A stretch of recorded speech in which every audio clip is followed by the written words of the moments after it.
think that sort of penalty is just acceptable nonsense. That's another reason why it's time for me to go. I've lost it with them. You're taking on the Herbert Long role in the Pink Panther films then? I haven't seen that one. Who's the... Right.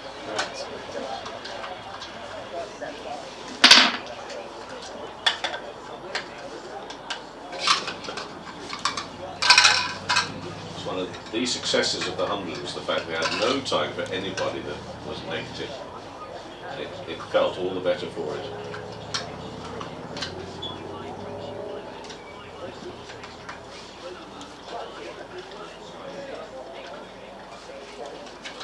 Well, the old salt's back this week. DT. Have you spoken to, I don't know if Jamie's coming just Thursday or Friday or both. I've got a message that said he was and one that said it was both. Well, no, he said it was both, so I don't know what he's doing. Remember me to him if you would, So he got a sort of standing ovation on Twitter yesterday for his last property. Yeah, well, good for him on that. Hopefully Adam, I'll see if Adam perhaps will give me guidance on what exactly he thinks he is going to do. I think what he thinks he is. I think what Jamie thinks he's going to do. Well, I think it's probably part of your commentary team. He's going to test match special commentary team. No, I'm talking about Thursday and Friday. I think he'll. I don't know. I'll find out off Adam what he's got in mind.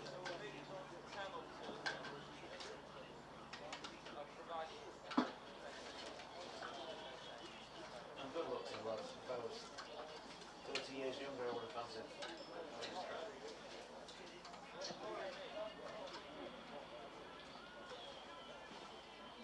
was it when you say DT, did you mean Dave Townsend? Yes, I did. Oh, remember me to him if you would. I will. Good man.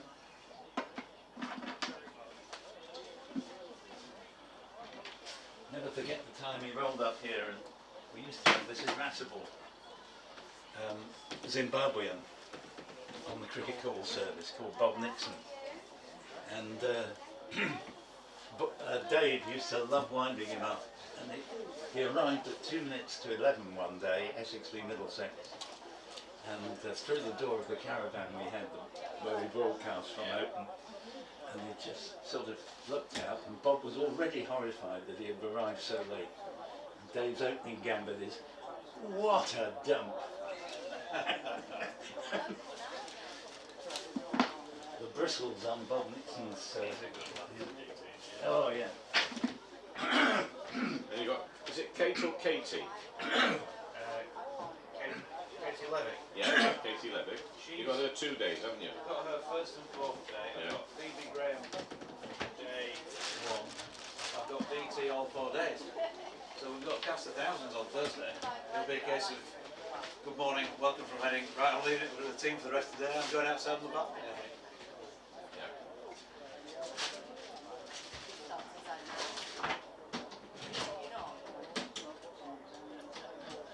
And who are Yorkshire playing in that one, Jonathan? What, in the Roses match? Oh, it's a Roses match.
He's good, isn't he? Yeah, he's good.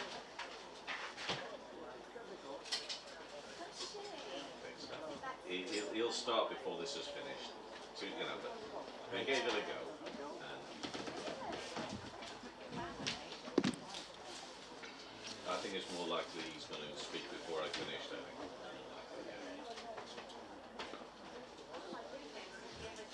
So maybe just fade it up when I finish.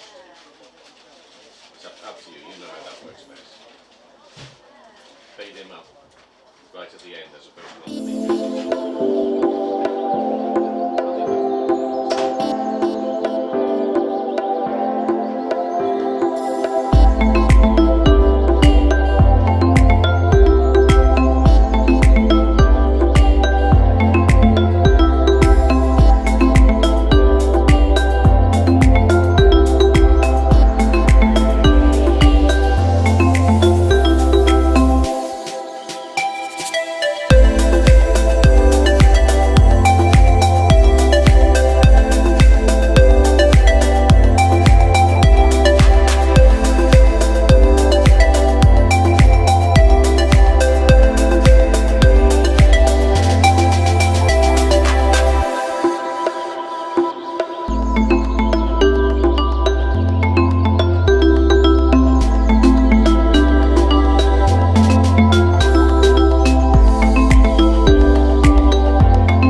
For example, while I'm walking out.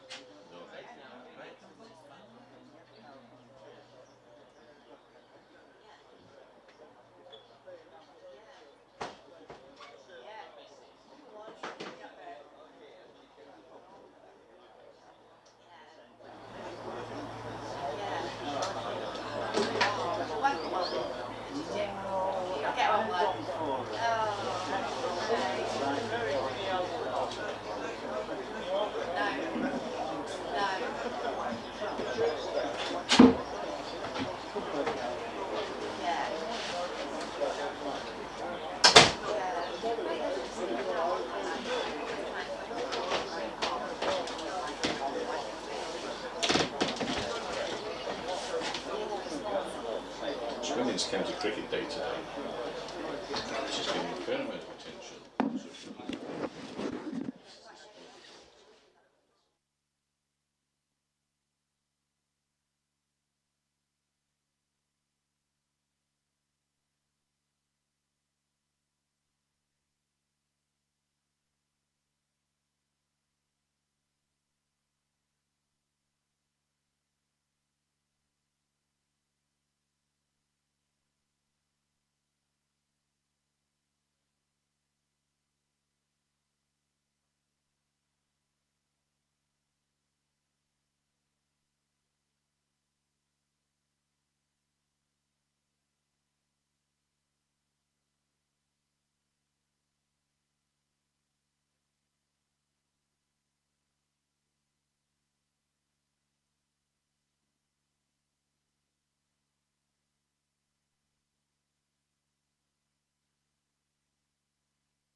didn't let the bowlers down. There was a lot of good fielding and some outstanding work from the likes of Sam Cook. Despite having bowled so many overs, he still made a couple of fantastic stops to save boundaries.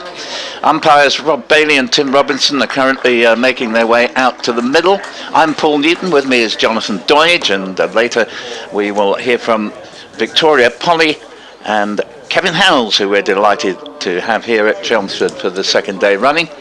And he's hoping there'll be quite a finish boiling up here, and it could do, because if this 6-wicket pair can put on good runs this morning without further loss of wickets, and there's still some good batting to come. Essex always have a struggle to get Don Bess out, for example. Then Yorkshire maybe can declare a couple of 100 runs in front and give Essex 50 odd overs to try and survive. A very good morning to you, Jonathan. Yeah, good morning, Paul. Yeah, good, isn't it? The smell of dew on the grass, the whites, cricket tees in the offing later on today, jumpers for goalposts. Anything else and a that's game of taken cricket your on eye? day 4. Yeah, and can we have, I did mean to say, Jonathan, just before, if you wouldn't mind just stepping aside for a moment, could we, yes, thank you, could we have a quick update on the weather, please, from Eddie Waring?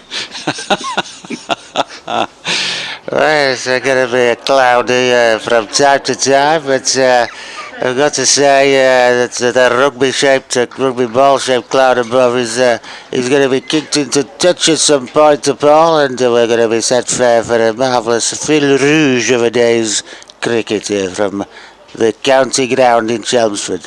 Well, thank you very much indeed there, Eddie, and Eddie Waring there has just asked him to hand the headphones back to Jonathan Doidge. Yes, there we are, that's all accomplished, and there could yet be an exciting finish here, Jonathan. And this is me.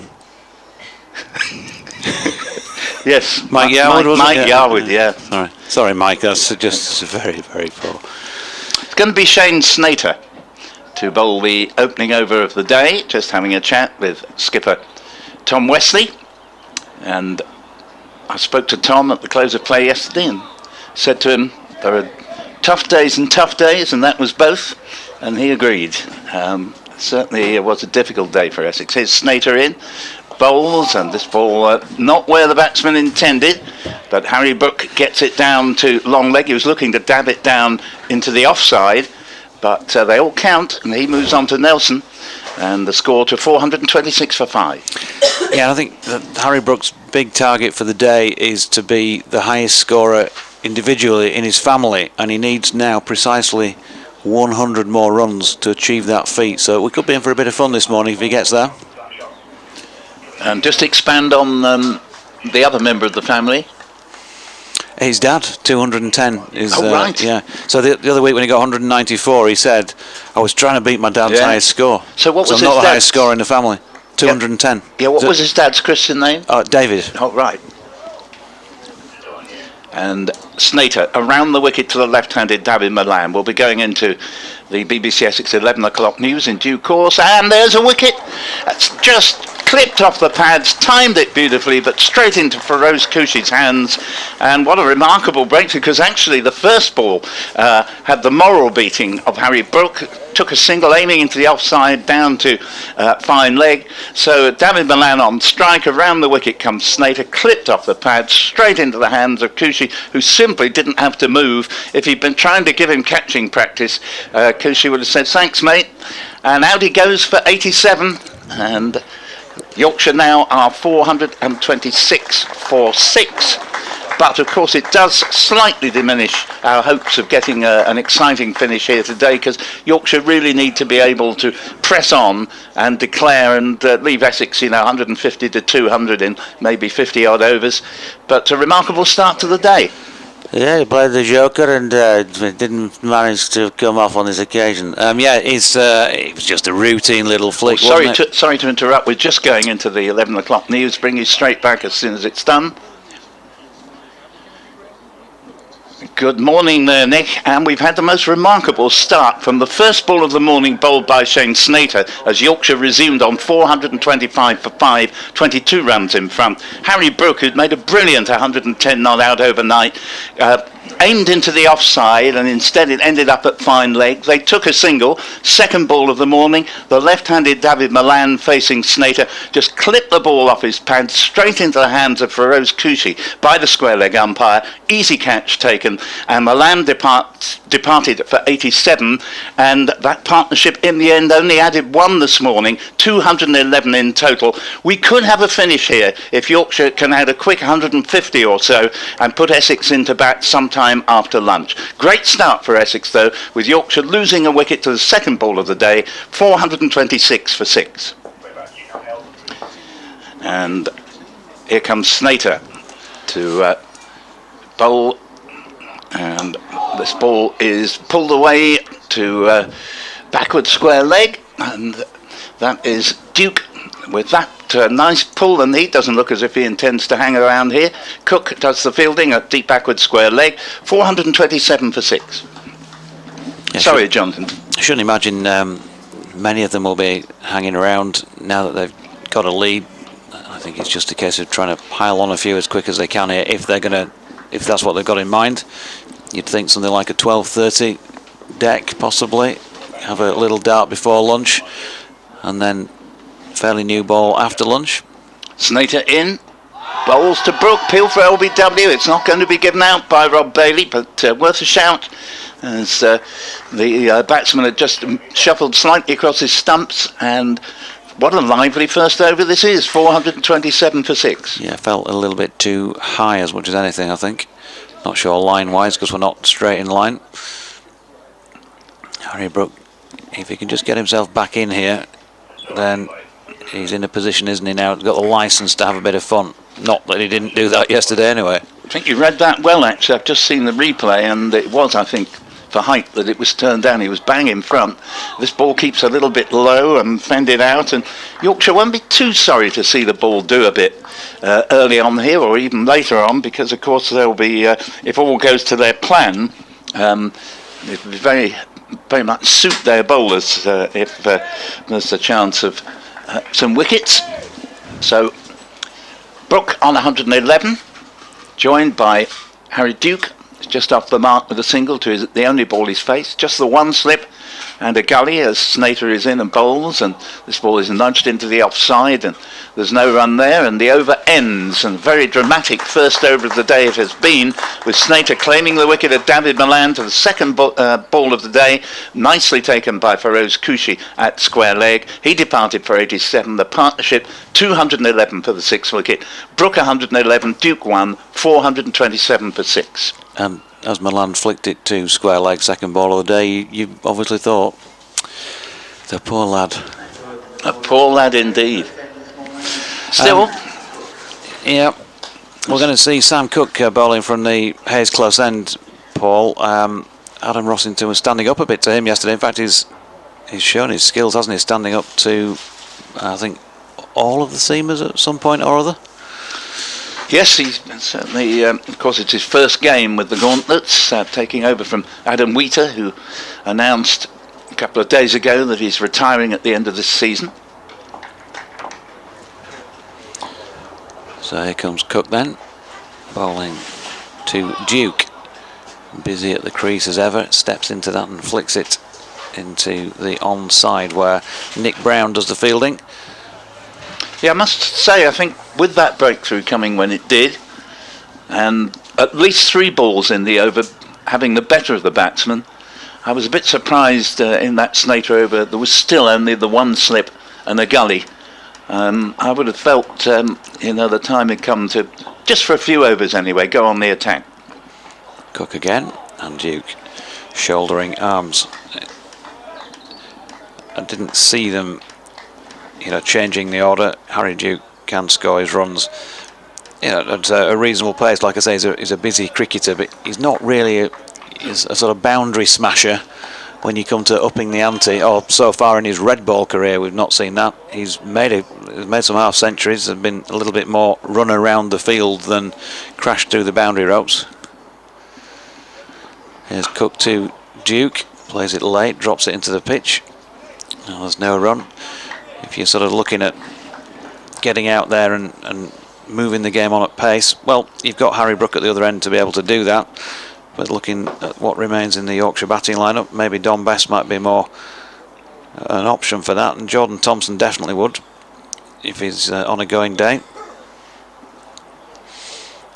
Stephen Patterson, the ignominy of being lowered to number 11 in the batting order, which I think shows the strength of it, because he can chip in with his own contributions, the Yorkshire skip, on numerous occasions as Duke pushes out into the offside with this latest Cook delivery, and there's no run. So yeah, that appalling attempt at a weather forecast, I can tell you that it is blue overhead. There's a bit of white fluffy stuff around. That's very nice this morning. Sharp contrast to yesterday, and although there is a keening breeze, but if you can get out of that, it is nice and warm under the sun, which has got plenty of heat in it. Cook again, and an inside edge by Duke goes backward of square leg, and they're through for a comfortable single, which takes them on to 428 for 6. Yeah, you'd have to infer that there is a little bit of movement out there from the number of times that the ball has troubled the batsman, and even when there's been no sign of a wicket in evidence, but the ball going not where entirely it was intended. So yeah, there often is this bit of early movement at Chelmsford, and Yorkshire will probably just have to dig in a little bit before presumably launching out. Brook, slightly crouched stance, back and across. That feature again, playing the ball very late, and drops it into the offside. It was the end of the over, a dot ball, so 428 for 6. Duke on 2 and Brook on Nelson. It's a fair bet that Harry Brook has one of the best averages of all time for visiting teams visiting Chelmsford, because he's been here twice. And I think he did get naught in his first innings here, but he got a wonderful 100 in the second innings. This was in 2018, and here he is on his next visit.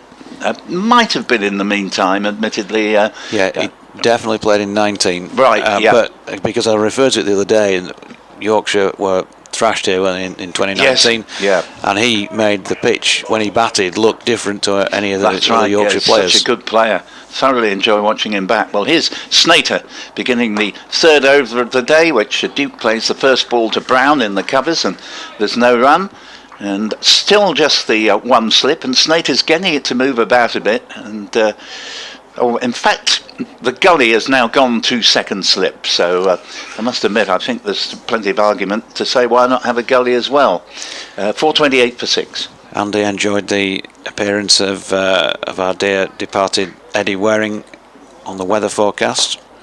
Well, I knew it was a good idea to bring him in, as Snater's in past Rob Bailey bowls. That's a leave outside off stump. Dr. Chris Whitaker says, morning JD, I'm banning you from all talk of milestones for Yorkshire as you put the commentator's curse on Brook. Feel free to talk about him for Essex though.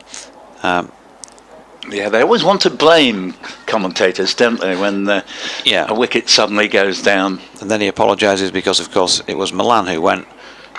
No more milestone talk all the same, though. Sorry, Chris. Essex have never lost a game on day 4 when the sun's been shining, and Yorkshire were 428 for 6. Snater bowls, and Duke very correctly steers the ball down to the Essex skipper Tom Wesley at mid-off. Lovely sunny morning here in Chelmsford for day 4 of this match. Yorkshire losing Milan, caught at square leg to the second ball of the day, bowled by Snater for 87, and Yorkshire now 428 for 6. Yeah, Snater just trying to find a rhythm. It's been a pretty good start from him, and he got the wicket. Here he comes again. 2 slips. There's a shortish mid-wicket posted as well, as Duke leaves another ball that he doesn't have to play at, and no change to the score. We've heard from Ken Newbury emailing us at BBC Essex Cricket at gmail.com, and He says, "Good morning, I was just about to start complaining when you turned up again. It sounds like a prayer. Have a good day." Thank you very much, Ken. Glad you were able to hear us straight away today. We know there was some sort of hiccup yesterday. And in the meantime, Snater on his way again to bowl to Duke. And this is another leave outside off stump. Harry Duke off the mark with a couple of runs, but since then playing more circumspectly. And now man just being dropped out to within about 20 yards of the square leg boundary. Presumably this would suggest there might be a bouncer on its way. 4.28 for 6. Yep, let's see what he can produce. Can he bowl to order? Will Harry Duke fall for the 5-card trick? Snater in, bowls, and Duke has played this ball. Needless to say, it was a bluff, and it wasn't a bouncer. And the ball just played down to mid off. So the over ends, the third of the morning, with Yorkshire resuming at 4.25 for 5, losing the wicket of Milan, second ball of the day for 87, a wicket for Snater, a catch for Kushi, and 428 for 6 at the end of the over. I was getting baited last night, by the way, on LinkedIn. I put a message up, like, you know, like it was a photograph from here, yep, saying, you know, sort of a bit of an ironic comment of doing it tough at county cricket again. And the match referee, or whatever his highfalutin title is these days, Stuart Cummins, who's sitting, what, no more than 10 metres from us, put a sarky comment up. How dare he? How dare he do such a thing? Just to point out, I think I'm right in saying the man on the cover boundary, or near it, is substitute fielder, and I think it's Jack Plom. And his brother Rare, or Rarer, Cook to Brook, and that's fielded in the covers, and there is no run. Rarer Plom indeed. Yeah, tell your mates I'm here all week, and twice on Saturdays, and all the rest of it. Yeah, Stuart Cummins. I could have called him a few names, but then he was a referee, of course, in rugby league for many years, a very good one at that. I think I used to chant on the terraces, the referee's a Wiganer, I think it was. Cook comes in, Brooke has a little waft at that wide of off stump. Good delivery, off cutter, was coming back, didn't miss the stumps by all that much, and even on a pitch that is offering nothing at all. Now that's not true strictly of what we've seen this morning, but for most of the game the bowlers have really had to work hard, but Sam Cook can still produce the occasional delivery that troubles even a well-set batsman. But there is, as I say, it's a little bit of a different story so far this morning. The ball has been regularly beating the bat. Here's Cook into Brook, and once again dropped into the offside. Kushi into field. There is no run. I'm drinking a nice strong cup of coffee with just a little interest of sugar in there. Don't do sugar in coffee normally, but I just thought I fancied a little bit this morning. Similar here. It's a Surrey mug. Now, are there many Surrey mugs around? I've seen a good few in my time. I wondered if maybe you'd lost a game there one night and somebody just nicked a mug just because you wanted something from Surrey that night. Yeah, I couldn't possibly comment. Must be one of my light-fingered colleagues. Know anything about it, Victoria? Here's Cook in, and Brooke pushes into the offside, and Kushi does the fielding, no run. It'll be that old rascal Dick, won't it? He'll have been there. Right, okay. Well, you think you've got one over on us today, Surrey? I'm just going to have a mug. But to be fair to Dick, he'll nick any amount of grub, you know, into that. But he doesn't nick sort of cutlery or. All right. Well, he's not here to defend himself, so. Yeah. But of course, it could be Mark Church on a visit here. Yeah, Church. He could have left it as a deposit. Yeah. Down payment for future points, maybe. Cook to Brook. And again, pushed into the offside, and again, no run. So what are we going to see? We're already within 16 minutes of play. 4.28 for 5 means just those 2 runs have been scored, I think. 3, yeah. 4.25 overnight, yeah. No, I mean, obviously that wicket has sort of slightly altered Yorkshire's momentum here, but I'm sure if these two can stick around for half an hour, they'll start to go for it. Cook again to Brook again, and driven this time, but no further than Walter coming round to field from mid-on. You can get in touch on, let me repeat the details. It is BBC Essex Cricket at gmail.com, at BBC Essex Sport on Twitter, or at Jonathan Doidge, at Victoria Polly for when Vic comes on commentary, and BBC West Yorkshire Sport at gmail.com. I'm going to get a crack from back of the box, I can feel it. Well, you're in the lead. I felt a waft then, and it definitely was not the breeze that's blowing in. You're in the lead for the Poetry Prize today with that, may I say, very tasty Cook again to Brook again. A moment ago, very nicely done. We've got an email here to BBC Essex Cricket at gmail.com from Andrew Manning in Suffolk. I'll be with you in a moment, Andrew, but here's Snater. 2 slips beginning a new over from the River End, and Harry Duke all defence down to Wesley at mid-off, 4:28 for 6. Andrew says, good morning to you all. Having enjoyed a wonderful day's cricket at Chelmsford yesterday, I have found some more doors in need of painting, mainly so that I can listen to more of your tremendous commentary. Thank you very much for the compliment. You say, I came down to Chelmsford with my dad yesterday and was extremely pleased to see his name on the board at the back of the pavilion. What a lovely touch by Essex to thank all of the members. Just have to break in because Snater is bowling to Duke. And that one keeps a little bit low. There's a stifled appeal from the bowler. Might have been inside edge into pad, almost certainly going down leg side. Yes, to thank all of the members who continued to support them during 2020, despite the lack of opportunity to visit the county ground. So all the members have got a board up with their names on at the back of the pavilion. A nice touch indeed. And Andrew finishes on Bank Holiday Monday. We enjoyed a day at Copdock watching Suffolk host Hertfordshire in 2 back-to-back T20 matches. Kind regards, Andrew. Thank you very much indeed. As Snater, on this lovely sunny morning, getting increasingly warm, bowls. Duke defends to short mid-wicket, and Matt Critchley, who in that position produced a great bit of fielding to run out the end to that long partnership yesterday, and ran out Matt Revis. And he was very unfortunate because he'd been playing so well, run out for 47. Root then was promptly out shortly afterwards for 75, and those were the only 2 wickets to fall all day on day 3. And ironically, just 2 balls into day 4, another wicket had gone down. Snater's in, bowls to Harry Duke. Duke steers it down to Paul Walter, who bends down from his 6'9" top of the pyramid and does the fielding at mid-on. 4:28 for 6. Yeah, Duke's faced, 16 so far, so he's had a bit of a look at it. And Harry Brook, 133, actually didn't know what he'd faced by the end of last night, but he's not seen loads this morning, has he? No, Duke's had most of the recent strike.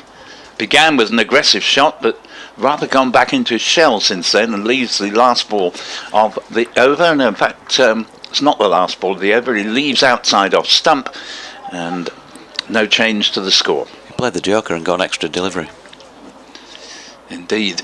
Snater will hope he can get his 2nd wicket of the morning thereby.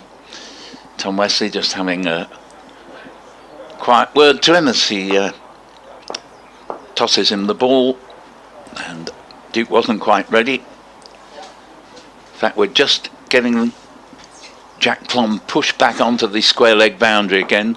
Not quite sure who he's substituting for, Plom, but here is Snater in. Again, it was a bluff, setting the field as though it was going to be a short pitch riser, but instead it was well pitched up and safely negotiated with a forward defensive shot from Duke. The over ends a maiden, and 4:28 for 6 with Harry Brook on 111 and Duke on 2. Yeah, I'm sure they'll have had a look at a few videos of Harry Duke. Like I said, the feature of his batting career so far has been just working the ball around, keeping the scoreboard ticking, and then you don't see much in the way of drives from him. You tend to see him playing square on both sides of the wicket, and he has been caught square leg on an occasion or more. So perhaps at some point they're going to try him with that and see if he'll take it on.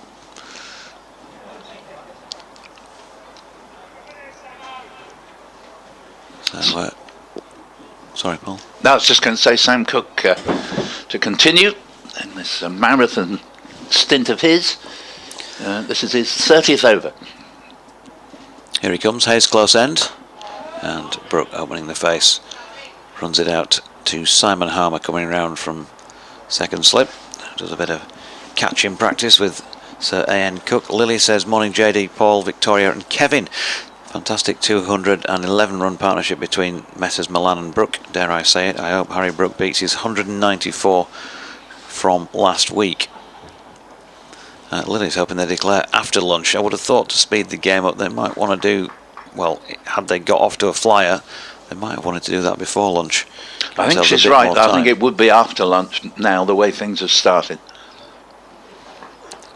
Cook into Brook, and just had a little bit of a flash at one outside off stump, but doesn't connect on this occasion. Quick early look around what's going on elsewhere at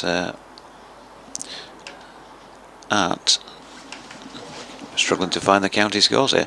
Here we go. At Old Trafford, Warwickshire 16 for 1 second time around, trailing by 30 runs against Lancashire. They've had some rain there, of course.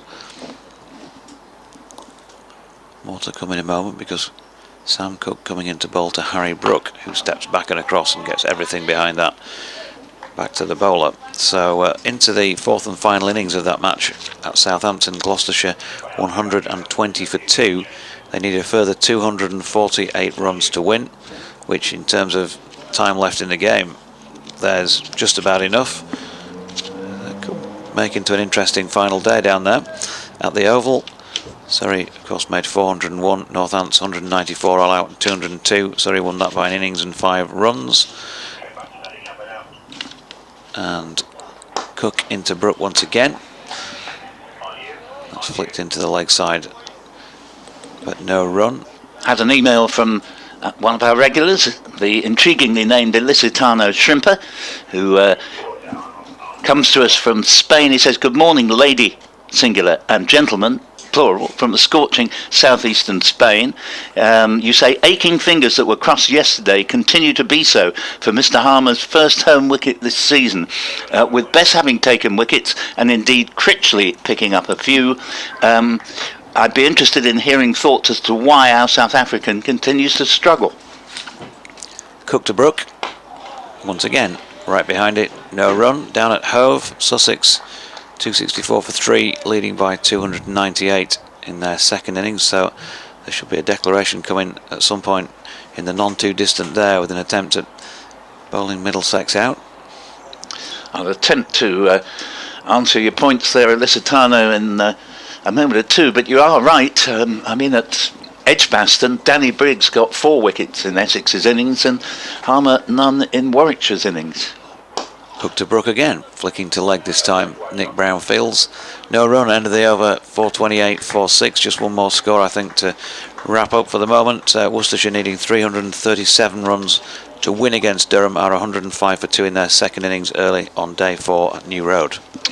And it was a pitch that offered very little help in the game against Northamptonshire here to Simon Harmer, but once again the Northamptonshire spinner got, I think it was 3 wickets, and again Simon Harmer didn't get any, so he has struggled, and the question is why, really. Well, maybe it's something to do with the smaller seam on the ball, but it doesn't seem to be totally satisfactory, with other spinners having at least got 2 or 3 wickets quite regularly against Essex. So come back to that point after the start of a new over from Shane Snater, bowling to Harry Duke, and model defensive shot back to the bowler. 428 for 6 remains the score. I do wonder sometimes if Simon Harmer, he's just bowled so many overs over the years for Essex and always been so outstanding, whether, although he's ostensibly perfectly fit, just wonder if in the end maybe either the spinning fingers, or I know he told me once that it wasn't the spinning fingers that get very sore but the shoulder. He has quite a strong shoulder movement as he bowls, whether that might be troubling him slightly. but he certainly hasn't had the sort of joy with the ball that we expect from him so far this season, as the next ball is again just defended by Harry Duke back down the pitch. The two Harrys here with Brook on 111, Duke on 2, Milan out to the second ball of the day off Snater for 87. Well, it was the only ball he received this morning. 428 for 6 on the board. Yeah, cue for a tune. It is Harry's game at the moment, isn't it? And here comes Snater again. 2 slips, shortish mid-wicket. The closest fieldsman as this next ball's turned away nicely. Duke, after a fair number of consecutive dot balls, moves along to 3 with a single there. Scored a 429 for 6. I was on with Katie Levick commentating. She's back with us for a couple of days for the Roses match, actually. And the sort of the name Leven Doige came up as a bit of a nickname when on together. The two Harrys, do you think that'll stick for these two batting together? I think it could do. It's quite a popular name now, Harry. It sort of dropped down to popularity towards the end of last century, but it's big now as Snater comes in. Bowls, that's a good delivery. It beats Brook just outside off stump, and again further evidence that the batting is nothing like as easy this morning as it was for most of yesterday. So whoever's out first, do you think they'll be saying it's good night from me? I saw what you were doing there. Indeed.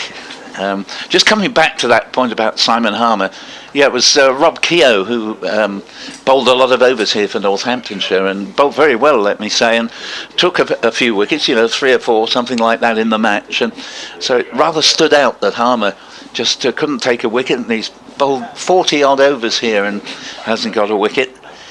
Maybe later in the season the pitches will suit him a lot more. 3 runs here I fancy as the ball is stroked out. It won't quite reach the boundary. They've taken the second. The third is there if they want it, and they do. Why not? And yet again I noticed that we've got another double digiteer out in the middle there. Yorkshire have got lots of batsmen. 44, 77, 88. Now Harry Duke's at the crease with 22. There must be something, I think, a tad deliberate about this, as Brook, who is number 88, is facing up to Snater on 114, and beg your pardon, it's Duke facing up to Snater, who pulls the next ball round, rolls the wrists very nicely, plays it to Jack Plom at deep square leg for the single. So there was the ploy of digging it in a bit short, but it was expertly played. And at the end of the over, Yorkshire 433 for 6. Brook, who hit the 3 runs on the preceding delivery, is 114, and Duke with a single there keeps the strike on 4. Yeah, I know you love your bingo when you go off to the seaside, Paul. Oh, of course. 88, of course, has its bingo connotations. These days, you wouldn't be able to use the old term, I suppose, for fear of offending somebody. So it might be 88. Two ladies whose body mass index is over 26 or something like that. It doesn't quite have the same ring to it, does it? No. You will be joined now by Victoria Polly. And meanwhile, Sam Cook sets off in from the Hayes close end, bowling here to Harry Duke, who opens the face, and much as Harry Brook has been doing in recent times, pushes out into the offside, and there is no run. Duke 4 from 22, Brook 114 from 141, and Sam Cook now into his 31st over. He's got 2 for 66. Shane Snater, the only Essex bowler thus far this morning who's taken a wicket, that of David Milan, the first ball he faced on day 4, the second ball of the day, having seen Harry Brook get a single, and Harry Duke on strike, and there's evidence of just how busy Harry Duke is at the crease. It was one of those shots where he played it, it felt good, and so he wanted to take a run, then he realised that unfortunately there was a fielder carrying the same number on his back as him. Same number, but that's about the only similarity between Harry Duke, who's about 3'2", and Paul Walter, 6'9", or feet. Cook coming in once again. Duke everything behind it, pushing back to the bowler. Good morning, Victoria. Good morning, Jonathan. Surprised you didn't go for Wild About Harry when you were coming up with the song names. That's very good. Are you? Wow. They're certainly batting very well out here this morning, aren't they?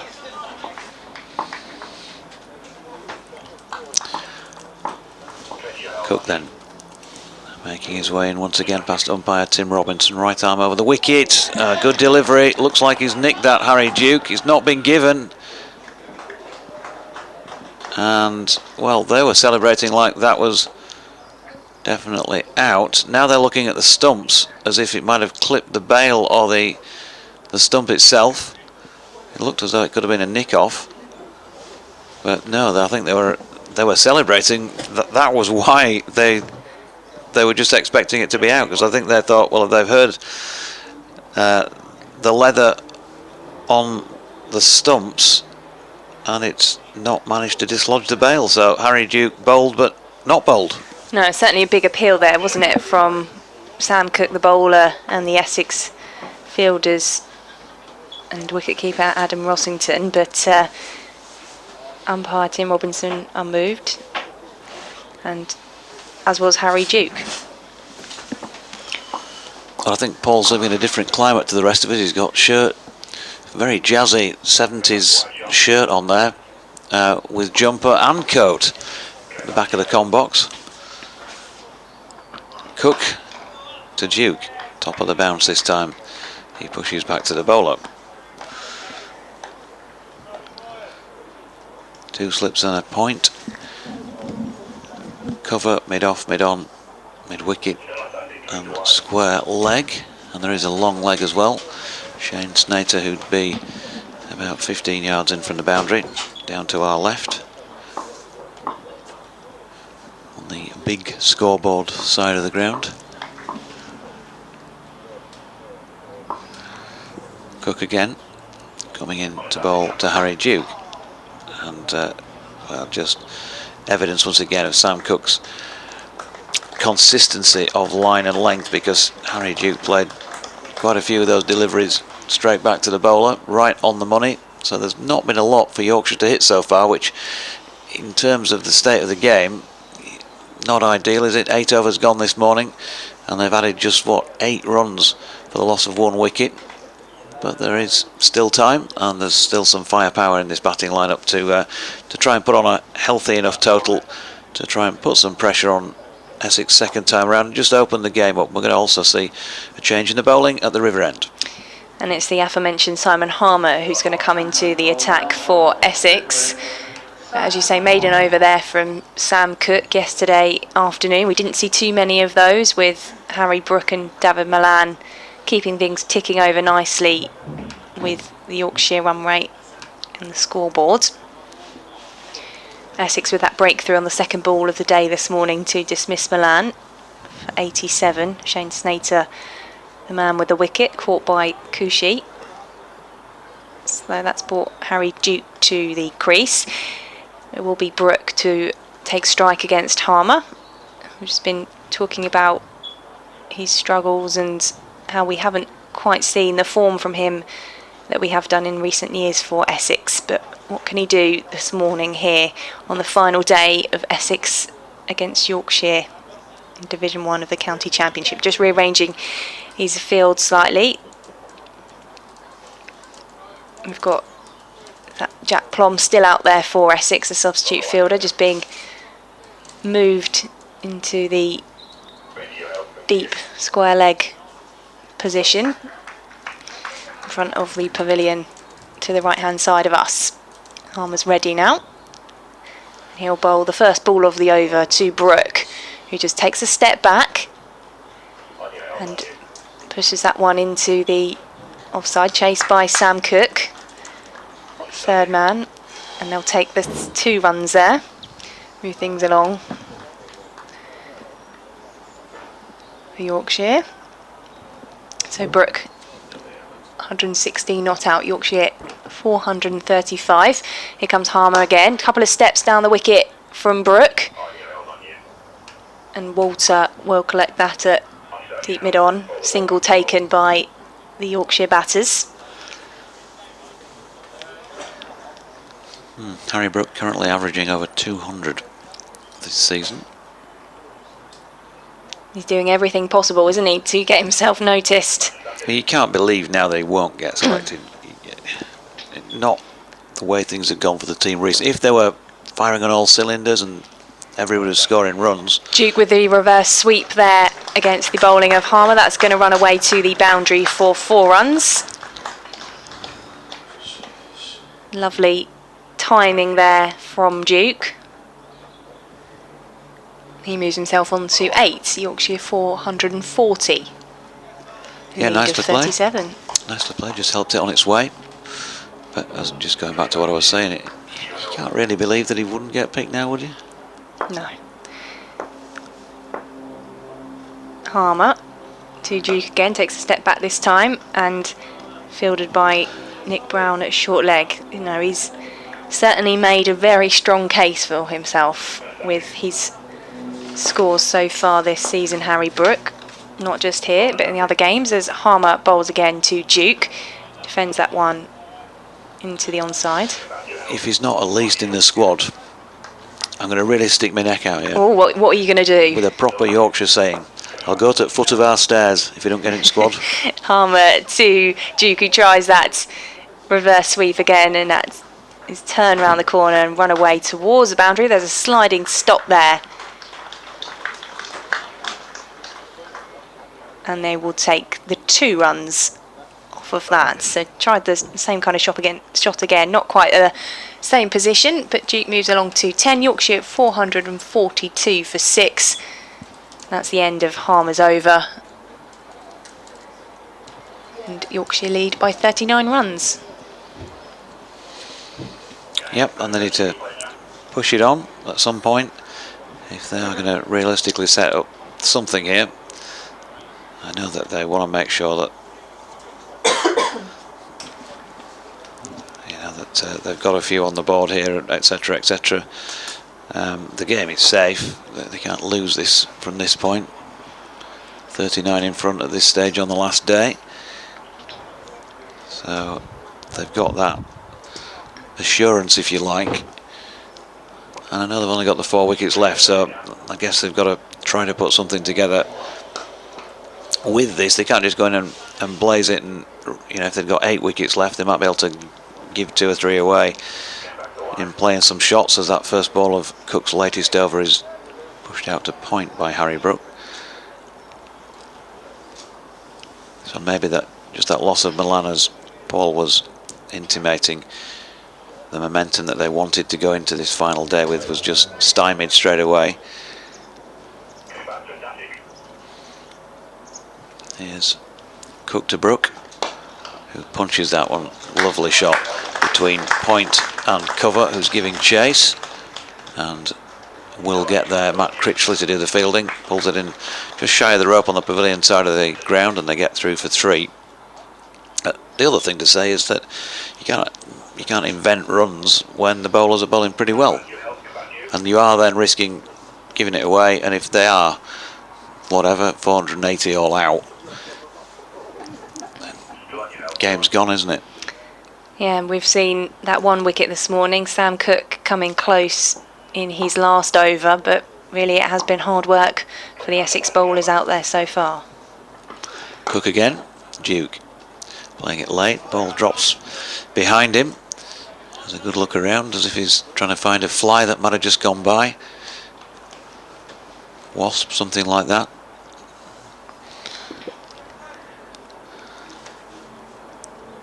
Well, I don't know why they'd want to be in here when it's such a lovely day out there. Yeah. Too nice to be sitting inside, but we are. And I've got the arms covered today after the burn on Friday. Here comes Cook and Duke. He's certainly getting some forward defensive practice in here. He's Harry Duke. Faced 34 deliveries now for his 10. Harry Brook's progressed from 110 to 120 so far this morning. We have had 41 minutes of play, mind you.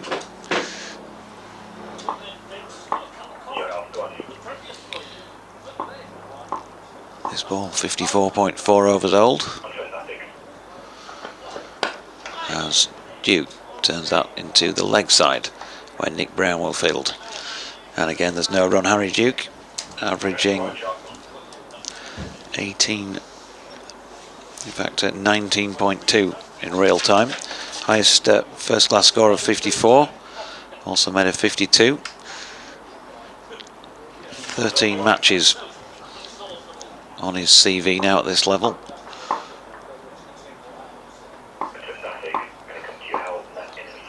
Here's Cook once again. In past umpire Robinson.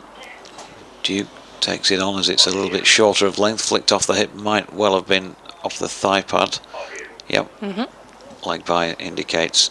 Tim Robinson, and just the one for it, and that will complete Sam Cook's latest over then, with Yorkshire having moved on to 440, craning my neck across there, 446, 46. Come on Essex, I think we need to rearrange the frontage of this commentary box so that we can actually see the scoreboard. You wouldn't be the first one to have said that. bbcsexcricket@gmail.com if you want to get in touch via the email at BBC Essex Sports. You can get us on Twitter and the Yorkshire email as well. Is it BBC West Yorkshire Cricket? Sport. There's a way to get in touch. Didn't need any help with that whatsoever as Harmer comes in. And that one is turned away by Duke for 2. Fielded on the boundary for Essex in the onside. Yorkshire move on to 448.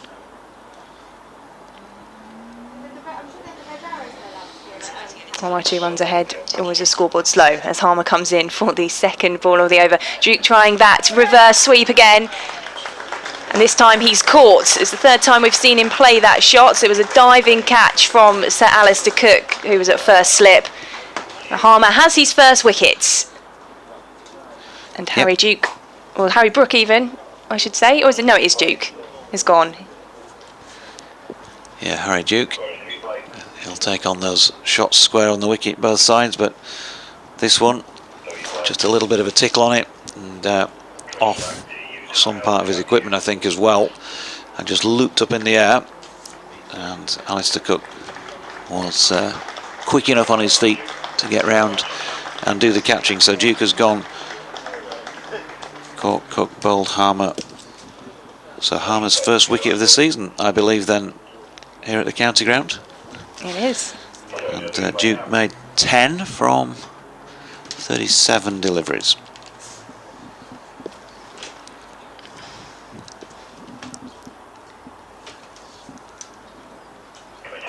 So Yorkshire now 448 for 6. And we'll await the arrival of the new batter to the crease. Just updating the scorecard in front of me. Don Bess, new man coming in. Enjoyed himself in the match against Kent last week. Well, apart from the bit that said he was out in that particular column because he looked like he was on for, I think, what would have been a second first class century. He made 89 before our old Yorkshire friend Jack Leaning got him out. And we've talked a lot about the depth of the Yorkshire batting. So Simon Harmer will have the Yorkshire spinner to bowl spin at. Now then, they just gave him out as 12 on the PA announcement, Harry Duke, from 38, not 10 from 37. So my apologies for that. There was that a was bit of a delay in the yep. scoreboard updating because it did seem to stay 446 forever in the start of that Harmer over, despite the 2 off the first ball. So third ball of the over, 2 wickets so far, and Don Bess just defends his first ball into the onside.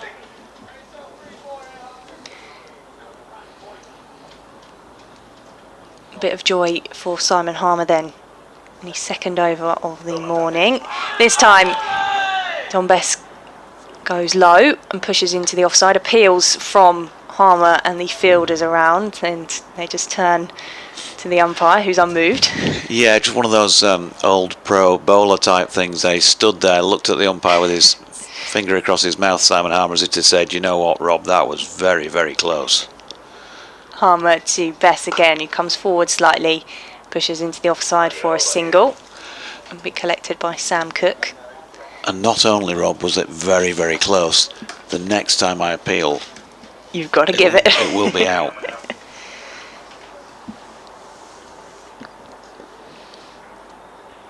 So 449, that's single to Don Bess, who gets off the mark. Harmer will bowl to Brooke, who just watches that one wide of the off stump for no run. So 3 runs off the over and a wicket for Simon Harmer as well. Yorkshire moved to 449 for 7. Harry Brooke on 120 off 146. Don Bess with his first run, having faced 3 balls. Charles Kitching, good morning to you, says it was interesting to hear Victoria talking about softball cricket yesterday. We had a women's tournament down the road in Kartama near Malaga over Friday and Saturday, featuring softball and hardball cricket. 21 clubs represented across all teams, and 17 teams took part in the tournament, 10 softball and 7 hardball. 9 countries were represented, including Spain, England, Wales, Mexico, Sweden, Switzerland, Italy, Germany, Gibraltar. Oakmoor CC Ladies won the softball tournament. Beaconsfield Cricket Club won the hardball tournament. Well done to those respectively. So at the same time, an international T20 tournament featuring Spain, Jersey, Austria and France was being held in France. All good for the game, says Charles.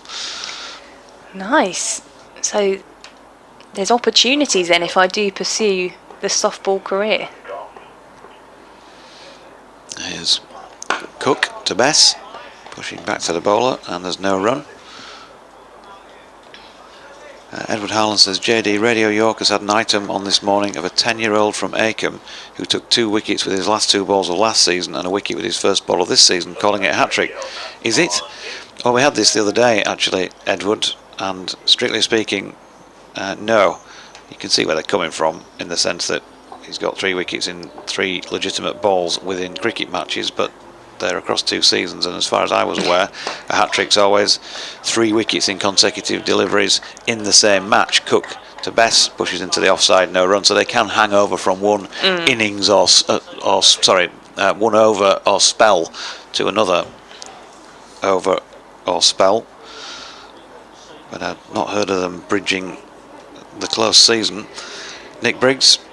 Morning, Jonathan. Really enjoying the comms, and yet another sublime century for Harry Brooke. Rarely can a Yorkshire batsman of recent years have been in such dominant form. The test call-up would appear to be a formality now. Cook to Bess, who pushes into the offside, no run. Well, the vagaries of international selection are beyond somewhat of my capabilities, but you would just look at his record and think, yep. Yeah. He's in form, and you just hope that he's still in this form in a month's time, because we know this is cricket, so things can change very quickly. But he's had a tremendous start to the season, over 600 runs and counting so far. He's not on strike at the moment though. Cook's bowling to Bess, who swivels on the back foot and pulls that round to long leg where Snater fields, and they get through for 1. It's just about managing it though, isn't it, when we see these young players doing so well, getting the runs, eventually getting their call up, as there's an applause for 450 runs there for Yorkshire.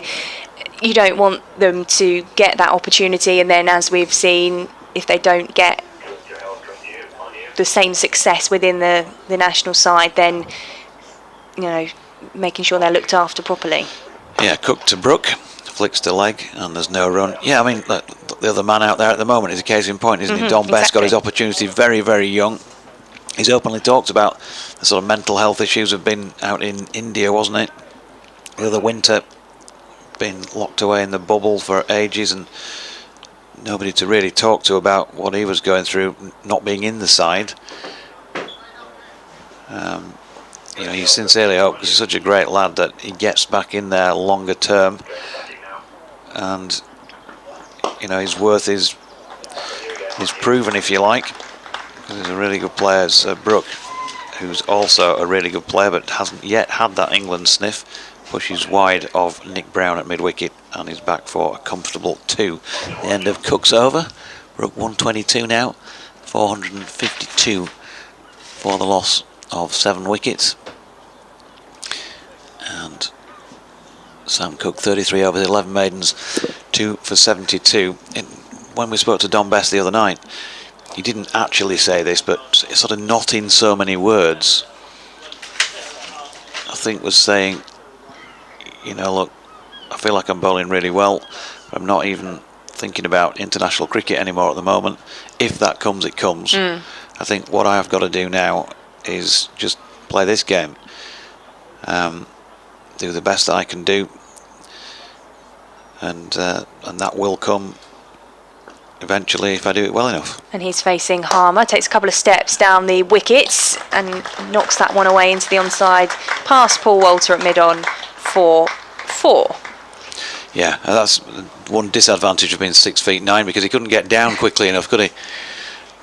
Like a goalkeeper going for a penalty in the bottom corner, it's much harder to go down in those situations, I guess, than it is to sort of spring yourself up. So somebody smaller than that, oh, I know that feeling. Got down. I think Paul Walter's got about a foot on me, but still not easy to dive in that way as Harmer comes in to Bess, who just defends on the front foot for no run, drops into the onside. Got an email from Diana, which we'll get to in a moment, as Harmer comes in for his 3rd ball of the over. Bess backs away and just knocks that one into the offside for a single. 457 now for 7 Yorkshire. Diana says she's listening in Canada. It's nice to hear from you, Diana. We've been discussing Simon Harmer a great deal. He's got his 1st wicket. But what about Nick Brown? What might be his problem? We'll get to that in a moment, as Simon Harmer's just halted in his run-up. While the umpire, Rob Bailey, will begin again to Harry Brooke, who tries to turn that one round the corner, and it will drop into the onside. Rossington, the wicketkeeper, will come across and collect. We'll probably see Nick Brown bat at some point later on today. We'll see how he gets on as Harmer comes in to Brooke, who hits that one straight back down the pitch. Walter will come across and field. The batters will take a single. Yeah, Nick Brown so far got a century against Kent in the 1st game, and then since that 25 and a 1 in the 2nd, 2 and a 0, 12 and a 19 and a duck in the 1st innings here against Yorkshire as well, as Harmer comes into Bess. Bess forward defending back along the pitch. No run off that one, 458 for 7. Well, that's a big one, Paul. I'm referring to his baguette, which is full of what? Cheese and pickle. Cheese and pickle. He's gone early. Goodness me. Not even midday. God bless your digestive system at this time of day with all that bread, all that cheese. So 58 overs gone there. Harmer finishes off that one with Bess on 7 and Brooke on 123. Yeah, Harry's not really yet opened the shoulders in this first best part of an hour's play now, but I think he's just playing the situation, which in the sense is that they've bowled well so far, and so there ain't been too many in the way of freebies, but he's been out there, had a good look for an hour. If there was any early movement, it's not looking quite as pronounced. See if Cook can get anything out of it in this delivery. No, it's a good length ball and just flicked to the leg where Cook does, where Brown, I should say, does the fielding, and there's no run. Rich B says Yorkshire women's going well at Northern Club versus Derbyshire women, looking to set up a final against the Red Rose later today in the County T20 Championship Finals Day. There we go. Give them a mention, see if we can find the scores on that front as well. I've just got that moment at this stage where can't see the laptop because of the sunlight, and we can't see any more of Harry Brook either because he's gone.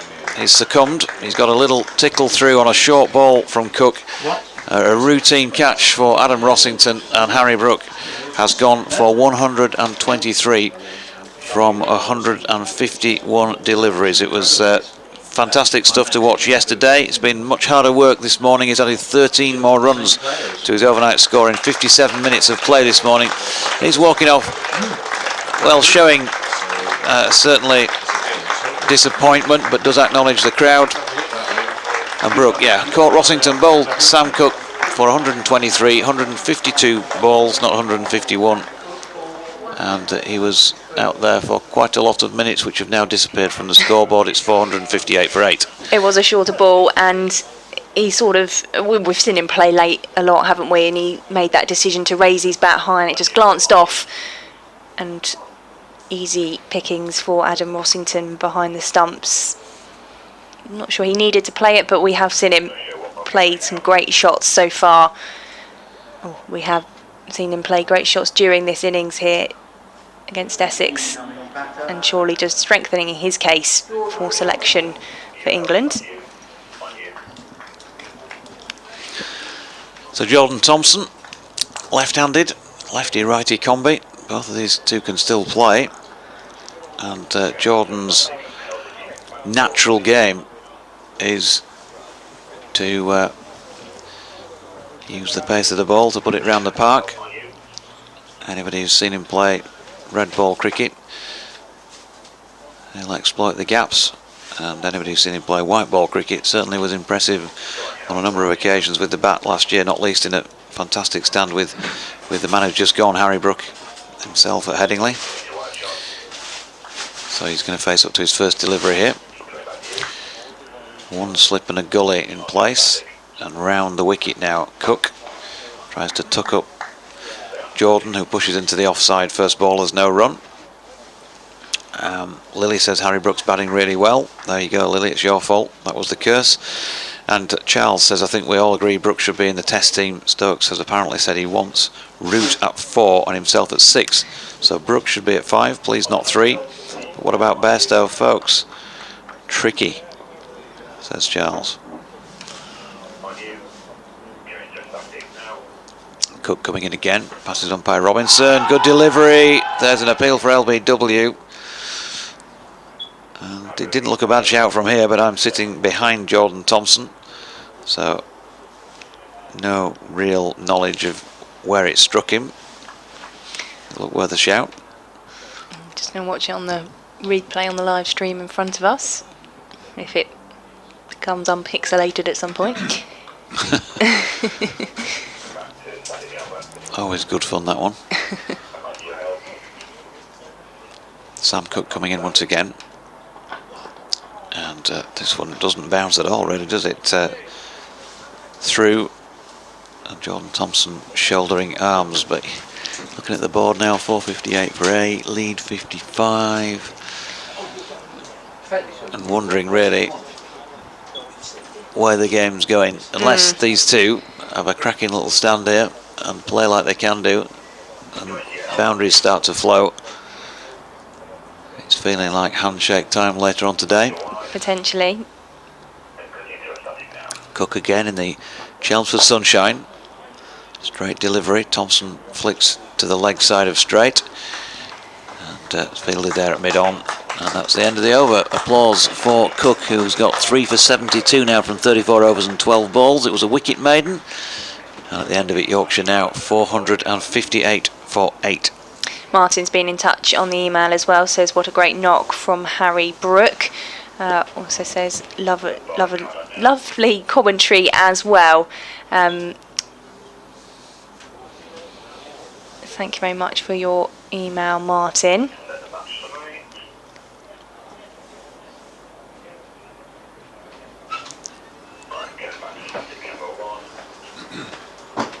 It was 237 minutes, Harry Brook's stay at the crease, just to complete the detail on that front. 11 fours and 2 sixes. One of them off this man, Simon Harmer. Who comes into bowl at best, comes forward and defends that one, drops into the pitch for no run.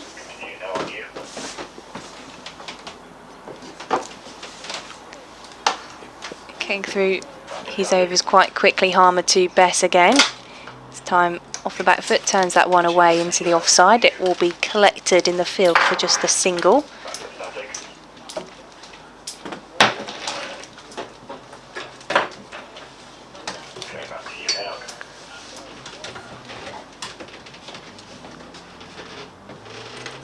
So Yorkshire 459 for 8. Jordan Thompson to take strike against Harmer. He defends that one. No score for him yet, having come in. Harry Brook dismissed by Sam Cook, caught by Rossington just minutes ago. As this time it's flicked up in the air from Thompson, caught by Cook again, and Simon Harmer, having struggled before this morning, now has 2 wickets as Essex begin to get through this Yorkshire tail end. Well, the whole game has sort of taken an extraordinary turn today. And, Just looking at that, a 9th wicket down. I didn't anticipate this, I must say, but Simon Harmer suddenly amongst the wickets, and not totally sure. He's gonna have to go and pay a visit. You know, it'll happen to you at some age. may have been any of bowled or stumped, I thought there, but we'll just wait and get confirmation one way or the other. No. Oh, bowled Harmer. Yep, they bowled him. Yeah, It looped up in the air afterwards with the. That's the right. catch, And but, Rossington took it, and for good measure, I think instinctively just pushed his gloves into the stumps. But it is clean bowled, and that is the end of Thompson.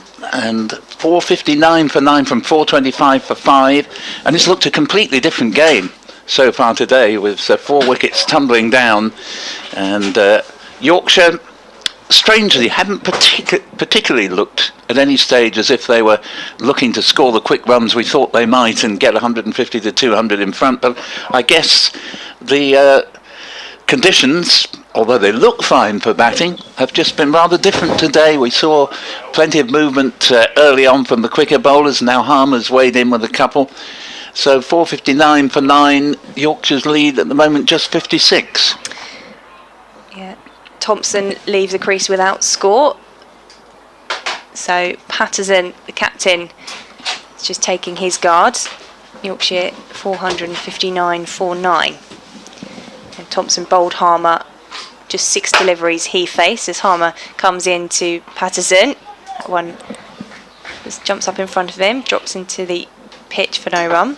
And what a difference a couple of wickets make, because Harmer, it's not that he was bowling poorly before, but he's got that little spring in his step now, and an expectation that he can take another wicket and finish the innings off. Harmer to Patterson, who turns that one into the onside. A diving Nick Brown at short leg just prevents it from travelling, and that's the end of Simon Harmer's over. He'll take the applause. Just the 1 run off it, and the 1 wicket as well. Yorkshire 459 for 9. Don Bess 8 off 13 deliveries, and Patterson facing his first 2 balls there without score.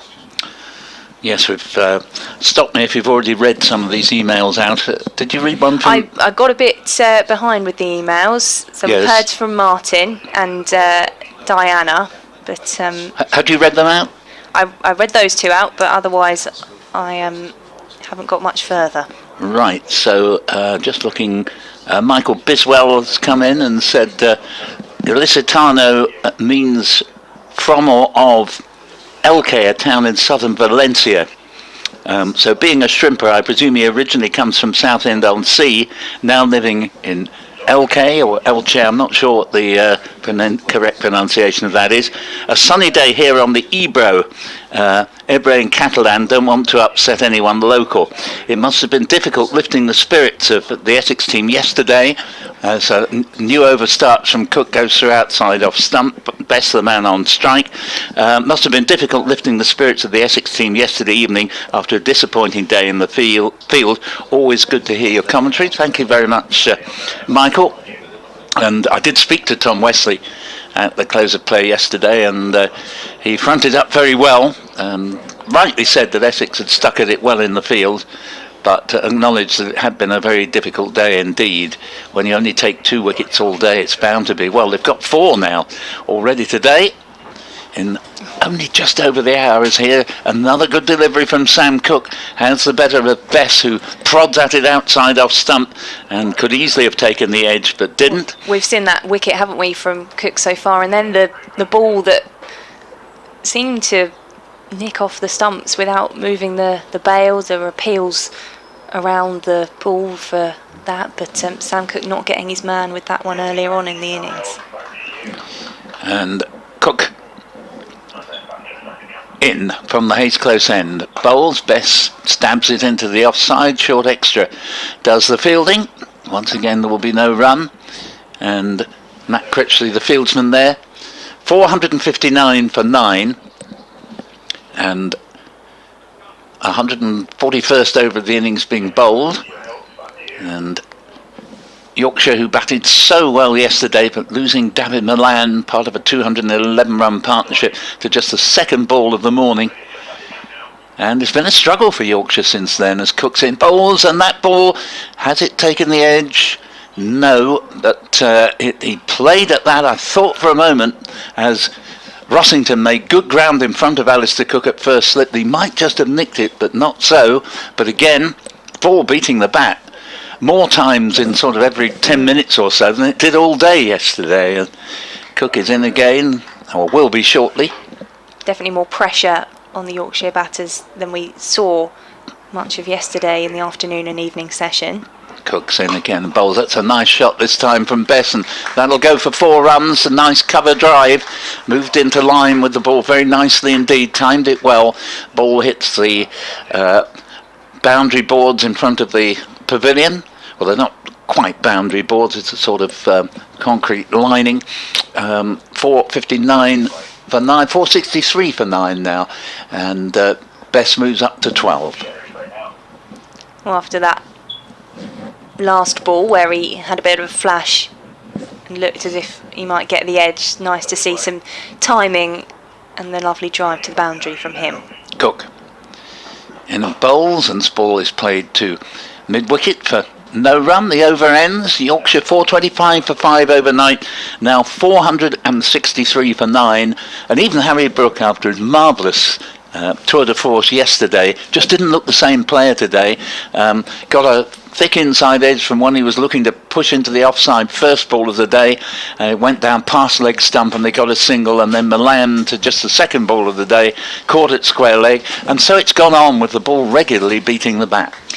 Yeah, that wicket on the second ball of the day for Essex, Shane Snater getting the wicket of David Milan, really changed the momentum of things and slowed down what we'd seen from Yorkshire and their performance at the crease for yesterday. Milan and Brook had kept things ticking over nicely, but as it is this morning, 4 wickets for Essex, and it will be Harmer to Patterson, who just lets that one wide of off stump through to the keeper Rossington for no run. We've heard from Andrew Appleby, who says as right-hand batters are not over keen on left-arm over the wicket bowlers, how come so many right-arm bowlers bowl round the wicket to left-handers? Come to your point presently. As Harmer to Patterson steps forward this time and fielded in the offside for no run. I think the main reason is, Andrew, that if they bowl over the wicket to left-handers, the ball will typically pitch just outside leg stump, and you couldn't get an LBW. Patterson leaves that one through to Rossington for no run. So it's to open up the angle in such a way that LBW comes very much back into it if they come round the wicket. I know you can say, well, what about left arm overs bowling over? They might struggle on that ground as well. 4th ball of the over from Harmer, just turned away into the onside from Patterson without score. So we've had 4 dot balls so far. Penultimate one from Harmer to Patterson, still on strike. That one just comes up in front of him, played down to short leg. Still 463 for 9. Patterson having faced 7 without score. As he faces this final ball from Harmer, comes forward, pushes that one out, and Cushy comes in from the covers to collect for no run. So a maiden over there from Simon Harmer, who has 2 wickets to his name this morning. And Yorkshire 463 for 9. And we've also heard from Gary Kane, this one may have been read out while I was off air, but it hasn't registered that it's gone through. No, I haven't read that one. You haven't, no. So he says, just a quick question, if I may. Are you covering Essex's tour game with New Zealand? Thanks, Gary. Mainly hadn't read it because I didn't know the answer. No, I think the answer is no, Gary. But thanks for your email. We'll let you know if that changes. But I think there are T20 games going on during the tour game, so probably not. Assume it's no until we tell you otherwise, as Cook's in and bowls, and Bess will pick up 1 run out to deep square leg. Jack Plum substituting his fielding, and they get a single. So 13 now to Bess, 464 for 9, and that's a lead of 61 for Yorkshire, which, provided this last wicket doesn't put on very many, is a lot less of a lead than I would have anticipated at the start of play today. At BBC Essex Sport on Twitter as well, if you want to get in touch that way, which Mike has done. We'll get to that in a second. Cook continuing bowls, that keeps it a little bit low. It's just dug out by Steve Patterson, and they nip through for a single. 465 for 9. He was just watching that one.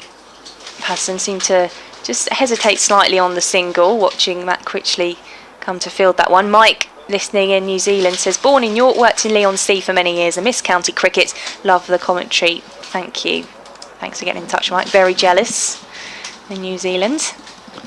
Cook, ace close end, lovely sunny morning, bowls, nicely played to mid-on by Bess, who's a very capable batsman. He got a 90-odd against Essex at Headingley a couple of years back, and of course mainly in for his spin bowling, but very, very capable batsman.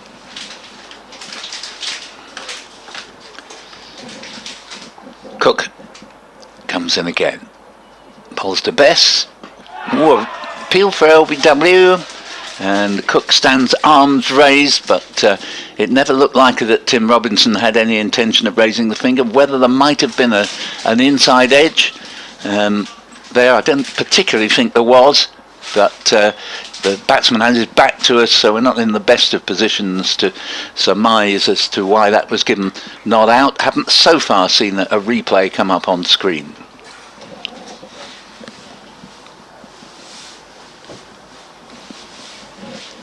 And Cook comes in again. Bowls to Bess, and Bess drives pleasantly into the covers. There will be no run, score remaining at 465 for 9. Very eventful morning indeed, really starting from the first and second balls, with the first one almost a sort of Staffordshire Cup from Harry Brook, got a single, and then David Milan clipping the first ball he'd received straight into the hands of Feroz Cushy at square leg off the bowling of Shane Snater for his overnight 87, and things haven't really picked up from there as Cook bowls, and that ball's clipped nicely but straight to mid-wicket, and again there's no run. The over ends 465 for 9. Thereafter we had Duke not really looking in touch, and eventually caught by Cook at slip to give Harmer at last his first wicket of the season at Chelmsford. Duke going for 12, then Harry Brook just periscoped his bat, and it just flew off the edge straight to wicketkeeper Rossington.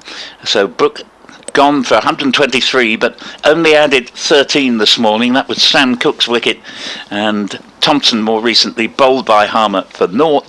Bess is now 13 not out. Patterson has 1, and Essex will be pleased with their morning as Yorkshire have declined to 465 for 9. Absolutely, as Harmer continues from the river end to Patterson, who dabs that one down into the pitch.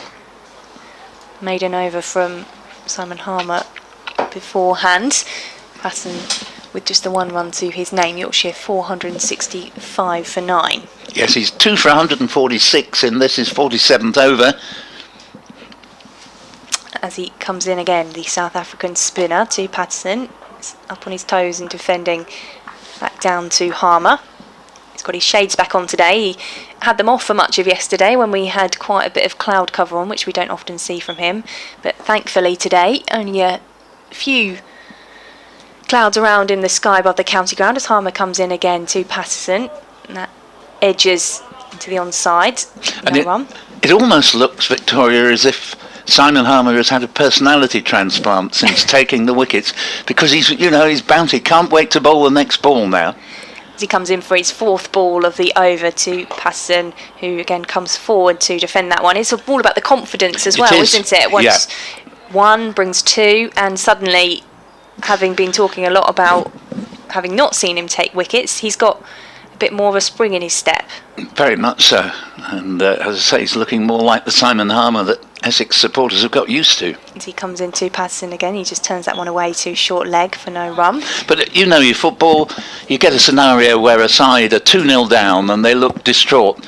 The moment they get one back, they look a different team. Suddenly that expectation is back in their approach to the game. Absolutely, as Harmer comes in, last ball of the over, dabbed back by Patterson to Harmer. So another maiden from him. Same with strikers in football, isn't it? If they go through a period where they don't score and they can have the easiest of chances, and whatever they do, it's just not working for them, suddenly they get that goal and everything changes and shifts for them. So Yorkshire 465 for 9 at the end of that Simon Harmer over. Don Best 13, Patterson 1.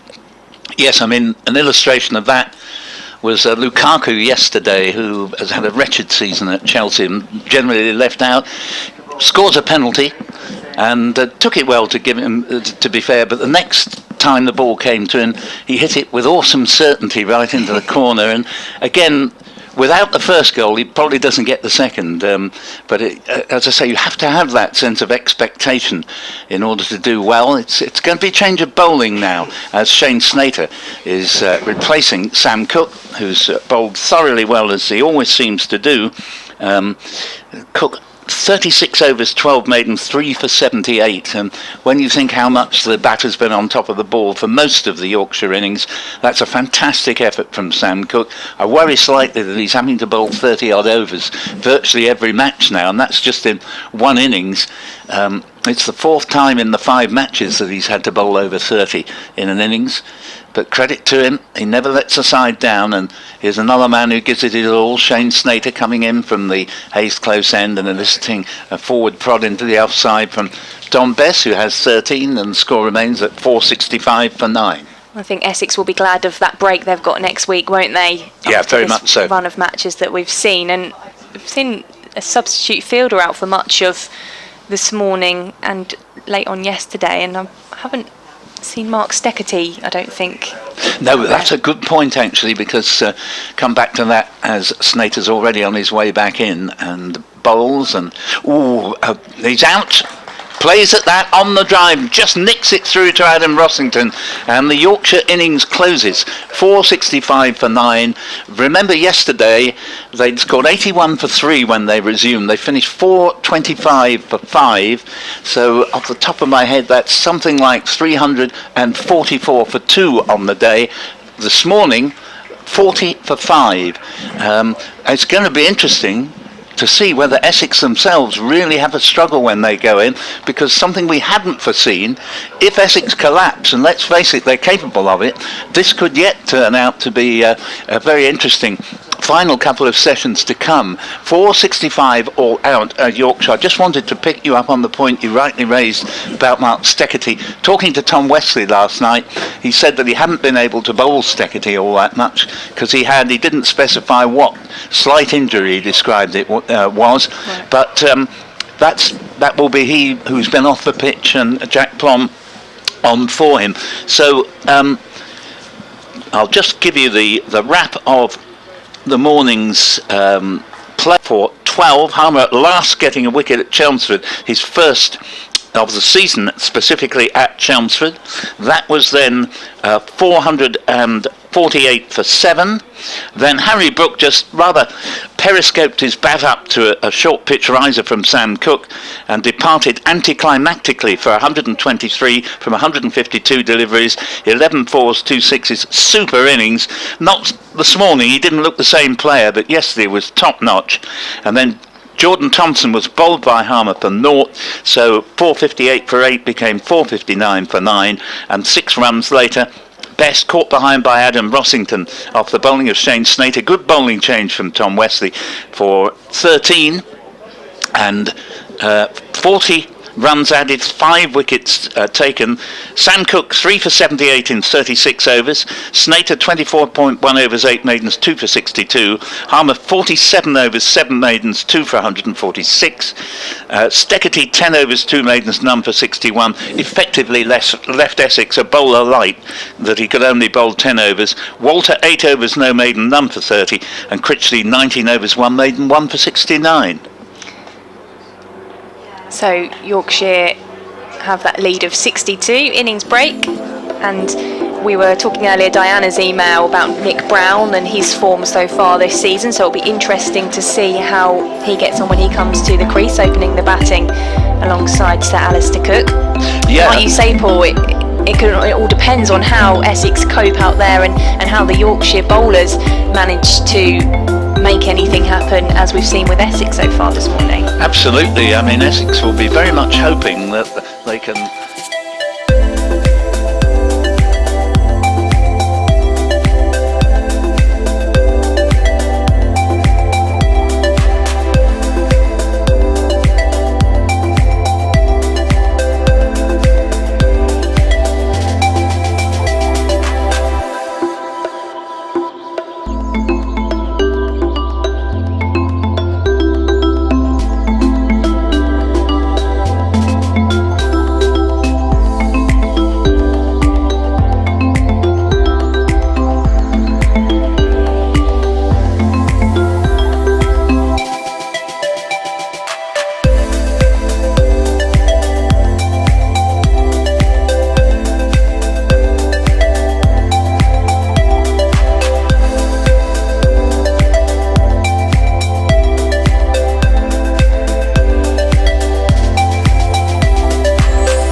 Hatted. Now comes down to the river end, and I always like at least once a day to commend the terrific work the umpires do. It's a really demanding job. You've got to concentrate flat out for 6 to 6.5 hours worth of cricket, 4 days on the bounce, and we are very lucky. Whereas not everyone would speak well of the football referees in the Premier League, people do, I think, quite rightly speak highly of cricket umpires, and of course they're nearly all former players. Well, I mean, in every sport you want respect for the officials, but it's always so fascinating, and like you say, the concentration, not just to be the amount of time, but the amount of things you're having to look for at every ball, all the different factors that you've got to consider for legal deliveries, and then the opportunities for being out. There's a lot going on at once for the umpires, as we just see the two Essex openers making their way to the crease. Nick Brown taking strike for the home side. And play just about to get underway with Yorkshire leading by 42 on first innings. 62, I do beg your pardon, in robbing them 20 runs there. 62 lead. It's Jordan Thompson to open the bowling for Yorkshire to Nick Brown. Just plays that one away for a single. Be fielded by Matthew Revis. So Essex get their first run on the board of the second innings. Yeah, that will hearten Nick Brown. Having said that, it was a ball middle and leg that would have suited him, because he's strong off the legs, and just flick that one away. The one that will test him, I think, is a ball just slanted across him, so that he's in danger of just edging to the slip cordon, of which there are 3. So that single brings to Alistair Cook to strike. Thompson into him, and he tucks that one round the corner into the onside, and he takes a single as well to move Essex on to 2. Yeah, just not quite found his line yet, Jordan Thompson. It hasn't cost him too many, just a single off each of the first 2 balls, but both of them have been on or around leg stump, and you certainly don't bowl there to Alistair Cook, who's renowned. Andy Flower once described Sir Alistair Cook as the best leg side player he'd ever seen. Thompson running in past the umpire to Brown. That one's wide of the off stump, through to the wicket keeper for no run. Over-corrected there and realised that he got the wrong line to the first 2, but then overdid the ball, which went a good couple of feet outside off stump and through to Duke. So 2 for no wicket. Essex reduced the deficit to 60, and it's going to be so interesting to see whether the wickets continue to fall now Essex are at the crease. Thompson with his headband in through to Brown, leaves that one for no run. Continue with Essex on 2 without loss. There's more of a headband that Thompson has in, doesn't it, rather than the Shane Snater bandana that we see when the Essex man is bowling. That's right. I quite like bandanas, actually. I think, are you thinking of getting one, are you? Certainly not. Well, as you can see, I don't have enough left up top. Some would say there never was much, and it wouldn't be any point in me sporting one. 5th ball of the over from Thompson to Brown. Just misses the edge there. He was shaping to it. Well, it was a very good delivery, and I'm afraid that's exactly what Brown's problem is, in that he really does have a problem that pitches sort of middle and off and just leaves him, certainly he's having looked quite confident in the previous 3 balls he'd faced. He was beaten all ends up by that. Final ball of the over from Thompson to Nick Brown, who just defends that one. It drops into the onside with no run. So Essex stay on 2 without loss at the start of their second innings here. And it's a single apiece for Nick Brown and Sir Alistair Cook. Paul Newton here with Victoria Polly, and also you will hear at various points Jonathan Doidge and Kevin Howes, and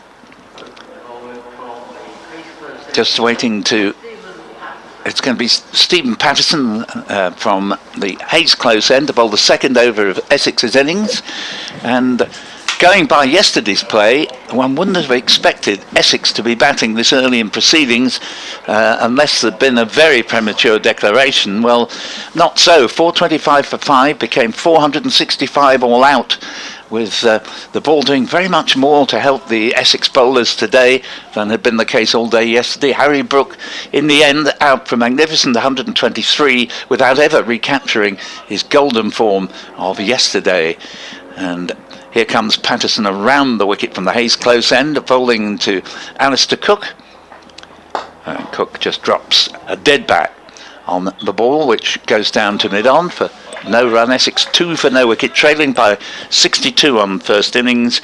And just giving you the details, because people join us all the time, of the way wickets went down. We had Milan out to the first ball he'd received of the morning, the second in total, out to Snater for 87.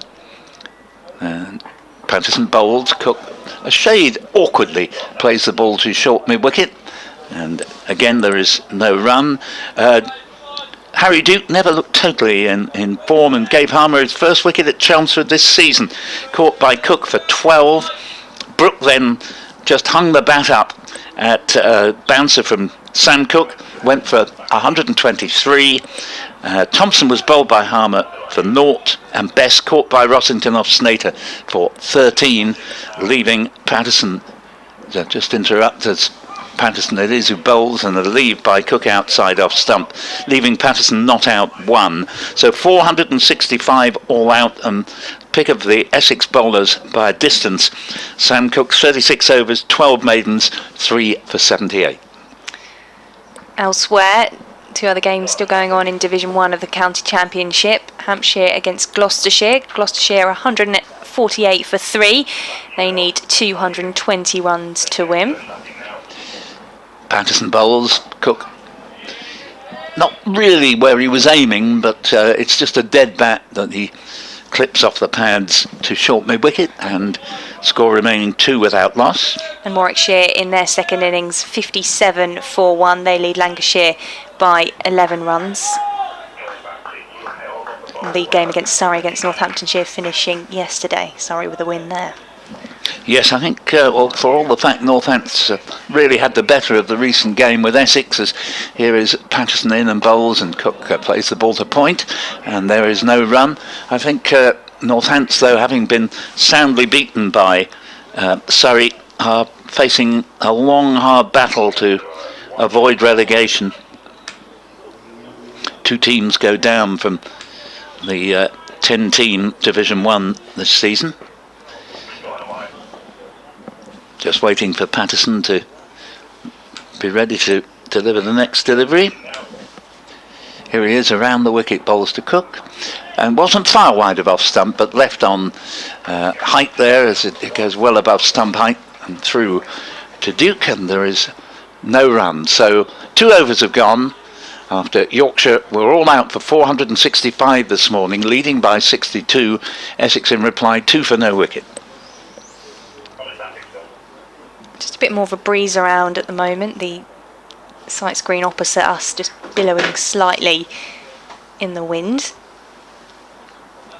We'll see Jordan Thompson resume from the river end for Yorkshire. He's got 3 sips in place as he runs in with Nick Brown on strike for Essex. Thompson to Brown, to the offside, that'll run away towards the boundary. There's a fielder chasing who will get there, and Brown will come back for 2. Hearing from Gary Kane in response to his recent email asking whether we'd be covering the New Zealand game here at the county ground. He says, thanks for letting me know about the New Zealand game. Moving to this game, Yorkshire, Essex v Yorkshire, would you agree with me that this game is a good case in point to make the case for 5-day cricket? It's Thompson to Brown, who leaves that one, raises his bat and lets it through to the wicket-keeper, Harry Duke. I think my answer to that, Gary, would be you would be right based on this game that it makes a case for 5-day cricket. But when you think that very often games have been over in 3 or even 2, I think 4 is right overall, because I think things have gone a little bit too much the other way this season. I think there will be hopefully a compromise. It's Thompson to Brown, who leaves that one again. And a couple of shouts from the field expressing their, well, I guess encouragement for Thompson about his line and length for Yorkshire. Essex 4 without loss. Yes, we've sort of got an absolute rack of big scores this season so far, but I think it has to be realised that the games that finish in 2 days, with each side only really having time for 1 innings each. Thompson to Brown, just plays that one up to mid-off and for no run. You know, a turn off for crowds really. They don't necessarily want to see sort of teams 8 wickets down by lunch on day 1, but on another hand, they don't want to see a second innings only beginning, you know, halfway through the final day sort of thing. So there has to be a compromise. Things have been a little bit over-corrected in favour of the batsmen so far this season. Thompson past the umpire to Brown, this time the straight bat plays it down into the pitch for no run. I'm going to come forward and do a bit of gardening. And a slight rival to Jonathan Doidge for the Poetry Prize, because we've heard from Stephen Tockley in Hockley, and we'll come to your email, Stephen, in just a moment. Final ball of Thompson's over to Brown. He just looked as if he was having a play at that. Comes through to the keeper for no run. End of the over. Essex 4 without loss. Nick Brown 3. Sir Alistair Cook 1. And that's 3 overs of the Essex second innings. And I think it's probably time we had Jonathan Doidge rejoin us. So for the moment, Victoria, thank you very much indeed. And Stephen, I haven't forgotten your email. I'll come to it in just a moment. You say, Victoria, Paul and Jonathan, thanks for the coverage and lovely to hear Victoria on comms.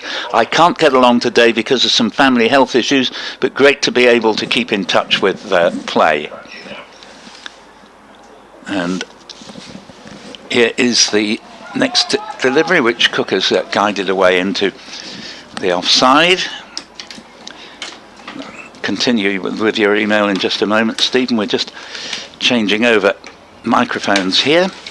And Jonathan about to be back with us just to finish off the email.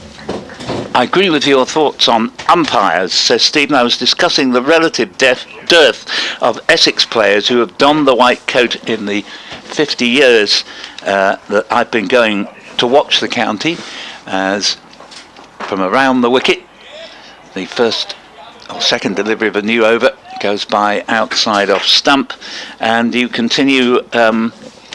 I could only think of James Middlebrook, but Don Topley mentioned Ben Debenham, who had played for Essex seconds. Paul has watched cricket for a lot longer than me. Who was the last Essex player to umpire before James? I'm not sure I like this idea that I've been watching it for more than 50 years. Jonathan, welcome back. As this ball that's just nudged down to long leg, and that could go all the way. Just waiting to see. It's out of my sight, the boundary there. I haven't seen the umpire make a signal, but they ambled back for a second.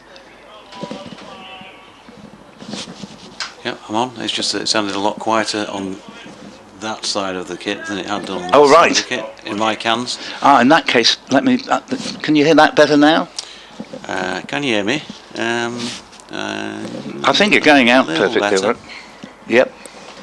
Next delivery, clipped off the pads by Cook, and they go through for a single. That takes the score to 7 for no wicket, and just checking up on the board, Brown has 3 and Cook 4. It's Victoria's deep voice. Mine's not broken yet, so it clearly needs that must be the explanation. Yeah. going back to your emails, Stephen, Paul Gibb, who was just before my time, was an umpire who played for Essex with considerable distinction. And here's the next delivery from Patterson, and this goes by outside Brown's off stump. Score remaining at 7 for no wicket. And Thompson bowling from the Hayes close end, and we've almost literally had uninterrupted sunshine all morning. Yeah, beautiful. Just been sitting out here out the front of the box. Nice breeze as well to accompany it. Patterson bowls, and the ball just pushed away into the offside, and no run to complete the over. So 4 overs have now been bowled, and Essex trailing by 62 on first innings, a 7 for no wicket. Just that made me chuckle then for a moment. The 4 in the cordon, the keeper Harry Duke, Adam Lyth, Harry Brook and George Hill just sort of jogging along together as if they were in a little pack in something like, you know, a London marathon or something you'd see on television, where one of them sets the pace and then the others come by and do a bit of the hard work as they set off down the other end. No marathons for them though, only about 30, maybe 35 yards from one end to the other. Jordan Thompson, number 44, on his back, in and bowling. Passes umpire Robinson, that's pushed firmly into the offside. Dimmock, Curran and Ratney Fields. Of course, we've seen the last of him batting, so we think, anyway, for Yorkshire. He might get in later on today, you never know. Stranger things have happened in cricket. But just here for a 3-match spell. Thompson coming in once again. Right up there, gets the nick, and it has either gone down or dropped short of Harry Duke diving across Harry Brook at first slip. It is 4 runs.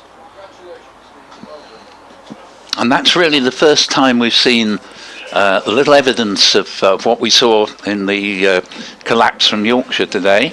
Can't see the streaming. I haven't been able to for the entire match, and no chance with the dark glasses on either, so maybe you can tell us what you saw there, Paul. If you it's a drop, I'm afraid. It did actually carry to first slip. So 7th catch goes down in the match for Yorkshire, first in this Essex second innings. Difficult one, you know, went like a rocket and sort of shin high, but I'm afraid it did actually carry. I've just seen the replay. Thompson to Duke, with Brown shouldering arms amidships. Not Brown, Cook I should say. Brown's at this end. So another one bites the dust. Well, you do have to say that if Yorkshire had held their catches, they'd almost certainly have won this match, because Walter, as you were telling me yesterday, dropped on 12, went on to make 141, and he was so much the axis of the innings that made all the difference in the world. Here's Thompson to Cook. He's always played that shot so well, hasn't he? Just the balance that he shows when he plays it, leaning slightly to the offside and stabs it through.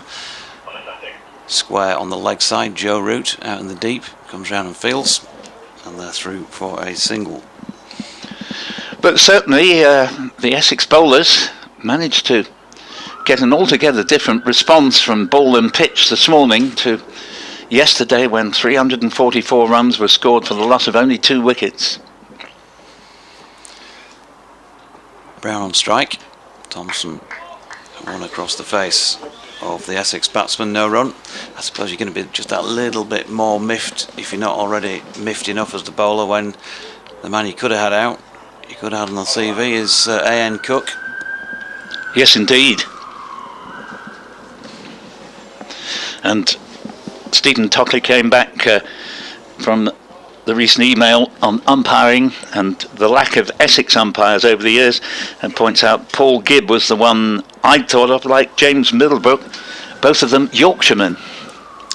Jordan Thompson in again, and Brown shouldering arms, and that will complete the over. We've got, what, 12 minutes until the lunch break on the final day here, and to all intents and purposes, because of that start by Yorkshire, And that start by Essex. The match petering out really. Essex 12 without loss, still trailing by precisely 50 runs in their second innings. And time running out, 69 overs remaining in the match. And just completing your point, Stephen, on umpires, there is one recently who didn't actually play first-class cricket. And annoyingly, I can't just bring his name to mind at the moment, but he's still on the list as far as I know. As first ball of a new Patterson over from the Hayes close end goes by outside off stump. Chris Grant comes in and says, hello Paul, Victoria, Jonathan. Steve Malone, a fast bowler who played a few games for Essex in the 70s before moving to Hampshire, was also a first class umpire for a while.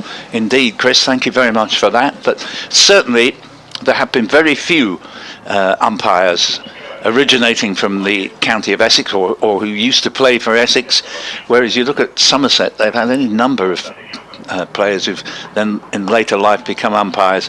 As Cook leans forward and plays the next Patterson delivery out into the covers, score remaining 12 for no wicket.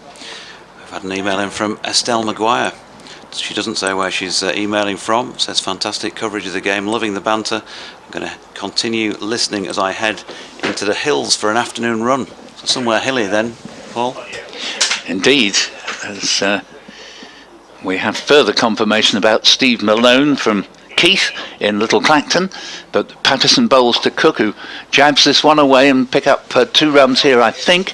So the ball goes within about 20 yards of the mid-wicket boundary. 14 for no wicket. And Cook moves along to 11, and Keith says the last Essex player to umpire that I can recall, remember he's emphasising Essex player, is fast bowler Steve Malone, who played 2 games for Essex and then later umpired in first-class cricket.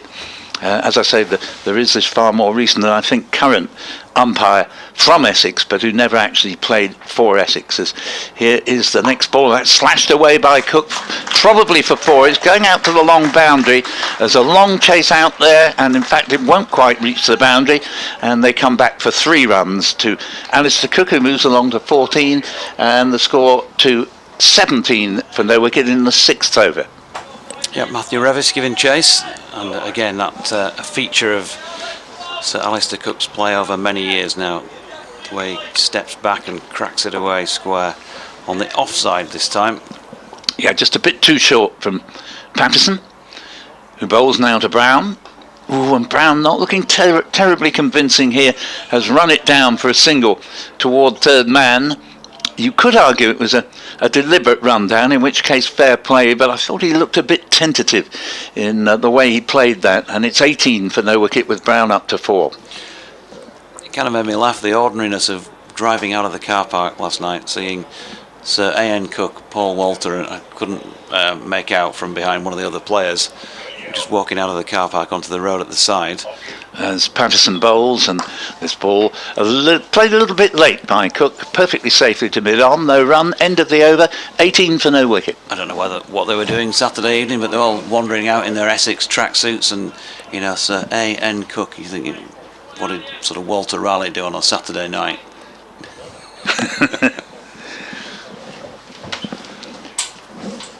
Yes, it's great that he's continuing to play the county game, if only to give his answer to, in particular, Jonathan Agnew interviewing him on Test Match Special last year and saying to him, what on earth are you doing still playing county cricket? What on earth do you find gives you any fulfilment from it? And here is Thompson to Brown, pushing to mid-off, where it'll be fielded by Milan, no run, And Sir Alistair said, well, because I enjoy it. I'm playing with my mates. I always have enjoyed playing county cricket. And while ever I continue to do so, you know, and if I can justify my place, I will do. But I sometimes feel that people who basically see only Test cricket don't really understand the county game. You know, people love playing it. Yeah, Thompson round the wicket to Brown, who's leaving one wide of off stump. Yeah, just top. I mean, I don't know him at all, but just the way he's always conducted himself and the way he's played the game, just seems like a top man who'd always be welcome up in the Broadacres.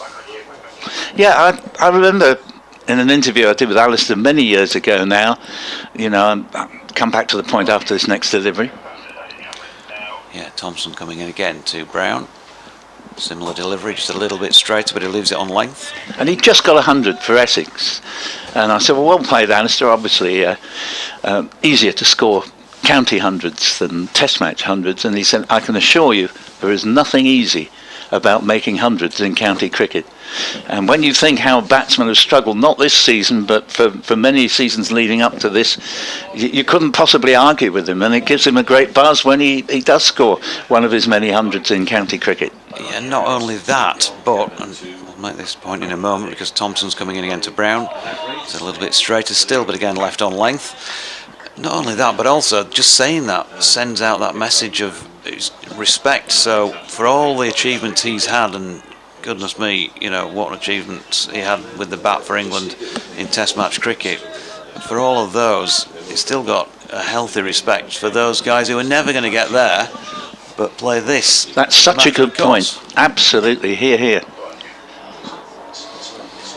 Thompson turns, leaves us behind and runs in then from this river end of the ground. And another one left on length by Brown. And just to develop a point as well, Jonathan, to show you how deep his respect for all sorts of cricket are, Alistair also turns out for Bedfordshire Farmers. And I'd heard that he got out for 5 playing a game for Bedfordshire Farmers, and his next innings was 172 in the Bob Willis Trophy final a couple of years ago. And my first question to him, I said, you came into this game not in great form. Thompson in again, and similar to I think 4 previous deliveries in the over. Nick Brown leaves it on length. It might have been going just about over the top of off stump. So Jordan Thompson with a maiden, 4 overs, 1 maiden, none for 9 so far in this Essex second innings. Just want to rush, I use the word rush because we're coming up to lunch, through a rack of emails has suddenly arrived. Elisitano Shrimper, good afternoon indeed, as a previous emailer suggested from Elche, it should be pronounced, thank you. As has seemingly been the case with many shots out to the boundary, has the commentary position moved around the ground this season? No, it's the pitches that move. This one's far more near the pavilion than the one for Northamptonshire in the previous game. Cook plays the first ball of a new over from Patterson to mid-on. There is no run. You continue. I was thinking yesterday, the normal abundance of wailing sirens behind the commentary has been far reduced during this and the Northants game. So is this the result of having been shuffled around the boundary? Good point, because you're out there in Spain, you're not to know. But no, we're in exactly the same place. But I've only just noticed, you're dead right. I haven't heard the sirens going either.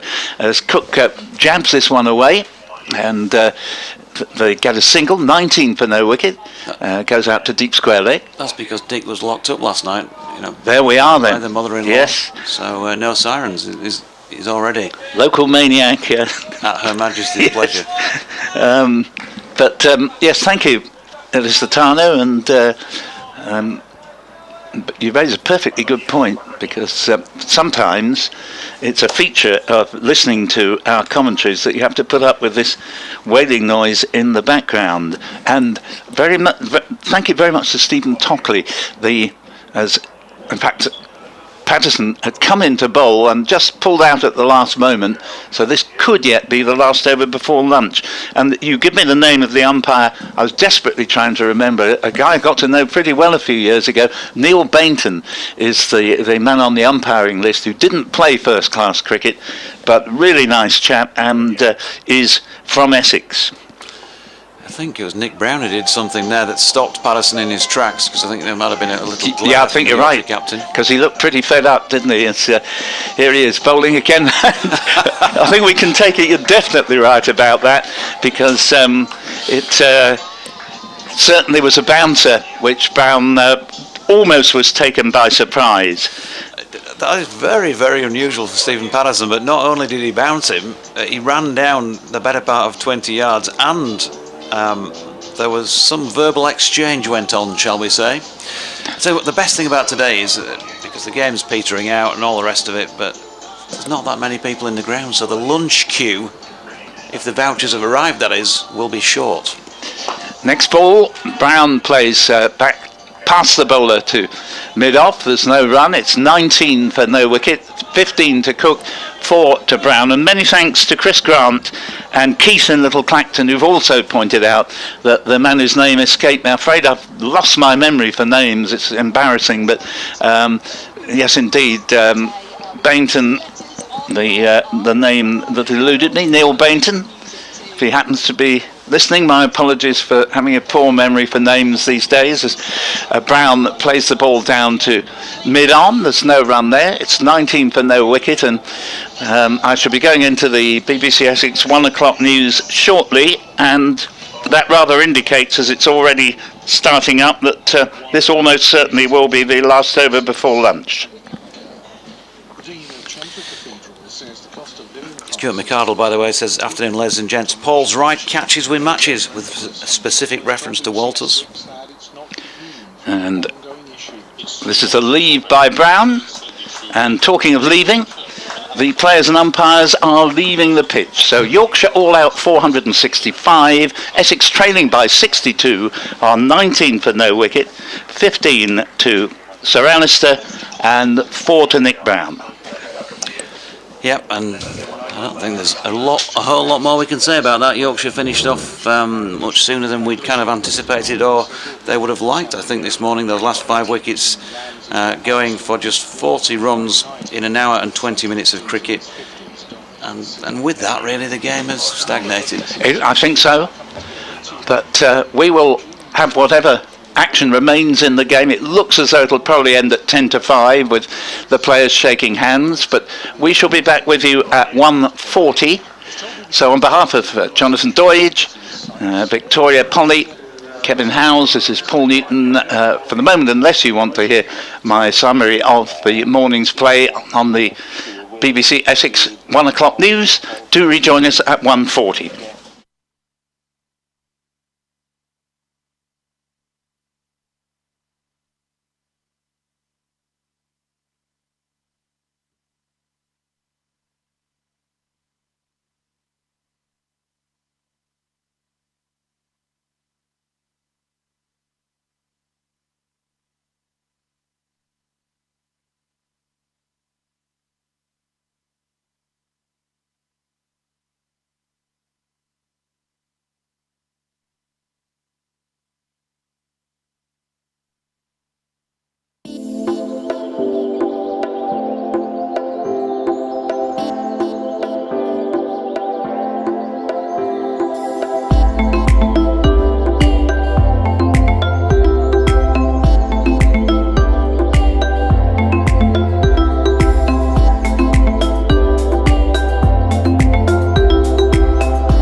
Bess in, and same again. It's As You Were. Alistair Cook rocks back and exploits a little bit of width offered to him by Bess once again, who's cracked for successive boundaries by the great man. 23 off 28 deliveries for him now. Essex 27 without loss, 1 over into the afternoon session. And we're just going to take it over by over for the next few overs and get through the munchies, I think. Well, it's very thoughtful of Yorkshire to bring a spinner on and go through the overs quite quickly when we're still finishing our lunch here in the press box. Not sure how much lunch Sir Alistair Cook and Nick Brown will have eaten, having had half an hour of their innings before the break here at the county ground on the final day. Just waiting to see who will bowl this next over from the Hayes close end. Is that going to be Revis?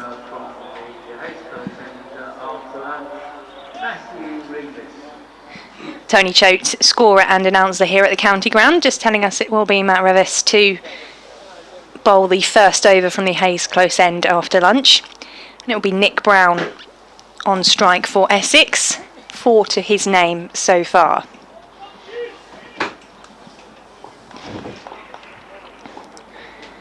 Revis running in for his first ball.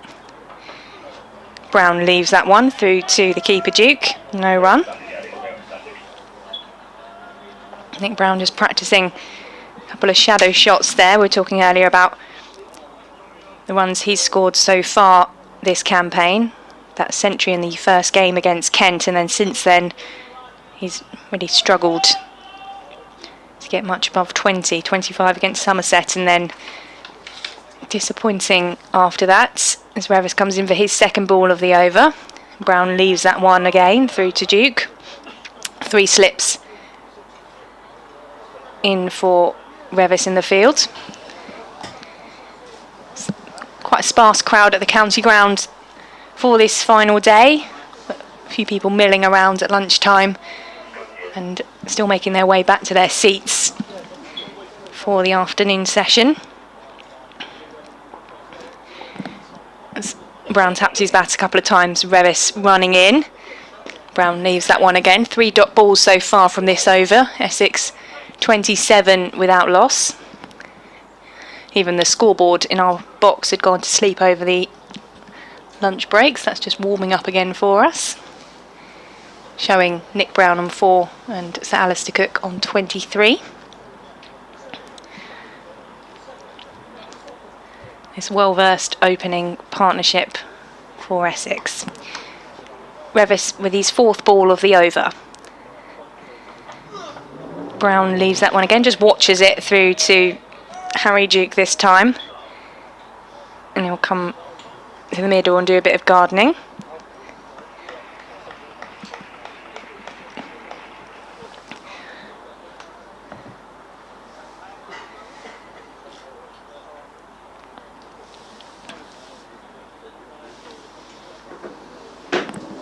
So we'll have 2 further balls of this over to come. At bbcsexcricket@gmail.com if you want to get in touch. Brown leaves that one again, no run. And we've got 1 ball to come of Revis's over. Essex 27 for no wickets so far. At BBC Essex Sport on Twitter as well. Get Jonathan on and I on Twitter, which many of you were getting in touch yesterday as well with the pronunciation conversation we were having for much of the day. Last ball of the over then from Revis. Struggling to see my laptop screen in the sun. Brown to face. And he just dabs that one into the leg side. So we'll take a single here, keep the strike. Moves Essex to 28 at the end of that over. Just the one off Revis's first. Brown on 5, Alistair Cook on 23. And we have had 10 overs of this Essex second innings. Chomp away, Miss Polly. 28 without loss, as Victoria says. And she's got the short straw really with Don Best bowling from this end when the chips come out. Matthew Revis stringing things out that little bit longer for me. James Wharton is on the field for Yorkshire, number 23. He's gone in under the helmet at short leg. Harry Brooker silly mid off. There's a slip in place, and Best coming round the wicket to Brook Brown, even, who pushes forward back to the bowler. That was a quick transfer from Harry down to Essex. Ringfield otherwise, and a very sedate pace about what we're seeing here today at Chelmsford. Latest delivery, just a little bit of an offering of turn away from the left-hander, the natural off-spinner's delivery, of course. But dot ball. Here comes Bess, pass umpire Robinson, and again, just more or less holds its line, that angled in towards the lefty, over the top of off stump. Harry Duke's got a little bit excited and still got his gloves on his helmet. I don't think it was quite that close, Harry. Bess again, evidence of a little bit of drift there. He's just bowled that more middle and leg, and it's been dropped out into the leg side. Is he trying some sort of setup here, perhaps, Don Bess?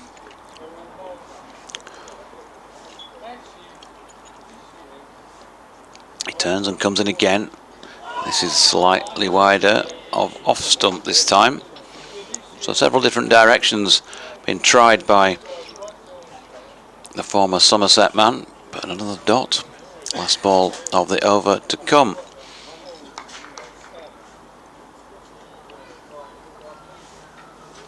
Pass comes in again, walk, skip, walk again, delivers. Harry Duke was interested once again behind the stumps, but little other interest around the Yorkshire fielding contingent. End of the over, a maiden from Don Bess, 2 overs, 1 maiden, none for those 8 runs that Alistair Cook struck off him in the previous over from this end. Yeah, at least Don Bess in that previous over with the 2 Sir Alistair Cook boundaries gave me a little bit more time. Not as much there. Essex 28 without loss. We Matt Revis to continue from the Hayes close end. Right arm over. Just receiving some instruction from his captain, Stephen Patterson, who we saw bowling from that end before lunch. So Alistair Cook on strike for Essex. Revis in. That's just defended by Cook into the offside. Aimed at off stump from Revis. No run off that one. A bit of encouragement from the Yorkshire field for their bowler.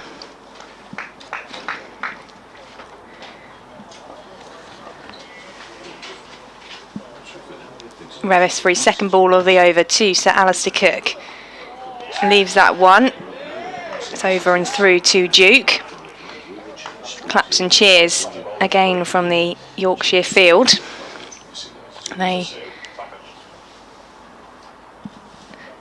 had the better of the day yesterday, but it's definitely been Essex's mornings, taking those final wickets they needed of the Yorkshire lineup. David Milan's second ball of the day. Harry Brook eventually out as Revis comes in to Sir Alistair Cook. And again we see that lovely cut shot from Cook, which will run away to the boundary. I think it might just stop short. It's a slow outfield over in front of that Felsted School stand. And the batters will take 3 runs.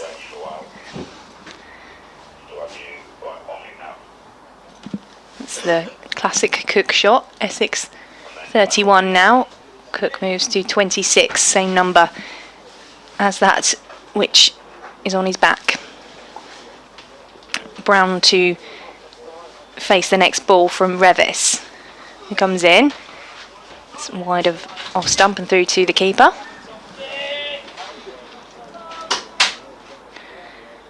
I was going to try and get to a couple of emails, but I can't see the mouse on my screen, so we'll leave that for the moment. We've had 4 balls of this over so far. The 3 for Sir Alistair Cook, the only ones to be scored from it. Revis from the Hayes close end begins his run up past the umpire to Brown. Brown hits that one into the covers. It's stopped by the fielder for no run, but nice looking shot from Nick Brown. Quite a character, Nick Brown. Had a good chat with him on Around the Wicket on BBC Essex towards the end of last summer. And when Essex win, he is the man who sings to the rest of the team. Don't think we'll be seeing that from him this weekend. As Revis comes in to Brown, leaves that one wide of Ostap again through to the keeper. That's the end of the Revis over. So no Charlie Puth, one call away from Nick Brown at the moment. As Essex finished that over on 31 without loss. Brown on 5, so Alistair Cook on 26. And that's 12 overs of the Essex innings gone. They trail by 31 runs. Yeah, 62 overs remaining. Probably not quite 62 mouthfuls remaining here in the lunchtime commentary box. Tom Best just having a chat with Joe Root. And Stephen Patterson in on that as well. Deficit still 31, they haven't lost a wicket yet. With Brown 5 and Cook 26. Just going to be a change in the field. Jordan Thompson being brought across from mid-wicket. They're leaving that vacant. They're sending Dimmock, Curran and Ratney out to sweep on the cover boundary, and Jordan Thompson's been brought across to a short extra cover. Curran and Ratner is going to come into play with the first delivery. Cook being given a bit of width and driven into the covers for a single.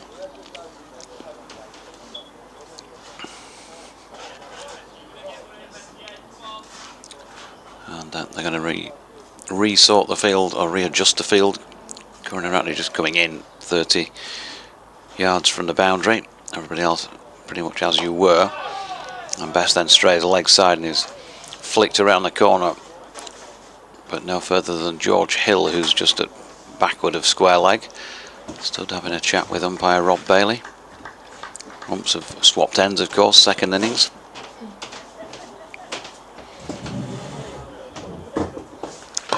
Best again.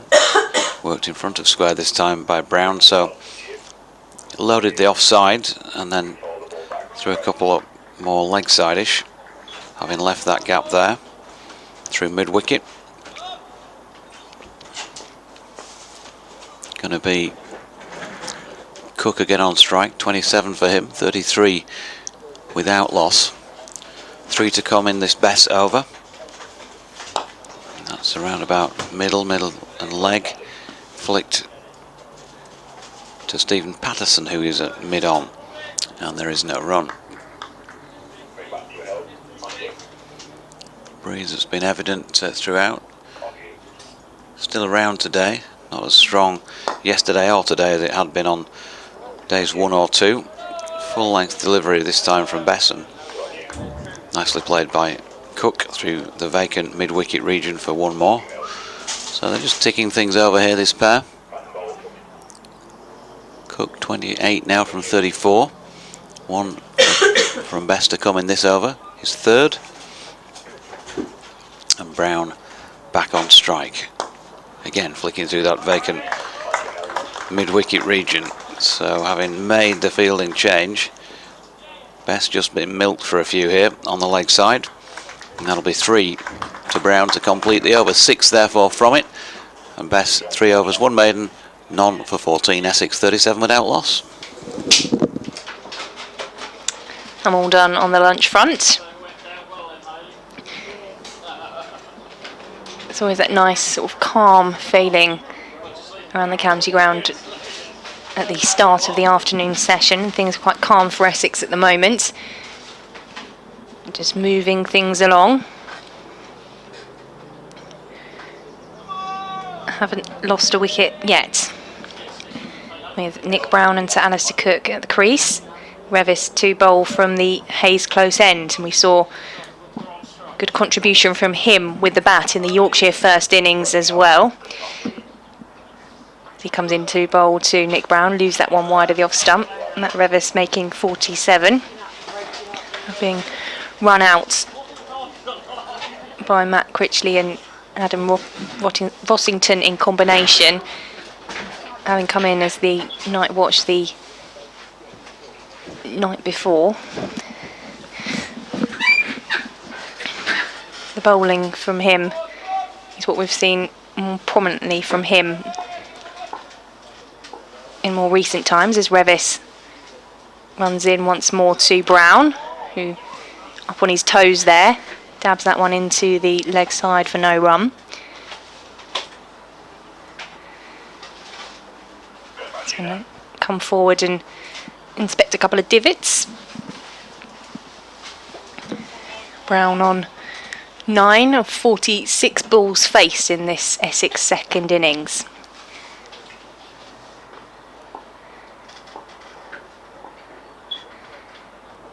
Revis around the wickets to Brown, plays that one off his legs. It just drops into the onside. No run at gain for Nick Brown, so 3 dot balls in this over so far. We saw earlier from Yorkshire Harry Brook making 123 before he was caught by the wicketkeeper Rossington off the bowling of Sam Cook. Harry Duke caught Cook, bowled Harmer for 12. Tom Best caught Rossington, bowled Snater as Revis comes in to Brown, who just gets low and drives that one to mid-off. No run, but a nice shot from Nick Brown. And then the final man out for Yorkshire, Jordan Thompson, was bowled Harmer, not the final man out, but that was 465 in the Yorkshire first innings. Before we saw Nick Brown and Sir Alistair Cook come to the crease, who are still there now. Revis into Brown, who leaves that one through to Duke with the gloves for Yorkshire. 5th dot ball of the over. Essex still 37.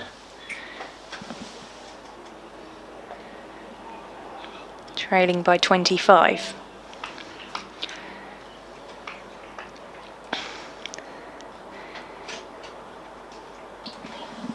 Stephen Patterson just sending a man out to the deep square leg boundary in preparation for the final ball of this Matt Revis over.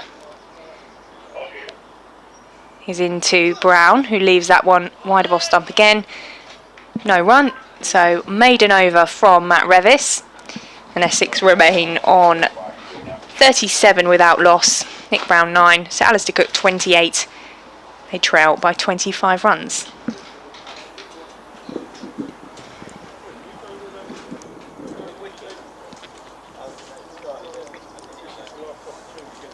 When you're quite ready. How was your burger? Burger was good. Chips are still going down from time to time. And Bess has been pretty good this season so far, per se, for Yorkshire. 3 wickets in the first innings here. None yet in this second so far. He's just thrown one up, and that was driven hard by Sir Alistair Cook straight at James Wharton, and I think that might have caught him amidships. As usual, there is a bit of giggling and laughter going on, and Adam Lyth, I'm not sure what he thought patting him on the back would do.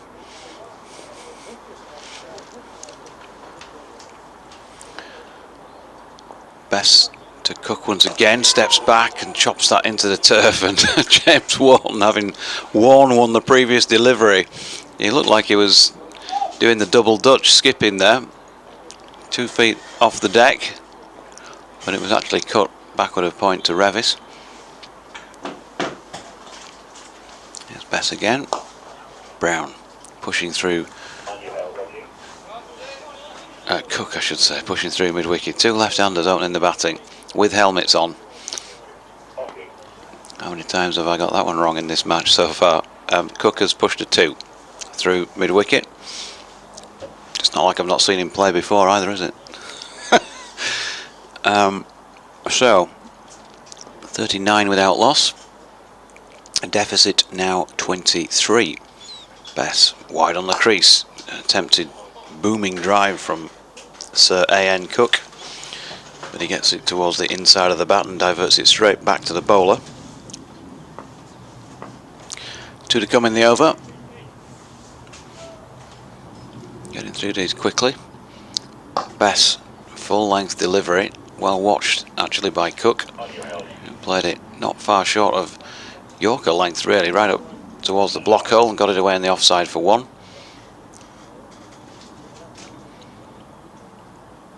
Last one to come, while prospects of a result other than a draw seem very, very slim. Here's at least a lovely afternoon in Chelmsford as Brown this time drops this into the turf in front of him, and that's the end of the over. 40 without loss. Let you get back to your chips as the players swap ends and Sir Alistair Cook and Nick Brown gather in the middle to have a brief chat between overs. Brown on 9 and Sir Alistair Cook on 31. Sack, as I think they refer to him in the changing rooms here at Essex.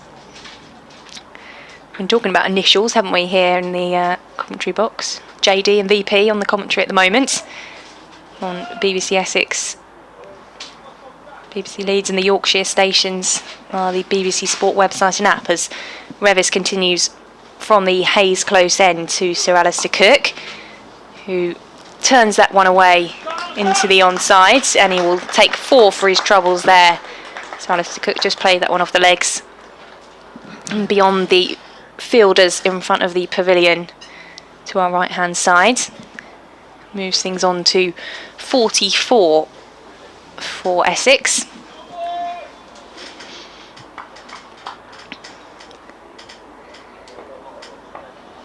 Batting in the afternoon sunshine here at Chelmsford. Second ball of the over from Revis. Cook again with that turn into the onside. This time it will be picked up in the field for no run. No ball, I think. Signal of a no ball yet from the umpire to the scorebox to our left hand side. So extras on the board for Essex as well. Revis to Cook, that one's wide of off stump through to the keeper for no run.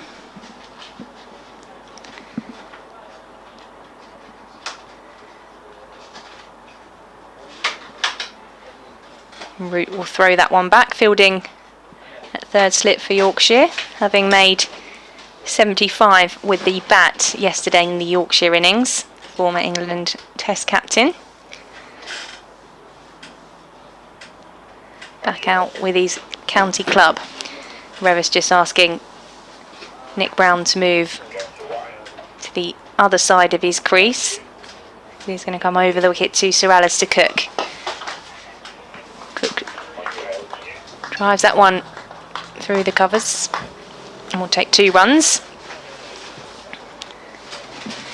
Move Essex on to 48. Cook now 37 off 43. Scoring much quicker than his opening partner, but from these scores so far this season for the 2 of them, you wouldn't be surprised by that. Alistair Cook with 107 in the first innings here against Yorkshire. Revis into Cook. Defends that one away into the onside for no run.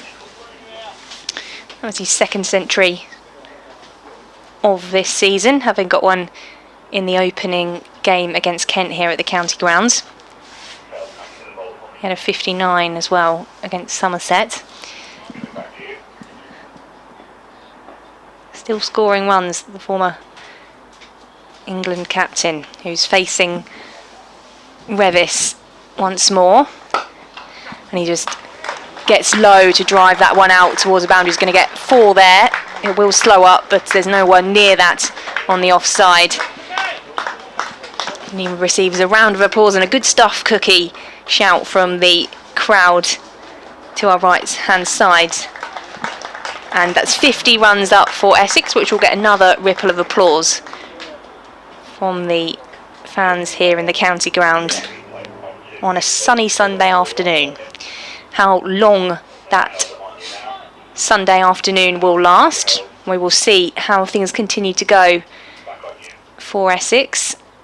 As Revis into Cook with a bouncer, and that's over the head of Duke, and it's away for four. No ball signalled as well. So an expensive overs in terms of extras from Revis,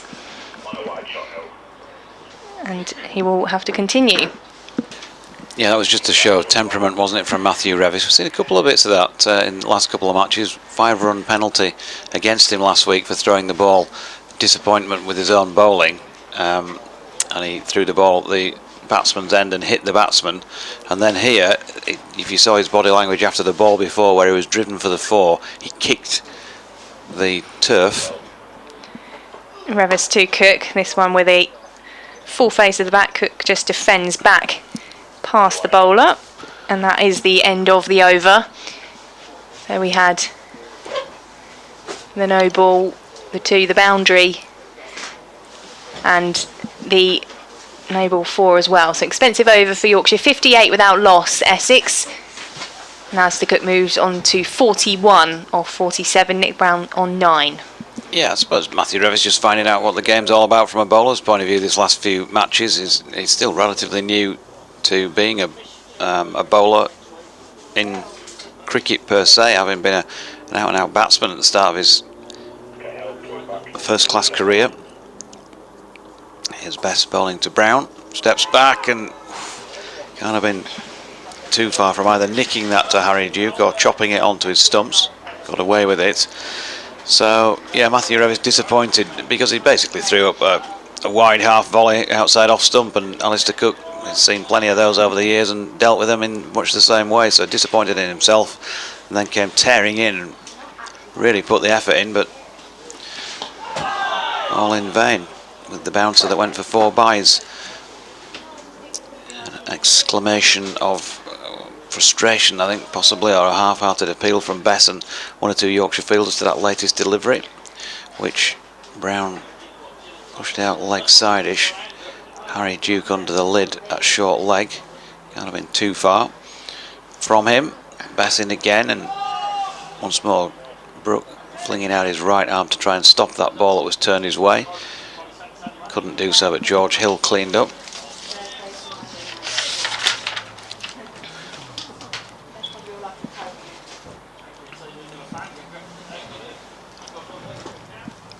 Bess again,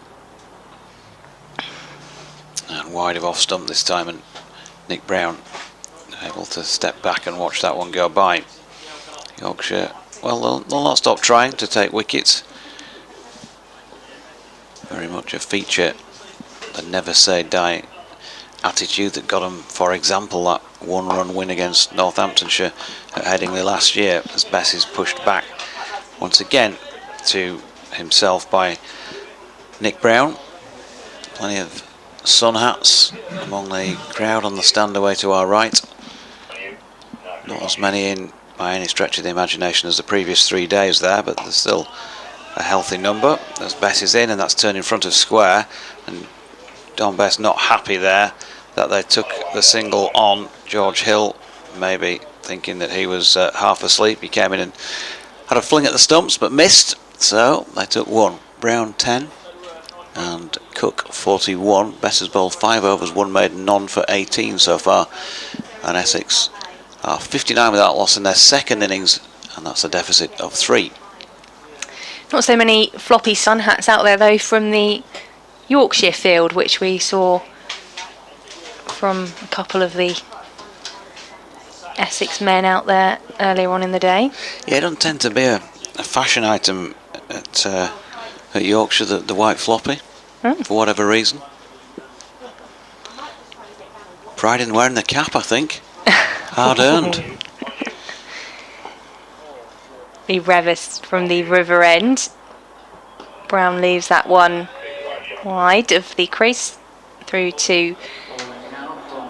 Oh, no, I beg your pardon. We have had a change in the the bowling from the River End.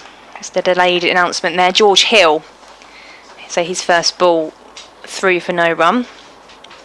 You can see the 18 on the back of his shirt now as he walks back to his bowling mark. So Revis out of the attack. Hill into Brown. Brown just faces up, plays that one back to Hill. Along the pitch for no run.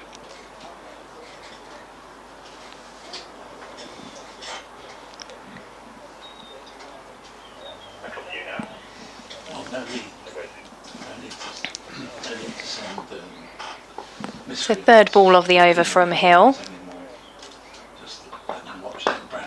Nick Brown defends that one.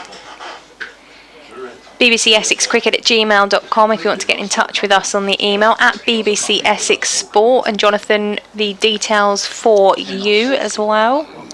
You mean you've not revised them yet? I keep getting confused with the email and I don't want to give out the wrong thing. BBC West Yorkshire Sport at gmail.com. Write it down as Hill comes in. And Brown leaves that one, kept lower that time from Hill. That's 4 dot balls from him so far. BBC West Yorkshire Sport at gmail.com if you would like to email us this afternoon. Coming to you on BBC Essex, BBC Leeds and the Yorkshire stations via the BBC Sport website and app. You've got some updates to do into the Leeds commentary? I've got one to do at 2:30 into the music programme and then one to do at 2:45. As Brown defends another Hill ball for a dot. Which will be half-time, won't it, in the football, which reminds me I need to check on, well, do I need to check on what's going on? Let's check.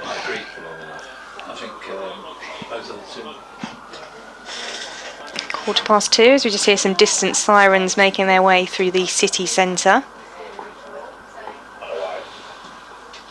Here in the county city of Chelmsford as Hill through to Brown, who leaves that last ball of the over. So a maiden for Hill, having started his first over from the Hayes close end. Essex remain 59 without loss. And I think we've lost the live stream in front of us, so I'll maybe fiddle around with the TV screen while you do your next over. Yep, you do some fiddling. Do my level best to keep things going here. Arsenal versus Leeds was a 2 o'clock kickoff, wasn't it?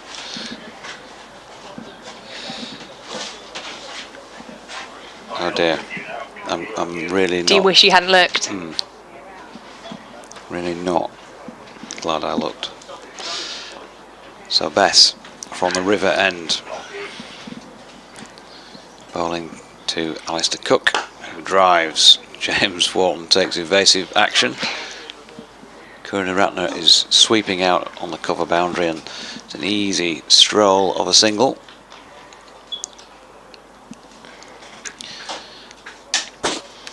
Who's he out there for? Have you sussed that one out yet?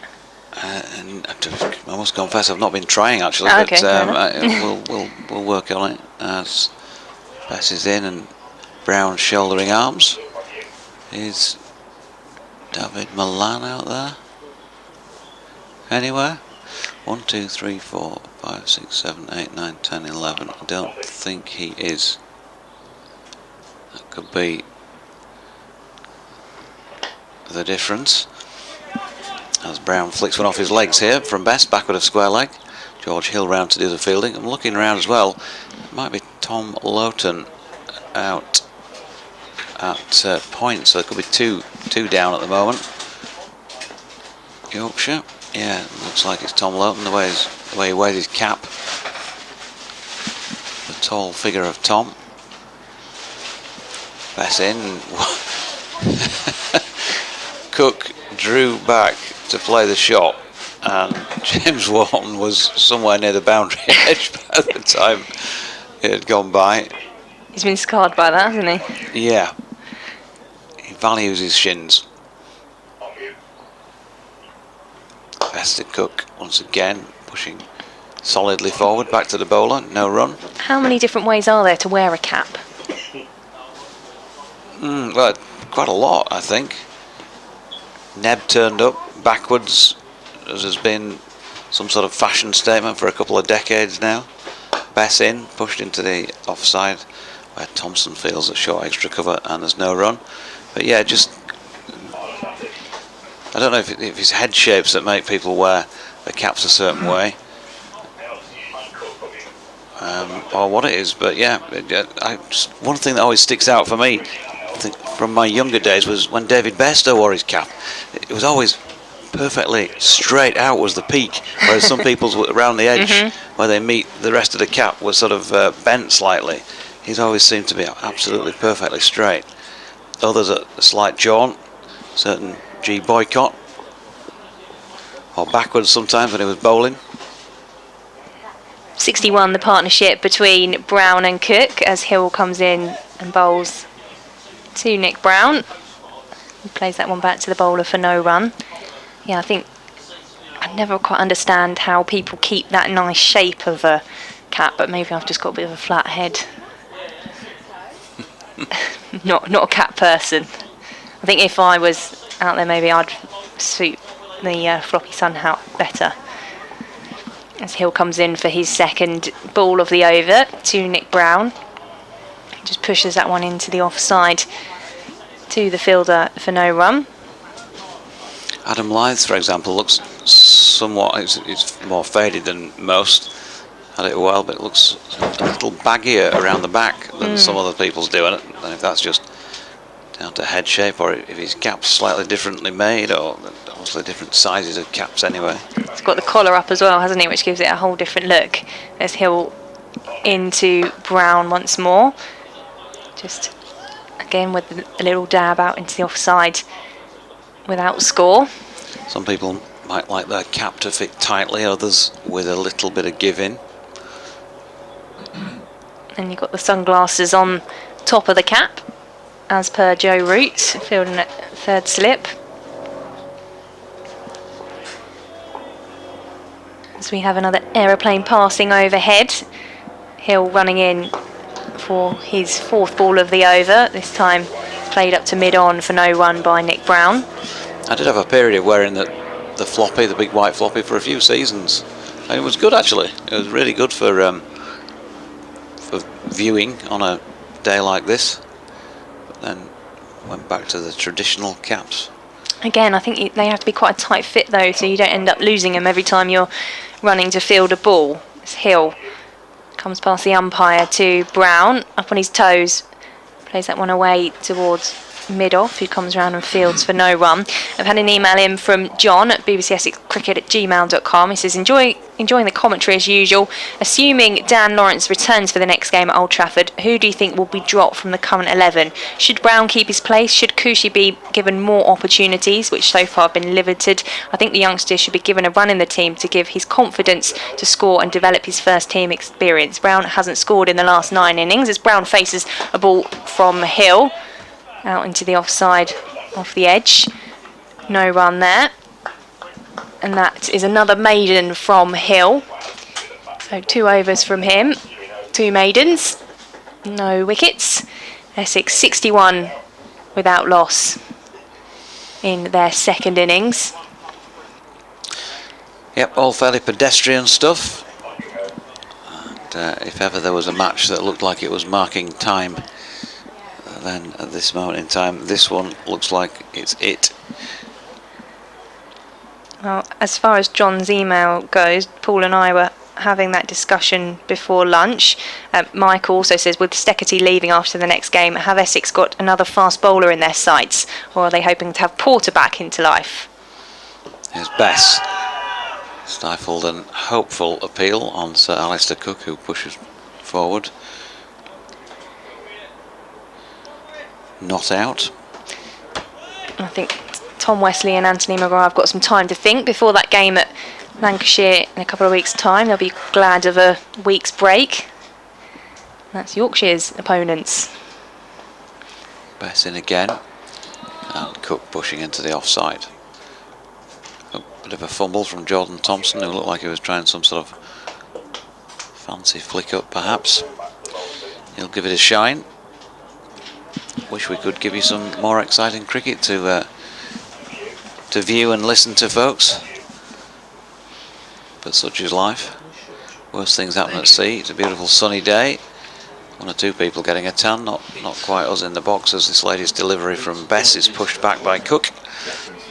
1970s. 60s, if you don't mind.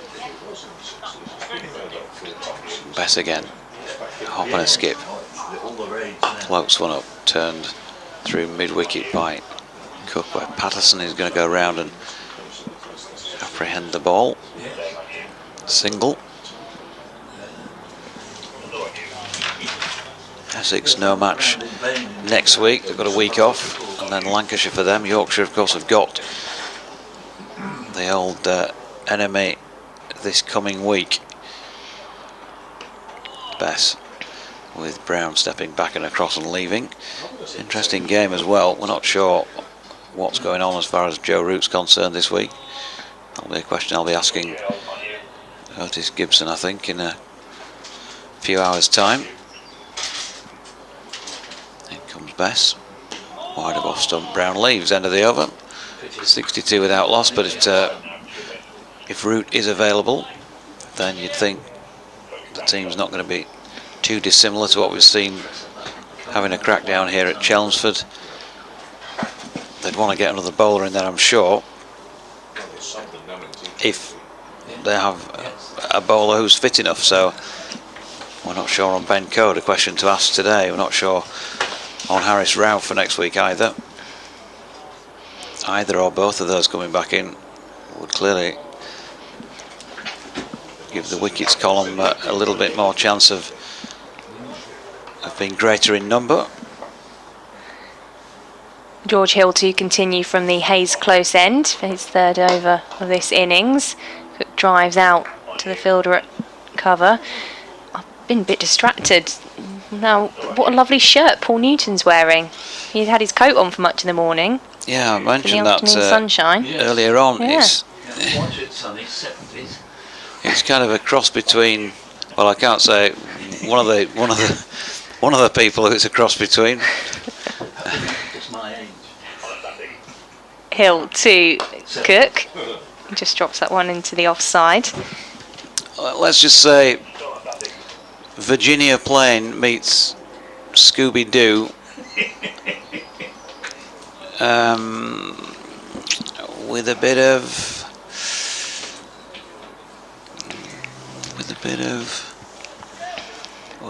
bit of Alvin Stardust thrown in. I must have missed the great unveiling earlier as Hill to Cook once more. Cook has a flash at that one. It comes through to Duke, who was tumbling away to stop it. And Cook will just walk away from his crease and gather his thoughts after that one. Get quite low. Essex 62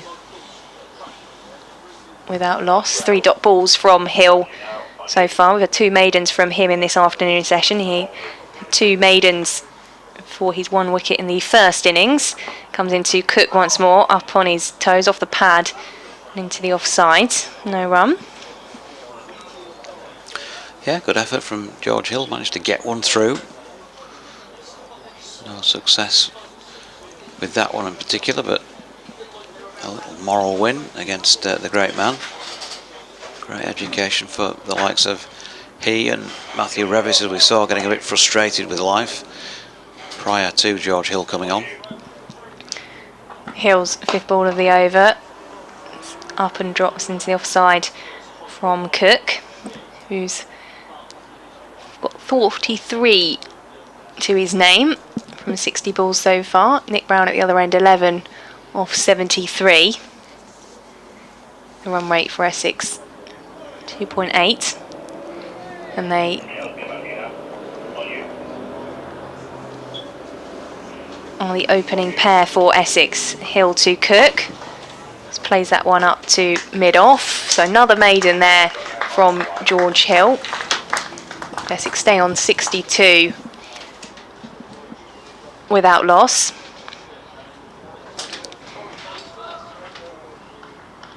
at the end of that over. Yeah, George Hill with the 1 wicket from that first innings. Thompson 3, Patterson 2, Revis 1, Bess 3, who I think we're going to see continuing from the River End. And we are all level in terms of scores in the coming into the 23rd over. Bess from the River End to Brown, who leaves that one through to Duke. Shouts from the fielders. You feel Bess is inching closer. Jonathan's just going to do an update into the music programme, as he said, as we approach 2:30 here on this Sunday afternoon in May. Bess to Brown, who comes forwards and lets that one go.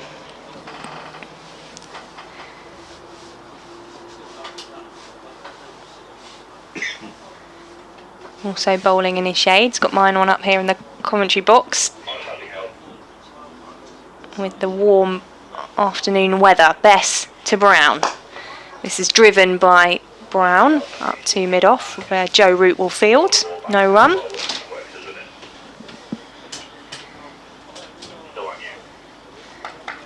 Brown just settling into things. 11 off his 76 balls. Currently on strike to Don Bess. Comes forward this time, plays it back down the pitch to Bess, who picks up. Joe Root just putting his arm over in the field in front of us, having a bit of a stretch. Perhaps we might see something from him as Bess comes in for his 5th ball of the over. This time Brown takes a step back and cuts that away. Square of the wicket in the offside, takes a single, move himself onto 12, and Essex onto 63, a lead of 1.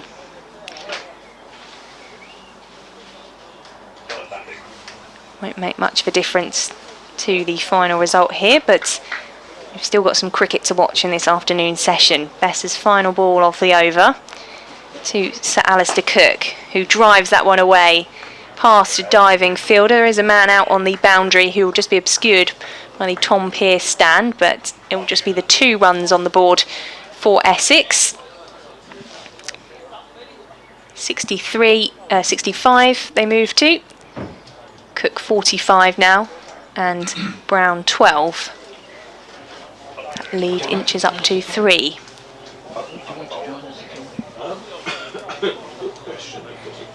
Another quick over from Don Bess.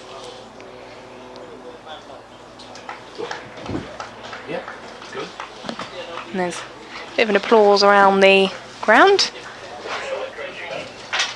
I'm not entirely sure for what. But Hill will continue from the Hayes close end to Nick Brown. Forward defensive shot from him.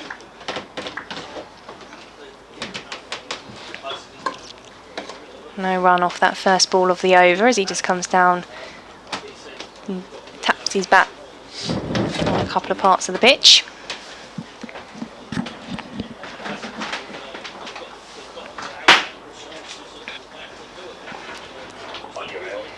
Listening to commentary of Essex against Yorkshire as Hill comes in, and that's wide of the off stump left by Nick Brown.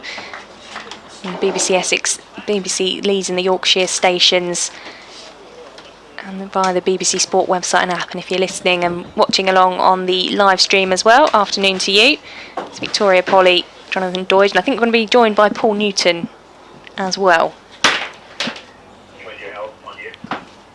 So 2 drop balls off this over so far from George Hill.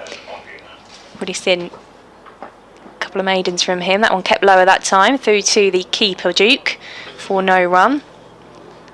Yes, 3 maidens in the 3 overs we've seen so far from George Hill. And if I was doing my scoring, as I've spent so many years doing whilst watching cricket, it would look very satisfying in the scorebook with the 3 maidens joined up in front of me. Oh, we're going to see another one. As Hill with his 4th ball of the over, this time Brown on his toes, tucks that one into the onside to straight at the fielder Wharton for no run. Just got a match that's heading for a draw, which has been almost inevitable really. He's just going to come forward and have a bit of a chat with Sir Alistair Cook. Well, they both came forward there to do a bit of gardening, met in the middle, and back to his crease, Nick Brown.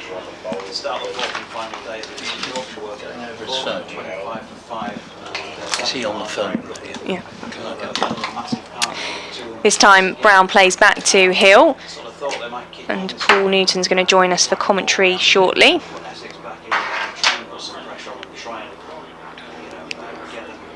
To see what we might see from Essex in this second innings, and how long, more importantly, we will see from Essex. Oh, sorry.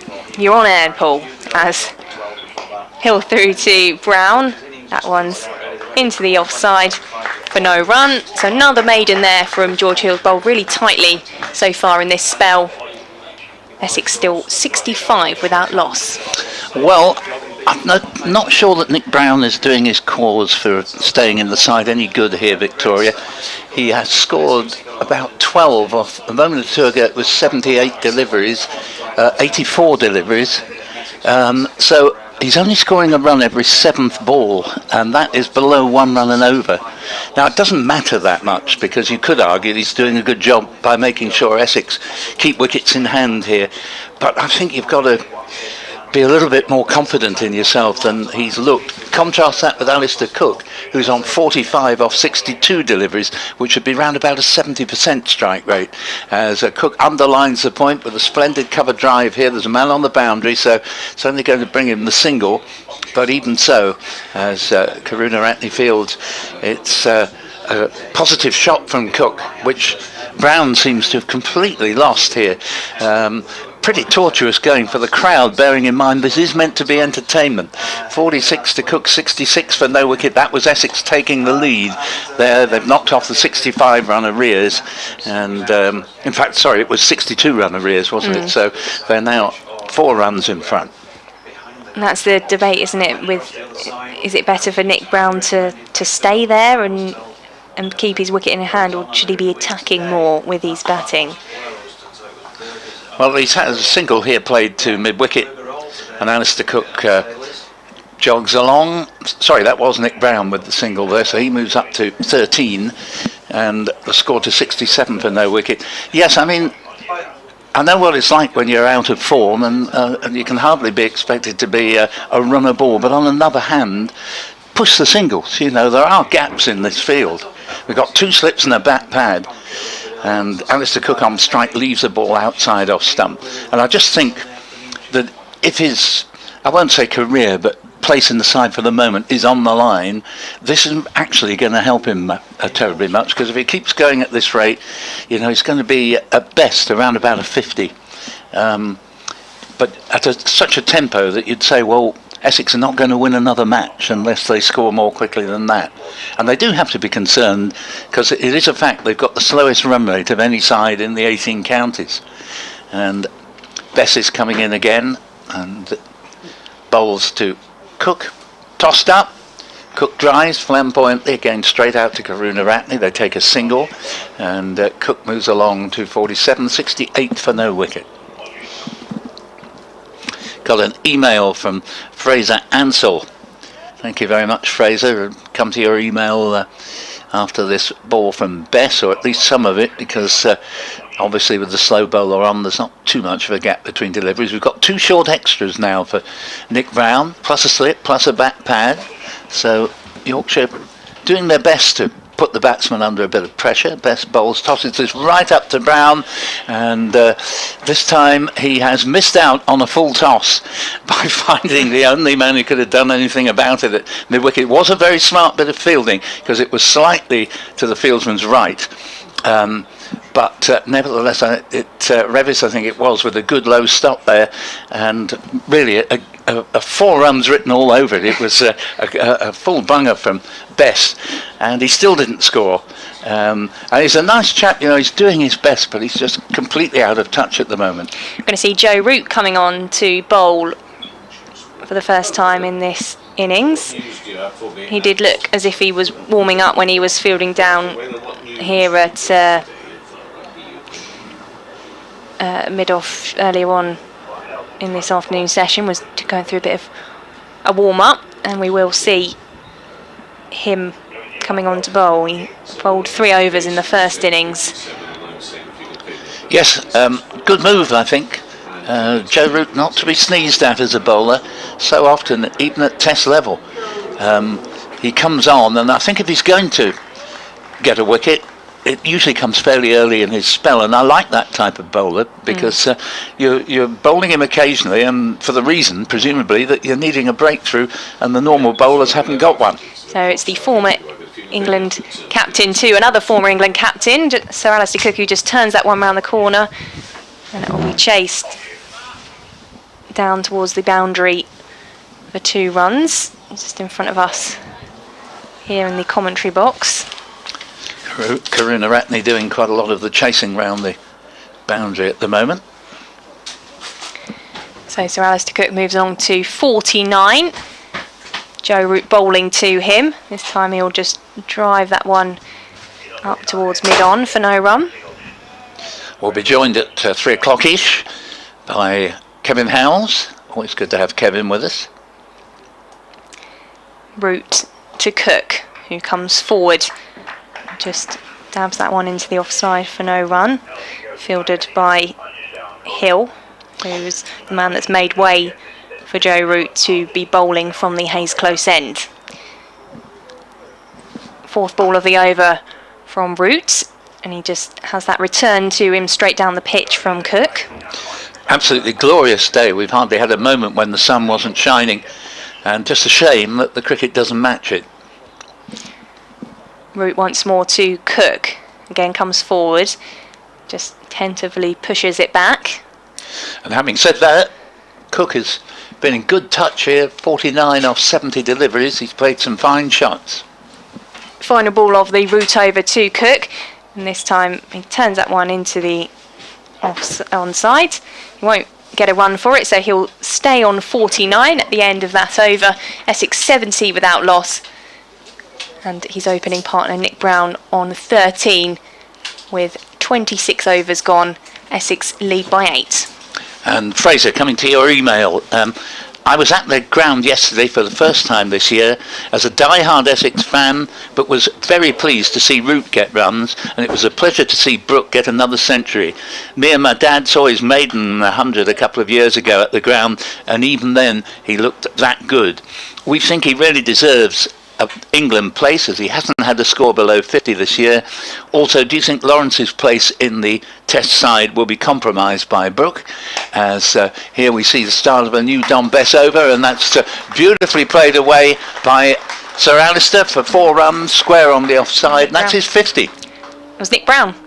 Sorry, Nice it's shot Nick from Brown. You're quite right, my mistake. It was a race Sir Alistair Cook style shot though, wasn't it? Well, it was a loose delivery, but fair play to the man. He got hold of that beautifully. Square to the point boundary, and just hope that that gives him the confidence to begin to not go berserk or anything like that, but just take a few runs, push a few singles. That his first boundary, as here is Bess in bowling to him again, and he plays it back down the pitch. There's no run. 74 for no wicket. So correcting myself, Sir Alistair is still 1 shy of 50, but a good 50 it'll be, however much you have to say that the game has rather meandered to a tame draw in the course of the day's play. As Bess is in, bowls to Brown, plays it to mid-on. There's no run there, and score remaining at 74 for no wicket in the 27th. And just to answer 1 or 2 of Fraser's points there, I agree with you, Fraser, that it was a lovely innings, particularly the one from Brooke yesterday, as well as Root also played. David Milan also making a very good 87 not out before he was out to the second ball of the day today, as Brown plays the next ball back to the bowler. Yes, I think Dan Lawrence's place will potentially be under the microscope. Has come back to that point after the next delivery from Bess. Brown leaves, and it didn't miss the off stump by much, but good judgment. Obviously, competition means that you should always have to work for your place. And of course, he's been injured, which hasn't helped his cause. Hadn't made a brilliant start to the season in county cricket. He hasn't really made a score of note. So, yeah, you know, it will become a little bit of a choice between the two, I suspect, as Bess comes around the wicket bowls, and that ball nicely taken by Duke. Also, what we will see in terms of the shuffling of the batting lineups and where Root is possibly going to bat at number 4, Stokes as well, with the possible change. So I guess they'll be thinking about who is going to fit in where and at what number in terms of an England lineup. It would be nice to think that both Brooke and Lawrence could play, because both of them are very attractive players who are stroke players and likely to keep the tempo on the high side compared to many. I mean, England have had so many batsmen opening in recent times who are very, very slow, and I think the problem with that is not only do you not get the chance to get on top of the bowling, you put your partners under pressure, you know, to be scoring all the runs, and it isn't really fair on them. We've got a drinks break, so you're not missing any cricket. Scores 74 from their wicket, which means Essex are 12 runs in front, with Cook 49 and Brown on 17. Obviously, as you've said, Root and Stokes will both bat in the top 6. So you've got sort of 3 and 5 potentially open, but Johnny Bairstow probably gets one of those 2 places. So there probably will, when it comes to it, only be room for one of the 2 of Lawrence and Brooke in the side. Well, Harry Brooks certainly helped his cause here at the county grounds, as he's often enjoyed his innings here in Chelmsford. Now, we have a slightly alarming email from Michael Biswell, who says, "We have lost you." Oh no. Then again, we've had 2 subsequent emails that seem to be hearing us. John Simmons, Biz Nick Brown, says, "Hi team, Nick Brown is boring the pants off me." Hope you've got a spare pair at the ready. You say Essex will not win any 4-day matches because some of their batsmen bat too slow. They just bat for their positions and not for the team. Open with Cook and Walter will help. Others need to score a bit quicker. Yeah, I wouldn't accuse them for a moment of not batting for the team, but I just think the whole team, by and large, have, because perhaps the side are not in the best of form, they're all sort of digging in, trying to do their best for the team, but I think there needs to be some sort of talk in the dressing room. Come on, chaps, no one's asking you to throw your wicket away, but can we get that scoring rate up to 3 and over? It's the balance between keeping your wicket and not collapsing, as we have seen occasions so far this season from Essex, but also attacking and going out with intent, which, as Paul was saying, won't matter too much in this innings today, because it does look like we are heading for a draw. But so far this season for Essex, it has been slow in terms of run scoring. So Alistair Cook to take strike, 49 to his name, and it will be Joe Root to continue from the Hayes close end. These 2 who will know each other very, very well. Root to Cook, who leaves that one wide of off stump, through to Duke. Still on 49, Alistair. Yes, if anybody is hearing us loud and clear, if you wouldn't mind just dropping us a line, giving us the OK. Michael Biswell saying that he can't get us at the moment. Root to Cook, who steps back and just nudges that one into the offside for no run, just steps away from his crease. And have been in this position many times before, Sir Alistair Cook. To face the 3rd ball of the over from Joe Root. This time he turns that one past short leg into the onside for no run. Joe Root rolling up his long sleeve. There are a few long sleeves around out there in the Yorkshire field, in the Chelmsford sunshine, as Root bowls to Cook again. Comes forward off the edge and into the offside. There's a couple of shouts there from the Yorkshire field, who felt that might have done something. Lovely day here in Chelmsford. There is still sort of quite a chilly breeze, and that's, I think, why some of the long sleeve shirts are being worn.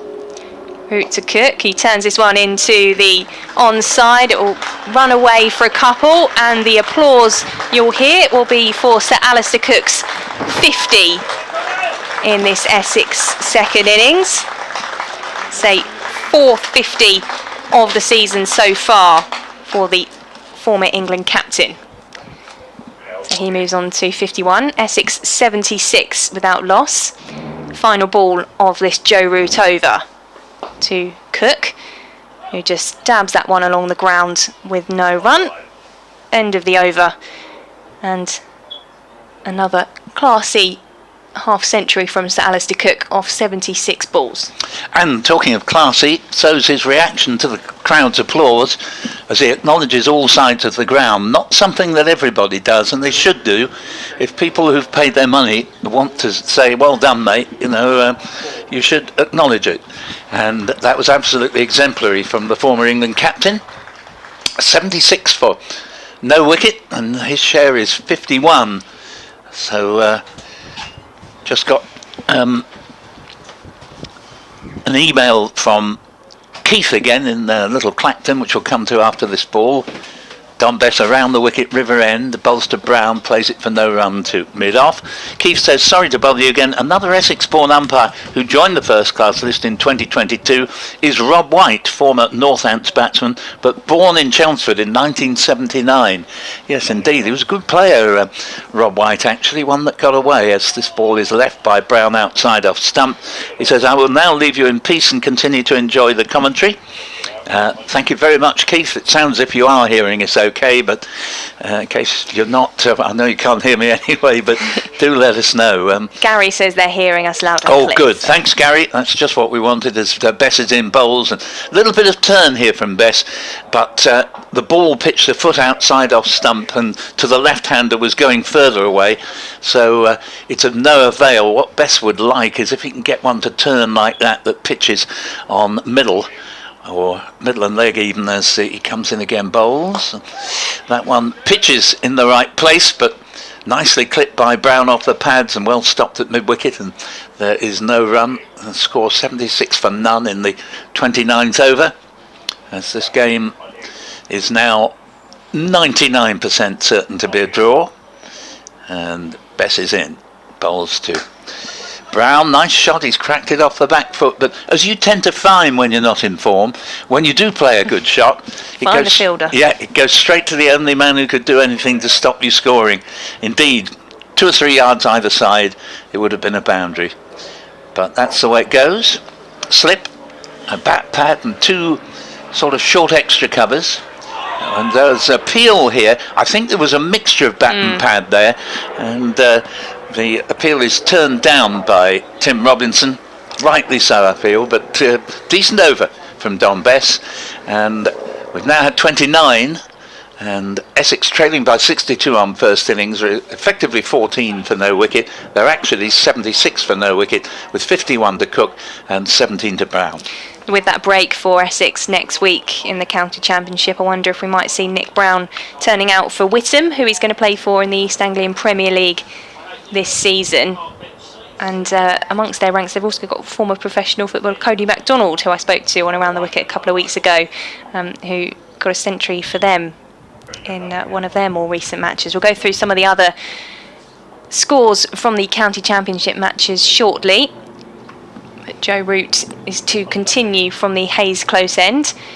Once again, the Root to Cook combination, as Cook just steps across and leaves that one through to Harry Duke with the gloves behind the stumps for Yorkshire. Second ball of the over from Root. Tosses that one up for Cook. Tries to drive it to the covers, stopped by the man in the field, Revis, out there. Thanks to Barry Banks, who also says, hi everyone, loud and clear here on the Isle of Wight, smashing commentary. Thank you very much. Hope the weather's nice there, as Root comes into Cook, who turns that one away towards fine leg. Barry signs off Isle of Wight shrimper, not to be confused with the Lusitano. They're everywhere, the shrimpers, as Root comes into Cook, who turns that one away again towards the fine leg boundary. And there is a fielder down there, but he won't stop it. It will go for 4 runs to Sir Alistair Cook. Well, that was delightful from Alistair Cook. It was outside leg stump, and he just almost let the ball kiss the bat. There's no more than that, but you only have to help a spinner on the way, and it very often does go all the way to the boundary. So he'll keep his strike, so Alistair Cook. He tries to turn that one again. It comes off the pad and drops out into the offside. No run there. Essex 80 now without loss, with a lead of 18. Cook taps his bat a couple of times as he waits for this route delivery. He tries the same turn into the onside. It will be stopped this time by the man at short leg. And so that's how Essex will finish the end of the route over, just the 4 off it. So 80 without loss. Cook 55 and Brown 17. Thanks also to Kevin Room and the dirty one, who says, hang on, Kevin says all loud and clear on the stream. Cook back to form. Thank you, Kevin. Now, what is it to the dirty one says? Commentary down on the BBC website, but working on the YouTube stream. So obviously there has been somewhere a problem. I'm afraid there's not a lot we can do about it while we're commentating. Not sure. Obviously, some people are saying absolutely loud and clear as Don Bess bowls a dot ball to Nick Brown. The ball steered down to root at mid-off. Score remaining at 80 for no wicket.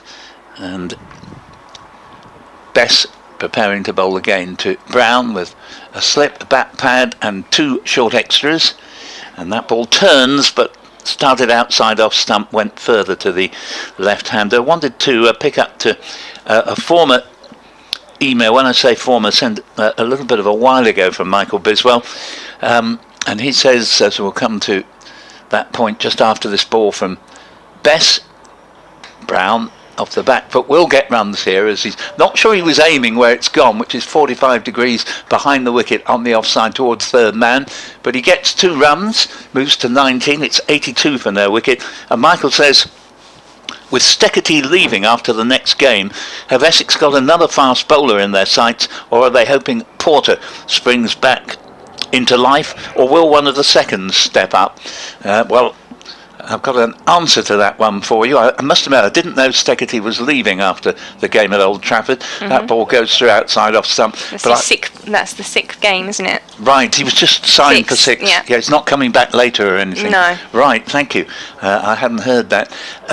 But what I have heard, because I was talking to Tom Wesley about it only yesterday, I asked him whether Jamie Porter was fit or whether he got an injury, as this next ball is hit into the offside. There's no run.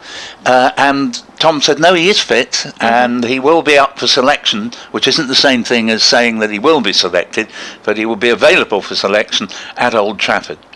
And I think he should come back into the side as this ball is tossed up, and they're going to get runs here. Nick Brown is going to pick up at least his 2nd helping of 2 in the over, possibly even coming back for a 3rd, and really they could have done if they'd been really keen, but Sir Alistair, not noted for great sprinting, I think had already decided I'll keep the bowling for the start of the next over.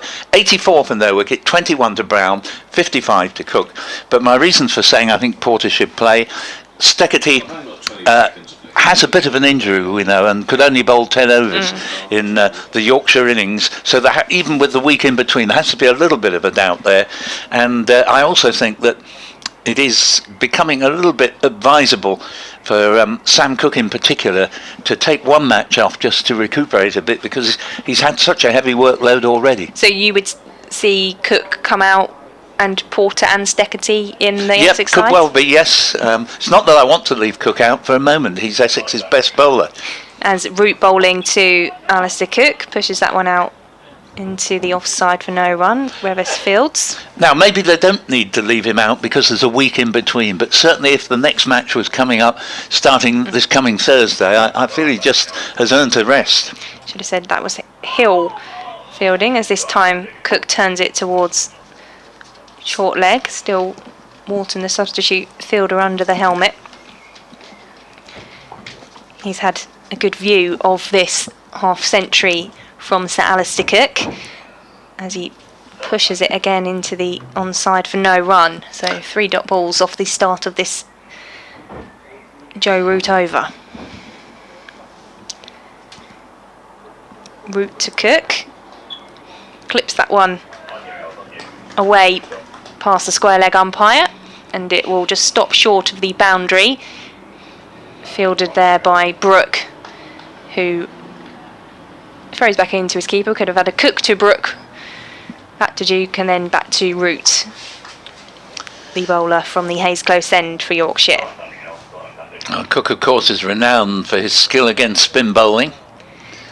Up against his mate Root. This time he comes forward and just drops that one into the pitch for no run, which Duke will come across into the offside and collect. Cook, of course, knows that Root will constantly remind him if he were to get Cook out. Good mates, these two. Root to Cook. Off the edge into the offside for no run. Just the two off the over for Sir Alistair Cook. Essex 86 without loss. Cook 57, Brown 21. And that is 32 overs of this Essex innings. They lead by 24. Yeah, I'm hoping Simon Harmer will have a decent game at Old Trafford. It is normally the case that Old Trafford is a pitch where spin can come to the fore, most notably in 1956 when Jim Laker took his celebrated 19 for 90, which has remained the best figures ever recorded in Test cricket or any other first-class cricket, as Bess will continue around the wicket from the river end, bowling initially to Nick Brown, who's clipped the ball to mid-on. There's no run there. Brown 21, yeah, he's got his 100 up now off 106 deliveries. Not the way he would like to. Not the 100 up he wants. But he's knuckled down here, 86 for no wicket on the board with Cook on 57. And Brown, studious in defence here, plays the ball back down the pitch. I think Yorkshire quite rightly figuring that on a hot afternoon it's time to bowl the spinners, knowing that this game is bound to be a draw now. And Bess is in again, bowls, and that's a leave outside off stump. 86 for no wicket constitutes a lead of 24. 3 o'clock on the dot here at the county ground. You want to carry on following that game, and that looks still plenty of the members to our right hand side sitting in the sunshine. Sparsely populated the county ground compared to yesterday in terms of spectators. Bess bowls, and Brown attempts to force us into the offside and misses, a play and a miss. Nicely taken by Harry Duke, but the luck riding with Brown just didn't edge that, which he easily might have done. And still got this field of a slip, a bat pad and 2 short extras. As Bess again is in and bowls to Brown, and Brown turns it into the leg side. Actually it comes off the shins of the back pad, and again there is no run, so 86 for no wicket. Tom Wesley due in at 3, and the Centurion Paul Walter at 4, Matt Critchley 5, as moot point whether they get a bat, because at the moment a wicket doesn't look particularly likely, as Brown ends the over by clipping the ball straight to mid-wicket. So end of the over, and in 33 overs Essex are 86 for no wicket. If it stays this way in terms of Essex keeping wickets in hand, how long do you think we might go? Well, 10 to 5 is a traditional time that the players shake hands. It's at that point where effectively they will have declared, and that will take time up to 5 o'clock, and it is then permissible for the two sides, if they both agree that the result cannot be achieved, they shake hands, wish each other a happy Christmas, and depart into the night. As we saw just after 5 o'clock last week with Essex against Northamptonshire, as Root bowls to Cook, who drives that one into the offside past the tumbling Hill, who went to stop it. It was backed up by the mid-off fielder who came across to collect. No run for the Knights off that first ball of the over.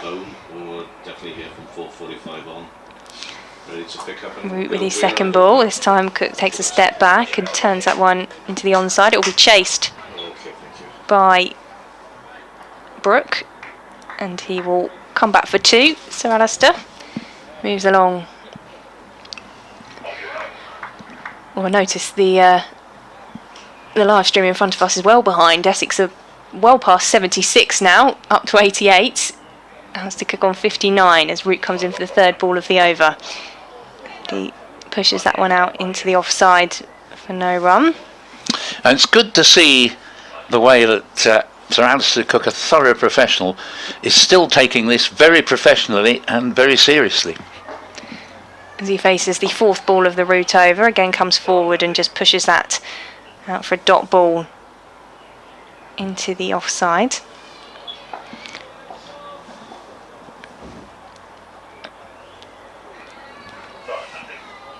Root to his predecessor in terms of the England captain, with another dot ball to keep the Essex score at 88. Cook just steps away before facing the next ball, surveys the leg side field. Seeing what the field placement is like, and he will turn that one just past short leg for no run. And that is the end of the Root over, so 2 off of it. Essex 88 without loss. And that is 34 overs gone. Heard from Graham Friend on BBC Essex Cricket at gmail.com, and Graham says, I can hear you loud and clear in sunny Sheringham whilst watching on YouTube. All good here, great coverage as usual, best regards Graham, North Norfolk shrimper. There's more and more shrimpers coming out, and of course Sheringham is one of my favourite places, a lovely spot on the North Norfolk coast and host to the North Norfolk Railway, a steam railway, which is one of my passions, if you like, certainly hobbies. I've spent many a happy time up there. As here is Bess continuing. And first ball is played back to the bowler, just checking if Kevin will be able to... No, apparently it's all gone south. Yorkshire's quite a nice place as well for steam railway, isn't it? It is indeed, the North York Moors Railway at Gromont. Wonderful spot. As this next ball is just defended into the onside. You've also got the Keighley and Worth Valley Railway, the scene where the Railway Children was filmed, and they've redone that actually recently. I think Jenny Agutter also had a role in the more recent version. She did. As the next ball is played into the offside, Nick Brown will pick up a rare single, moves along to 22 off, how many is he now? 114 deliveries, and Cook 59 off 95.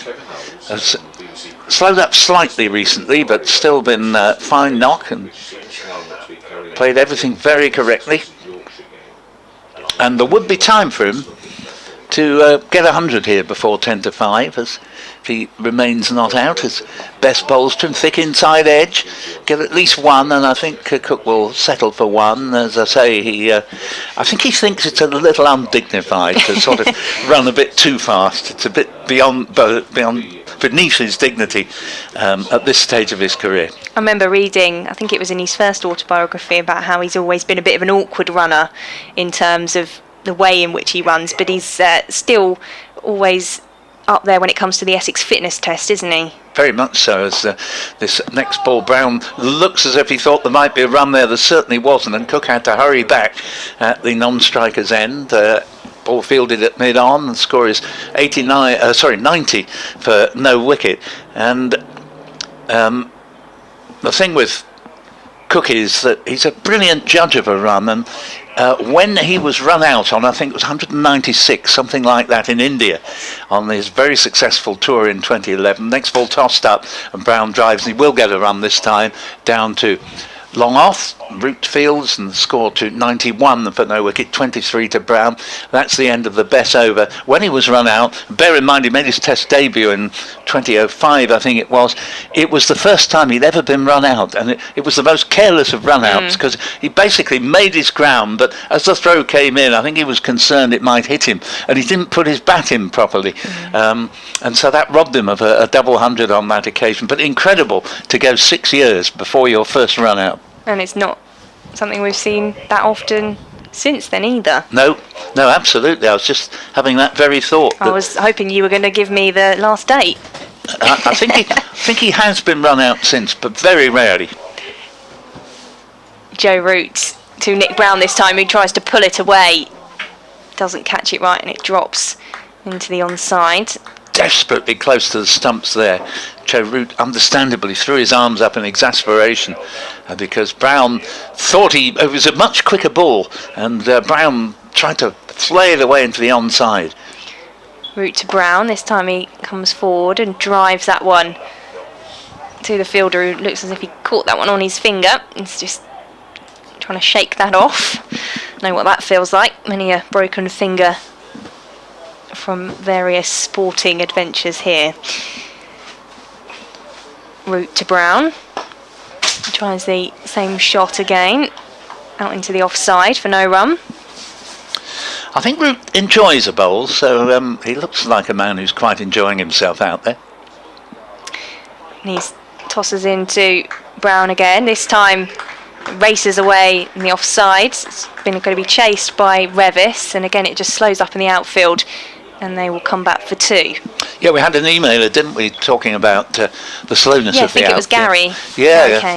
Yes, well, you're right, Gary, because I mean Brown's a very strong man, even though he hasn't played many aggressive shots, but that was one, and it would normally have got him 4 runs. Root to Brown. Some more shouts as that one is just pushed into the offside. Just having a look at the emails to see how we're doing in terms of the commentary via the BBC Sport website and app.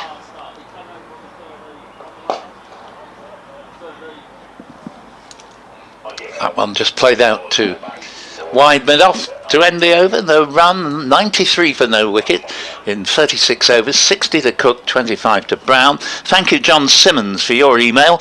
You say, hi team, who should open with Cook at Old Trafford, bearing in mind the wicket there is quicker and bouncier, and is Dan Lawrence fit to play, and who should make way? Thank you. Well, we're not absolutely sure whether Dan Lawrence will be fit, but I get the impression they think with a week off in between that he may well make it back, and we certainly hope he does. On your other point, if Brown isn't selected to open with Cook, then for me the obvious replacement would be Paul Walter.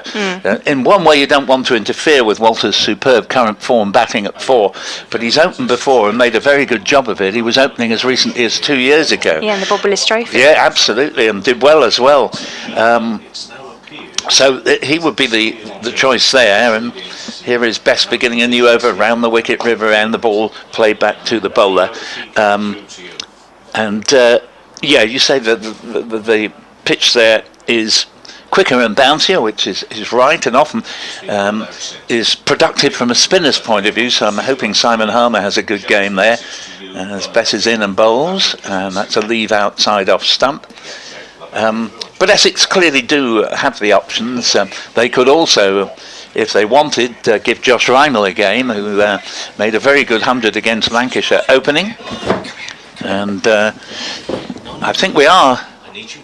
No, we're not going to get Kevin Howes. Sorry, I misread the signs. This ball is played into the offside, and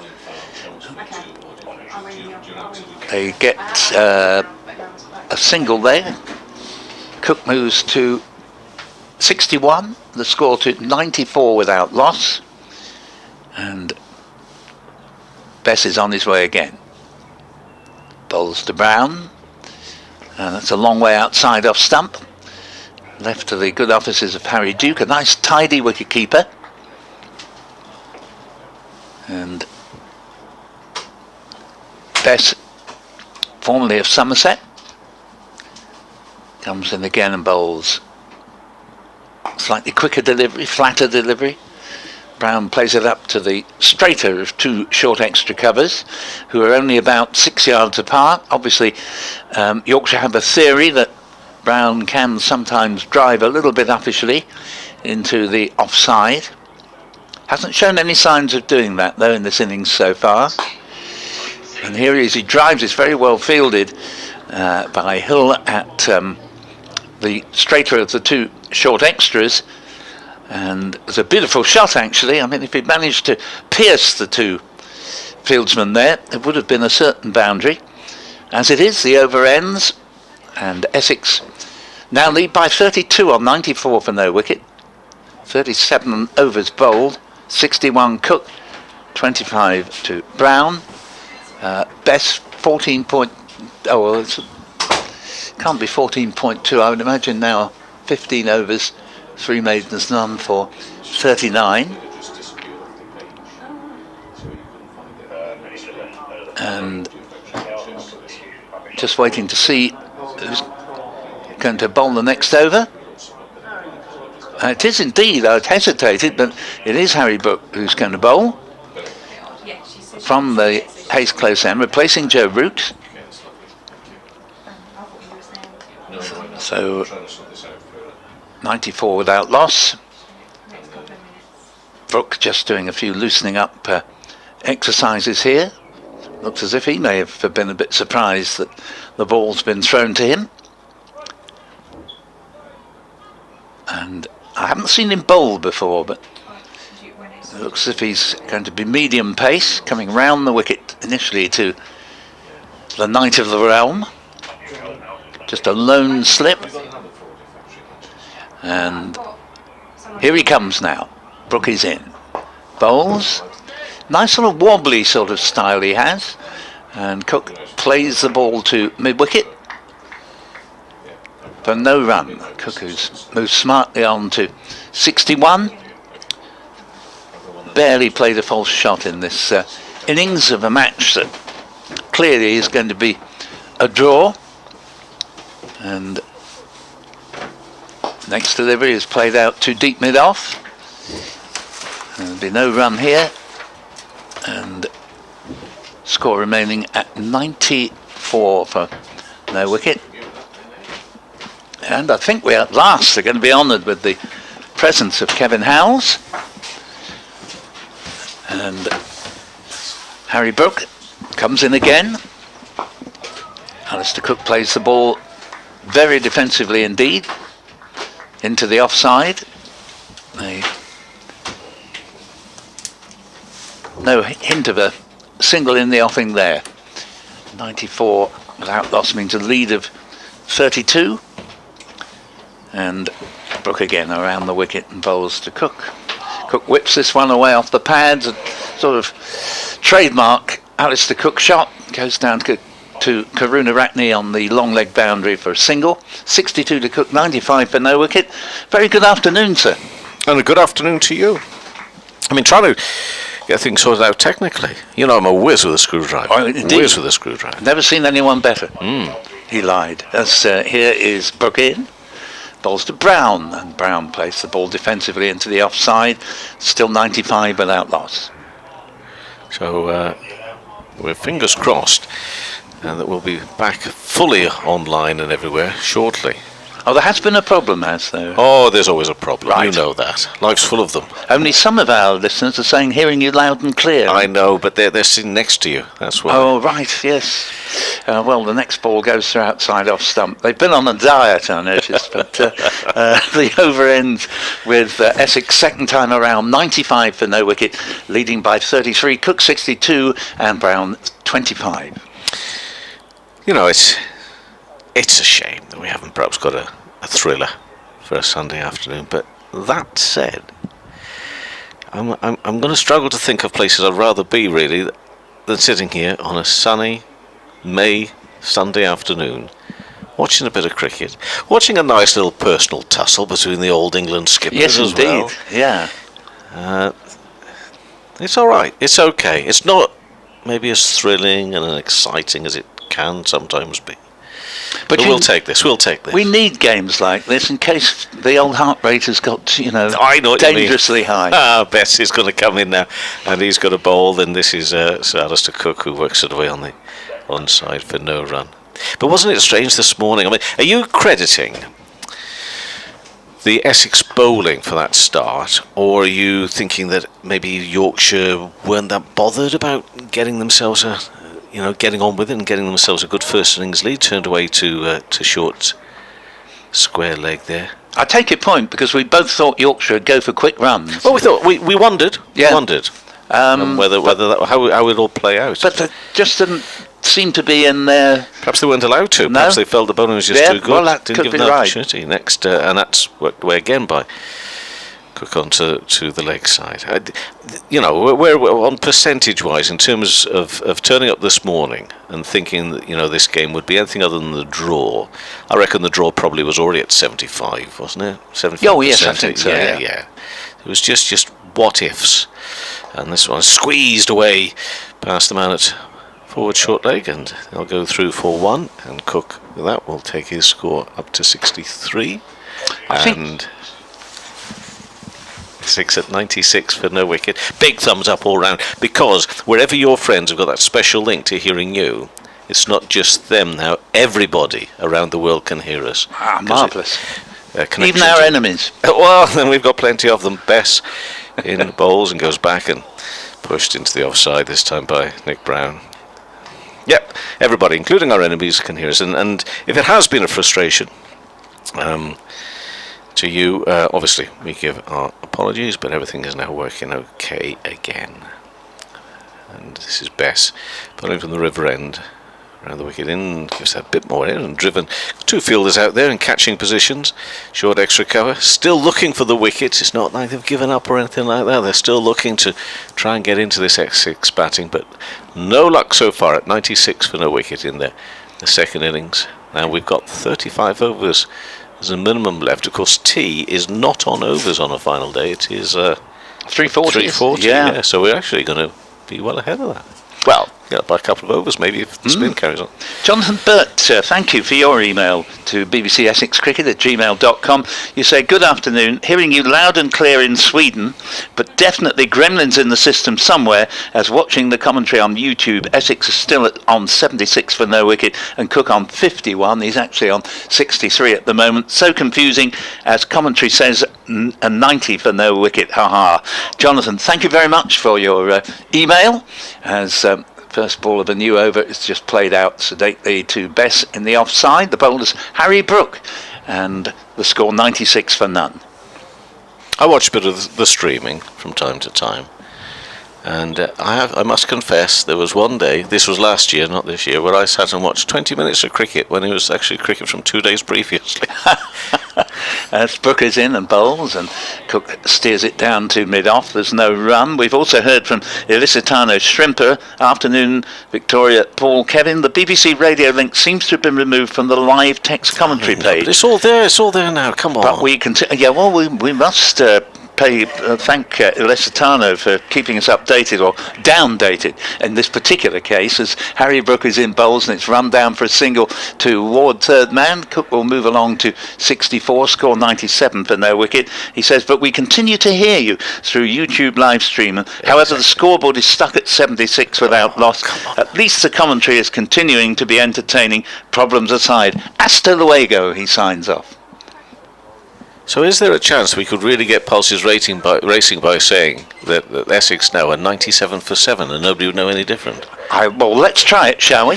So Brook in with unfair. Essex suddenly 7 down, and he bowls, and this ball is driven down to mid-off, and there's no run. 97 for... Oh, they've changed it on the scoreboard now. 97 for none. No, I was just being mischievous. Obviously, if you can't see a scoreboard, we could just tell you whatever we want, but we're not going to do that. There is no more mischievous man on the planet in my experience. What, than me? No. Oh dear. You're full of the stuff. As here is Brook in and bowls, and this is left alone by Brown. In fact, ignored, if anything, and taken by Duke, who's looked very tidy with the gloves. And we've heard as well from Stephen Tockley again, Tockley and Hockley. Are you making that up? No. He doesn't. No, I've no imagination. I couldn't make anything up. As Brook bowls, and a good straight drive from Brown, but showing what it's like when you're just not in the best of form. What might have been 4 runs hits the stumps at the bowler's end, and is no runs. Yeah. Actually hadn't timed it quite well enough to get to the boundary. We might well have got 1 or 2. 97 for none in 40 overs, with 64 Cook, 25 to Brown. just Stephen's email. I unexpectedly got to a few hours of the game on Friday and yesterday, in between visiting my wife who's been in hospital this week. She's now home and resting, so back with the coverage. Thanks to everyone at Southend Hospital for looking after her. I must say I was exceptionally impressed by Brooke yesterday. He looks a real future star, and what a pleasure it was to witness that sublime 75 from Joe Root, a class above everyone else, I think.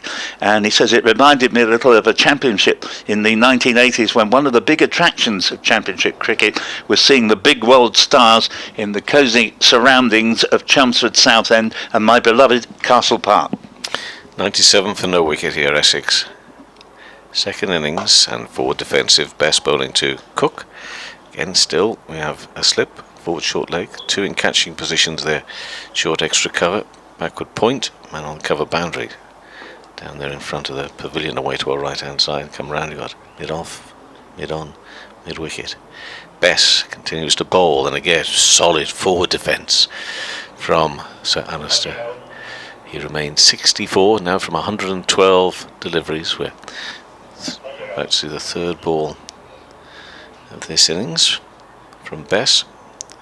Comes in past umpire Robinson now. A bit more flourish, and wow, what perfect placement in between the two fielders there. It was a little bit uppish as well, but it flies between the two of them. They just stand there and watch it go past them right to the boundary.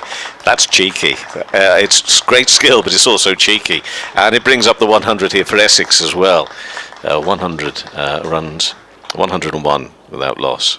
Yeah, good battle of wits with Yorkshire setting the trap. I mean, there's no distance between the two of them either. I mean, obviously at our angle there looks to be absolutely nothing between them, but or if they come a little bit closer together, maybe. They have, yes. They were further apart before. Yeah, Bess comes around the wicket now into Cook, who works it the other way. Of course he does. Plays it out towards mid wicket.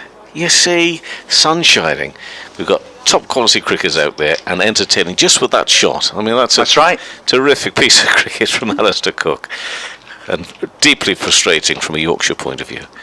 There was 4 runs, and Bess is in again now. A bit more flourish, and again he goes on the offside, but it's way to the right this time of Harry Brooke, who's doing one of the fielders out there, and that is fielded down to our right hand side, and it's 1 more to Cook, 1 more to Essex. So Cook moves on to 69, and Essex to 102 for no wicket on the final day of this round 5 match in the county championship. And once again it's Bess in and driven by Brown this time into the covers and straight to the fielder, no run. So Brown remains on 25 from 132 deliveries. Cook on 69, and at 102 for no wicket, it means the Essex lead is 40 runs. It does indeed, and just to provoke you to wrath one more time, Kevin, Ken Newbury, who I have to say is a professional expert at complaining. Good. He says, 2 minutes ago he sent it, he says, I've heard nothing from you since 2:17 p.m. He even times things meticulously. And he says, I thought at first it was Victoria's dulcet tones lulling me to sleep, but no, it's BBC Essex off again. Can you send me a postcard to let me know what's happening? Yeah, it should arrive with you within the week, Ken. And meanwhile, Harry Brooke is going to continue around the wicket from the Hayes Close end. Bowls, and Cook slashes, but unusually for him, picks out the one fieldsman that would have prevented him sending the ball pretty close to another boundary, and there's no run. You know what we used to have to do as a family, because we were so blooming precious about all this stuff? Yeah. Our postcards, when we went on our holidays to the coast for a week, we always put it in an envelope, because word on the street was it always got there twice the speed. If you put it in an envelope, then you just sent a postcard. Good thinking. So you always wanted your card to get back before you did. Yeah. I don't suppose those tricks are needed by people anymore. Brooke, very front on as he delivers the ball, as opposed from the classic sideways on, and Cook plays the ball back down the ground to mid-on. And 102 for no wicket remains the score. Essex are now 40 in front. And boy, I tell you what, we sent saucy ones. I bet you did. We were a very prim and proper family. Yeah. But it was our little cheeky time. Just once a year we'd get a little bit cheeky on the old postcard front. Disgraceful. I bet you're not allowed to sell them now, and rightly so. As the next delivery's on its way, and Cook back cuts here, and this time he has pierced a nice gap. It looks as if it might go for 4, but once again it's slowing up. Fieldsman closing, ball wins the race, just kisses the boundary rope as the fieldsman, exasperated, the way has to signal the way in. 106 for no wicket, and Cook to 73. Nice shot from the maestro. You know, Sundays, you're never too sure on the final day how things are going to go. There are games that seem to come to life seemingly from nowhere. Yeah. And I'm just wondering about this one up in Manchester now, which I'll tell you more about in a second. If you would, I'd be delighted. As here is Brookie in bowls, and that's an interesting delivery, sort of slower ball, but Cook manages to wait for it and play it half stopped at short mid-wicket, but eventually rolls along to mid-on, and in the meantime they scampered a single, which takes the score to 107 for no wicket, and Cook to 74. 139 for 6 for Warwickshire's second innings. They've lost some quick wickets there. Parkinson taking some wickets. It's a lead of 93. As this ball is played up to short mid-wicket. Now, Warwickshire, certainly against Essex at Edgbaston last month, proved that they had a very long and strong tail. It sounds as if they might need it. Yeah, I think what's happened there is they've just this little bunch of wickets, so they might all settle down again now. Yeah, but good to hear Parkinson among the wickets. Chance missed of giving him a Test debut in the Windies, as this ball is played into the covers. There's no run, and at the end of that over, 107 for no wicket, the lead up to 45. Delighted for Worcestershire. They've had a bit of a battering, haven't they? Or seemingly they've had a battering, what with Ben Stokes and Sean Dixon in the second division. Stokes, that just phenomenal knock of his the other day. But Jack Haynes and Azhar Ali came together with a score at 35 for 2. They were chasing, well, not chasing, but having to bat the day out. The target was 442. And this third wicket pair now, with, I say, Haynes on 98, Azhar Ali on 88 at 226 for 2, 38 overs remain. If they save that game, bearing in mind the brutality of that innings from Stokes, as well as Dixon, who sort of, and Beddingham got himself a century as well there. That's going to be a really good effort, and I'll be delighted for Worcestershire, because there were one or two well-known pundits and former players that gave them a bit of hammering, really, for what was going on there. So, as indeed did Ben Stokes. Well, yes. However, as Bess comes in, bowls and push back up to the bowler. You saw that story about what Stokes did to Josh Baker, though, the bowler. No. Having hit him for 5 sixes and then almost getting the 6 sixes. Sent him a text that night, along the lines of saying, are you okay? Because you're only a teenager, he's just 18 years of age. Bess comes around the wicket in bowls and defensively play. And this is now, of course, the men's Test captain. He sent him a text message at night saying, I hope you're okay, mate. Let's not forget, I've been at the other end of something like that, which he was, of course, remember, with Carlos. Never forget it. It'll come good another day, and all that sort of stuff. Really encouraging text message, which I thought was really, really good. Not much width, but still cuts the ball, does Cook here. And it beats the fielder, and they'll go through for 1. I thought it was a lovely touch, that, from Stokes. Captaincy material. Man management at its best. Well, I thought it was just... Well, you're right. Yeah, of course. I just thought it was a nice little story to get out as well, for people to hear that, because poor old Josh Baker, not everybody had been as sympathetic and understanding as they should have been. Kevin Peterson to a teenager next ball, and to make his point, he decided to give the kid a bit of a hammering, which I think was extremely unfair. Well, Stokes belongs to that category. When he's in the mood, you can't bowl to him. Correct. You know, and the platform was set. It was all set there for him, absolutely. wasn't it? Meantime, back here at Chelmsford, and it's Bess coming in now to Brown. Oh, now then, Kevin Peterson, what do you make of that one? That flies over the head, and it's going to be sick. I mean, come on, umpire. It flew over his head. Yeah, no ball. Is it fair to say that didn't come out quite the way that he intended? Probably, or maybe, we're not to know, we can't hear what they're saying out there. Maybe Nick Brown shouted down to him, on me head, son. Yeah, in the corner of the net. He's in again. And this one does pitch this time and pushed way on the... There'll be no stopping Don Best now. No. No. Nick Brown remains 25 not out. But he has got a sense of humour, Don Best, and, maybe it was part of his repertoire.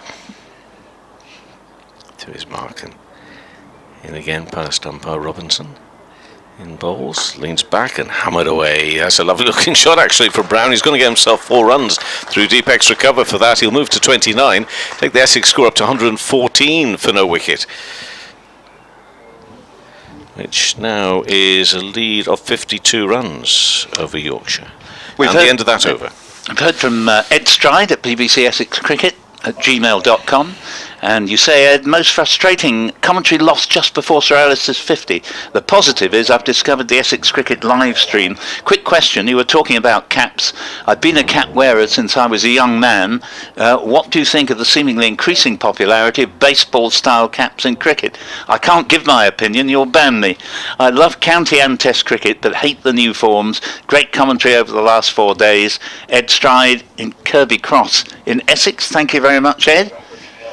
Yes, it's if you're of a certain age, and I suppose everybody is of a certain age. Definitely.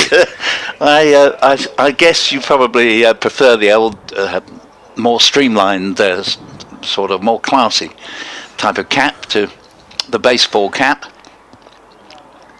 And slight break because Harry Brook is just adjusting, or I think retying his shoelaces. And here we see Brook on his way in as we approach tea, which is at 3:40, and Cook plays it back to the bowler. Cook to Brook. Ken Lashley emails, good afternoon. 2020 hindsight is a great thing. Last evening my view was that Yorkshire should have a thrash for an hour this morning. It seems now that an overnight declaration would have been the best option. Get a new ball doing a bit and try and make inroads into the Essex batting. Batting on this morning did nothing for Yorkshire's cause. By bowling they might have given Essex a few jitters. My boyhood hero Brian Close had a saying that if I can't win, don't lose. As the next ball around the wicket, it's cleverly bowled actually by Brook, but Cook is up to it and just puts a dead bat on it up to live at mid wicket, and you just finish off your email. But at the start of the day Yorkshire were never going to lose, but now the draw is nailed on. Interesting thought, Ken. You do have a point, and it would have been interesting to know now, with hindsight, had Yorkshire declared straight away, whether they too would have found some help in the pitch, which seemed to be far greater in the morning session here than at any other point in the game. Around the wicket comes Harry Brook, bowls, and ball played back to the bowler, and there is no run. Talking of around the wicket, that's now on BBC Essex weekly programme with Victoria Polly, our co-commentator here. Very fine effort she makes of it as well. 6 o'clock on a Wednesday evening. Do you make an appearance every now and then? Metaphorically, yes. Nobody actually sees me, which is all to the good. Well, yes, you're not on me. It's all to the good, and yes, I've been on for the last 2 programmes. Okay. Oh, take a look at the ball, which, as we started yesterday, talking balls. Yes. There's seemingly increasing talk of it, and this seam. It's all to do with the seam, apparently. That's why all these runs are being scored, and the bowlers can't do anything with it. It's always been a provocative subject, balls, and I think always will be. And the pitches. But I sometimes wonder if they know really what they want. What do you want is what I say to the game sometimes, because what we've got here is we've got seemingly a more even contest between bat and ball up and down the country generally. We've got quite a few runs being scored.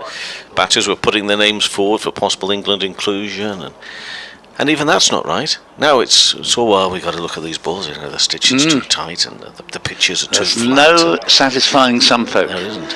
As this ball is slashed by Cook for 4, and even on this slow outfield that would have gone another 50 or 60 yards, and it was a loose delivery from Brook, and Cook has dispatched it. He moves along to 79, the score to 118 for no wicket in the 44th over.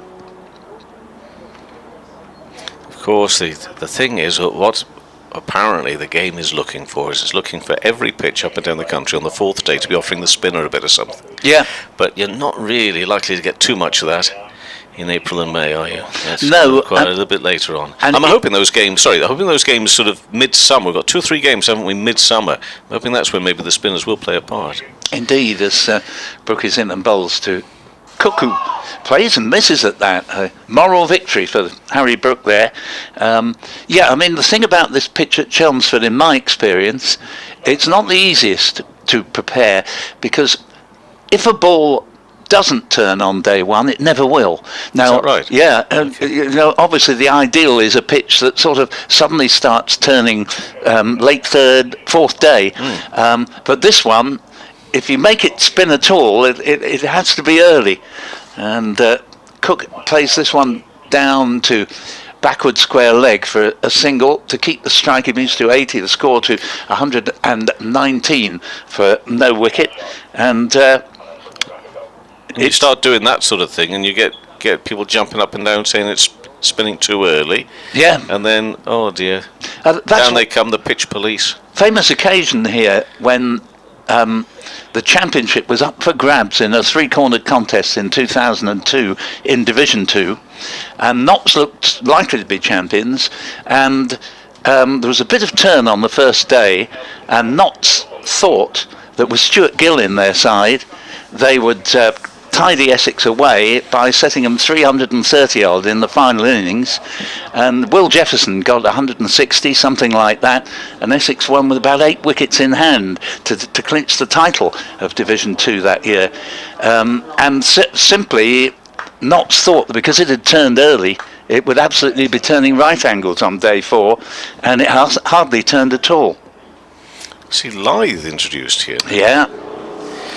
Talking of spin, he's going to say, well, it's offering me something. Maybe, maybe not. In, and that one straightens and then worked by Cook onto the onside. Where are we? We're right on tee, are we here? Yeah. Got to be. Might just squeeze one more in after this. Tell you what's happened here after this ball. Next ball is defended by Cook again. Bess had bowled non-stop since lunch, and he was getting a bit fed up. That's what that looping delivery that went clean over the batsman's head was about. It was a signal to the captain, take me off, for heaven's sake. Lythe, a little bit quicker, and met defensively. Foot placed there and pushed out by Alistair Cook. No run. Look, for me, it's a lovely atmosphere here today in terms of the weather, a little bit of breeze around. Championship cricket to enjoy, and we're watching one of the greatest of all time out there as well at the moment.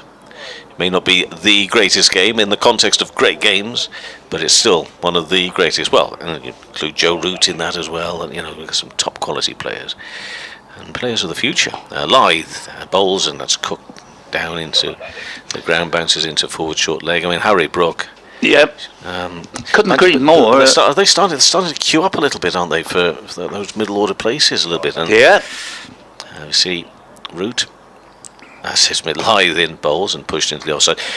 Is that going to be it for tea? I think it is. Good. Just to round off with the score, most importantly, at 119 for no wicket. 6 at tea on the final day. That's a lead of 57 runs, but seemingly word coming out the Root is going to bat at 4 for England. Ben Stokes saying he's going to be at 6 to give them a bit more experience in that middle order. Maybe sometimes you've looked at that England batting lineup and thought, if you get through the experience at the top, it's all a little bit fragile. Frailty there in the middle, so that's. But in amongst all that, who's going to get a go? I mean, Bairstow's being talked about at 5. So seemingly from a bare cupboard, it seems it looks like you've got people queuing up, and there isn't room for them anymore in the team. The snag, I think, is, Kevin.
Welcome back for the final session between Essex and Yorkshire on day 4 of the county championship match at Chelmsford. Players just making their way back out onto the field, the Yorkshire fielders, and the Essex opening batting pair of Nick Brown and Sir Alistair Cook. 119 without loss, Essex leading by 57. Cook having got to his half century in that afternoon session. He's on 80, Nick Brown 29. Jonathan Doidge alongside me for commentary. Yep. Yeah, looking forward to watching.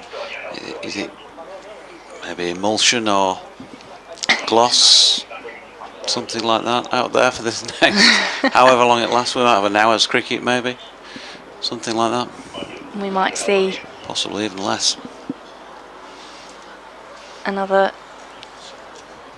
lovely innings from Sir Alistair Cook, but it will be Nick Brown who will begin on strike, facing from the Hayes close end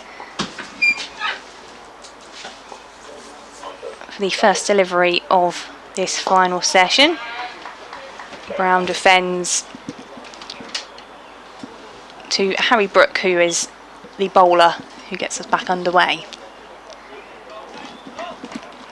Having seen him so impressive with the bat in this innings, with his 123. Again, Nick Brown just pushes out into the offside for no run.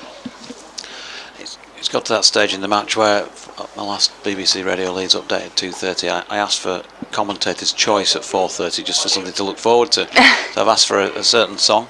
Oh, this time it's clipped away by Brown up to mid-on for no run. What did you ask for? Well, when I was talking about Paul's shirt earlier, I mentioned the words Roxy Music, and although I was thinking Pajama Rama and Virginia playing the early stuff, it just felt like the ambience of the day, quiet day with not that much happening, felt like a take a chance with me type feel to it, a bit sort of more country. Brook with the spin, and this time it's out into the offside off the batted Brown for no run.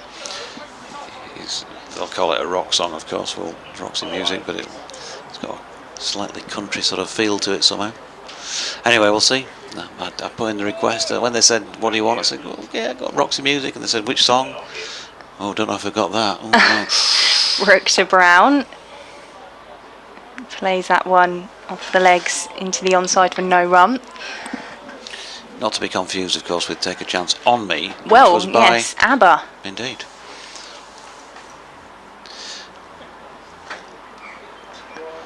No Mamma Mia moments in this match on the final day.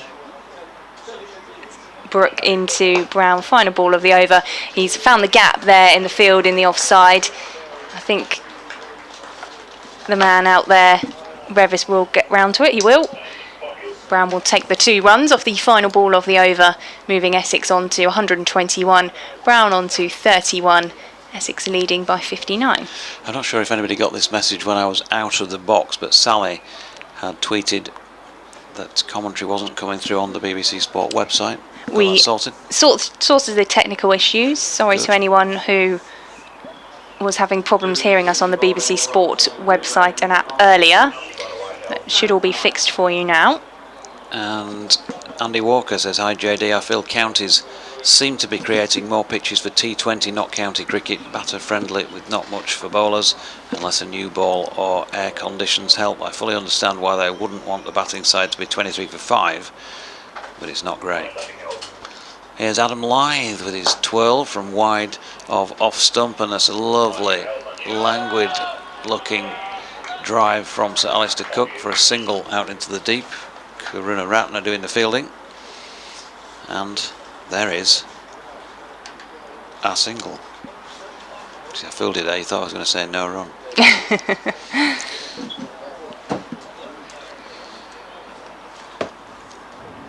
There's Lythe again. Tosses one up wide of off stump, and Brown happy to watch it go by.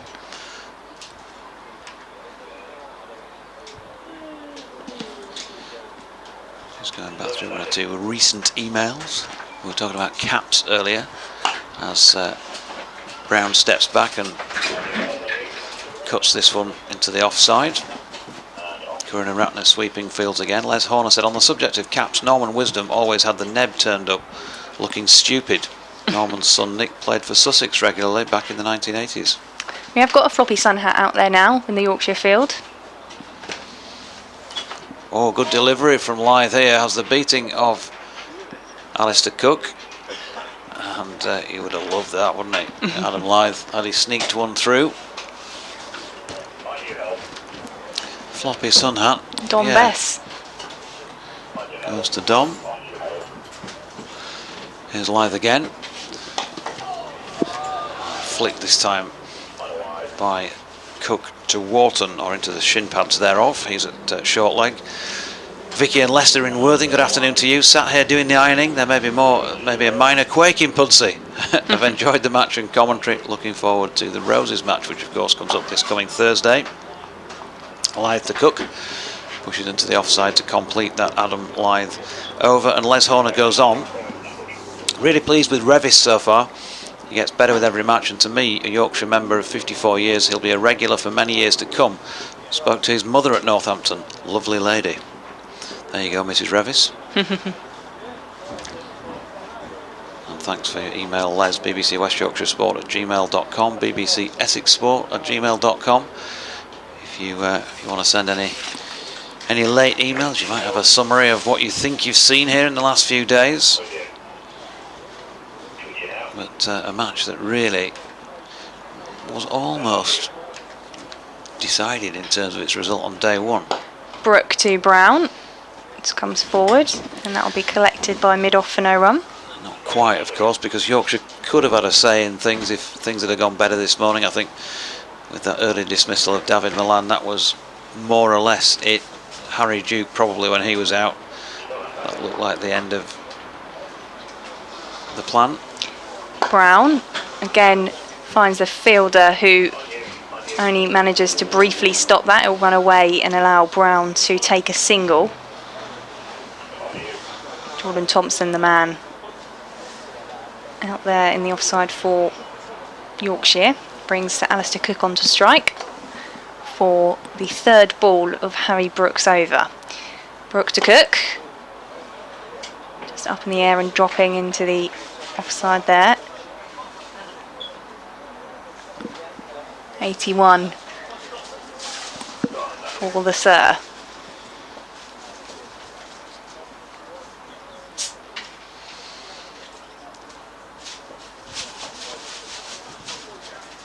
Here comes Brooke again, and this time Cook will just play it back along the ground to him. Some more poetry for you. Brooke to Cook. The sporting hero to many one is Alistair Cook. Who's your sporting hero, Victoria? Sir Alistair Cook, who is facing Harry Brooke. This time it's played up to mid-on for no run. It's been nice to be able to grow up watching Alistair Cook playing his cricket here for Essex, and also club cricket for Malden, not too far down the road. Playing here and then watching him, and eventually getting to work in the media covering him as Brooke comes in, and Cook will just play that back down the pitch towards him. Just that single off of Brooks over for Essex, moving them on to 124. In terms of concentration and being able to play the longest of long games at the crease, I can't think of many players in that league as your sporting hero. When England, in those England days, needed somebody to bat long, go big, how many times did he deliver? He's so calm as well. Doesn't I think it was Michael Vaughan that says he doesn't sweat. Yeah, he says that himself, I think, doesn't he? Yeah. Strange phenomenon. Going to be Adam Lythe continuing from the river end. officially 26 overs remaining in the day, but I'm pretty sure we're not going to see them all, as Nick Brown flicks into the mid-wicket region where Jordan Thompson fields. And thinking about what's to come really in this latter part of the final day, Yorkshire playing Lancashire in the Headingley Roses match this coming Thursday. Who will we see turning out for the White Rose? Full-length delivery by Lyth, flicked to leg by Cook. They would love to see a frontline bowler back. I'm sure the bowlers in this team today might fancy a bit of assistance as well, because they're getting through plenty of hard yards in the early part of the season. Lyth pushes into the offside. How likely is it that we will see any of those injured returning for that match?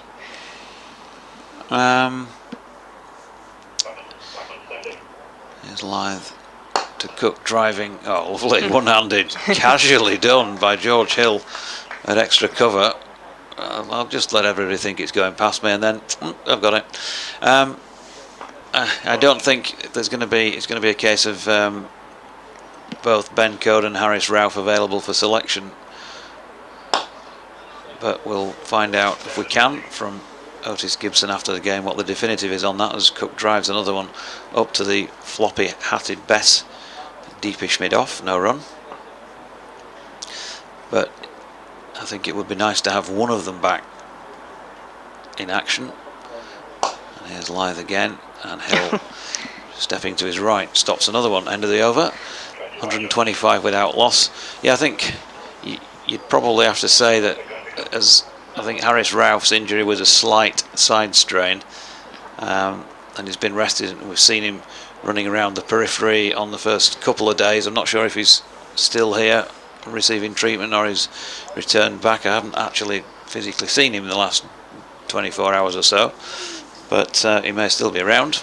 Either way, it sounds like he's probably going to be closer of the pair, but as I say, until we speak to Otis after the match today, probably not going to get much further than my hunches. 50th over of this innings. Harry Brook, and the lovely drive from Nick Brown through the covers, beating the fielder, but again he's just going to slow up towards the outfield and the boundary, so Brown will take running 3 to add to his score. Yeah, Tom Lowton, substitute fielder, was the man wearing number 40. That moves Essex on to 128, takes Brown to 37 off 151 deliveries. It also brings Sir Alistair Cook back on strike. Brook running in past the umpire. And that's cut away and fielded by Dom Bess. It just bounced up off him and allowed Cook to take the single. Yeah, it's just looking down gingerly at his left hand, having fielded it. I think it just took an awkward bounce. Might have caught the wrist bone or something like that, maybe. Top of the hand. And those ones are painful, aren't they? Yeah. Right on the bone.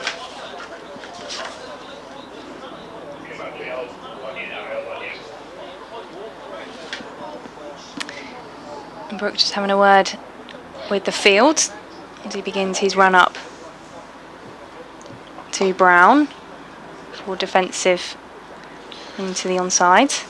On the face of it, apart from the fact that it's Yorkshire v Lancashire, if they did get a bowler back with the batting they've got, just had somebody else to take on some of that workload and a bit more penetration with the ball, with either a Ralph or a Code, then that would bubble up to be a very good game of cricket, you would have thought, with the potential players at the disposal of both sides. Jimmy Anderson perhaps playing for Lancashire, Joe Root perhaps playing for Yorkshire. You would think that may be on the cards, given he's played in this match. We're still a while away from international cricket. Brown takes a single off the bowling of Brook, out into the offside, collected by, is that the substitute fielder out there, is it? Yeah, Tom Lowton, yeah. Tom Lowton. Essex 130 now in their second innings. 4:15 on Sunday afternoon. Sir Alistair Cook on strike. That one's wide of off stump and will come through to Duke, the wicket keeper for Yorkshire. We saw him batting in the Yorkshire first innings this morning. He was caught by Alistair Cook off the bowling of Simon Harmer for 12.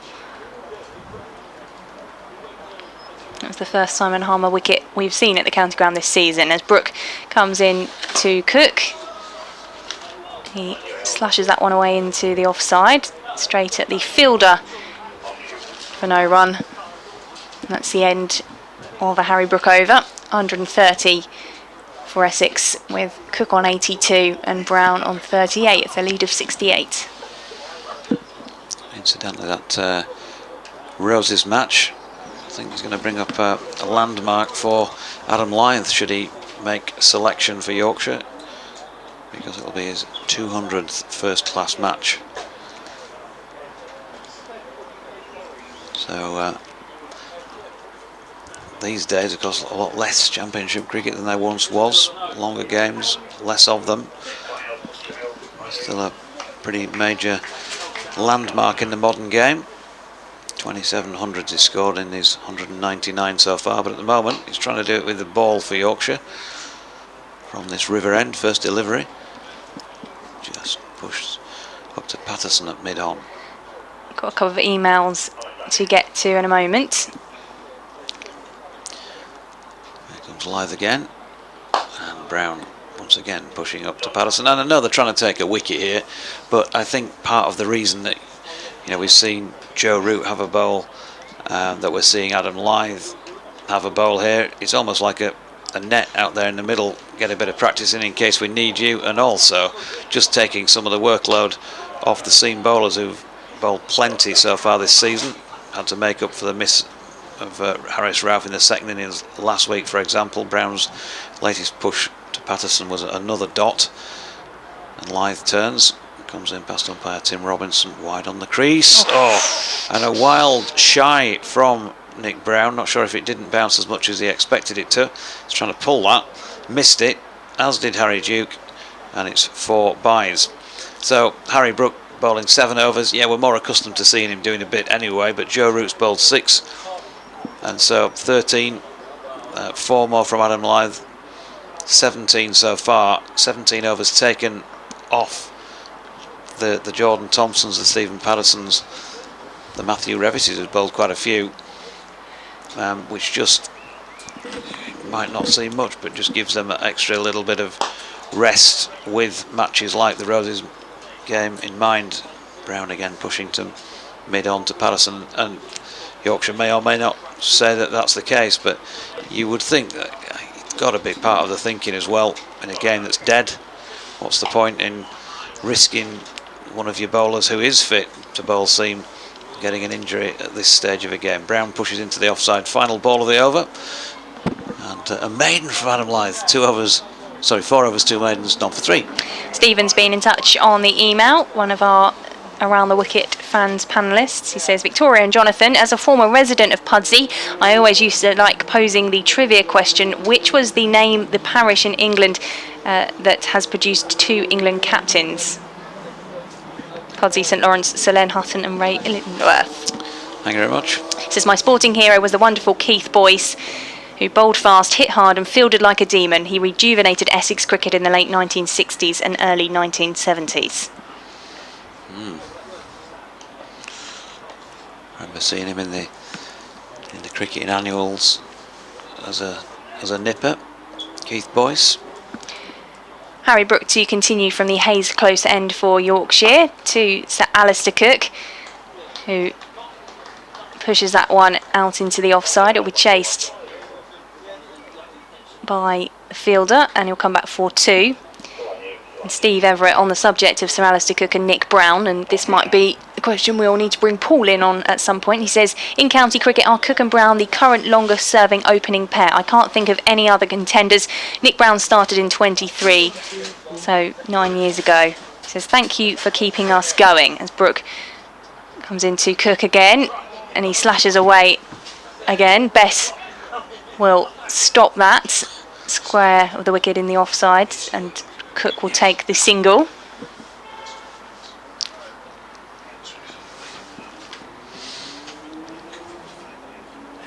Don Bess just feeling the glute. feeling a bit of cheek there, having landed slightly awkwardly and fielding it.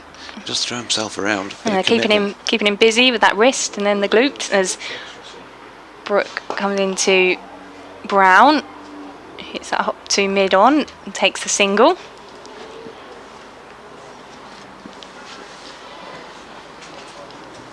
And Istanbul Steve says, thank you for keeping us going as we head towards the draw. At least another Chef 100 could console us. Well, we'll see what happens. So Alistair Cook 85 not out. Nick Brown 39. It will be Cook facing Brooke. And just pushes that one up. He's heading towards mid-off. There'll be no run off of that fourth delivery of the over. Just remind me at 4:30 I've got to go do an update, will you? Because forget my head if it were loose, as they say. Well, you don't want to miss Roxy music. Ooh. Brooke to Cook. Up to cover. Fielded for no run. Yeah, your mum and dad probably into them. She's been talking to Victoria's mum at tea. She was giving away all my secrets, wasn't she? Last time I invite them up to the commentary box to come and see what I'm up to.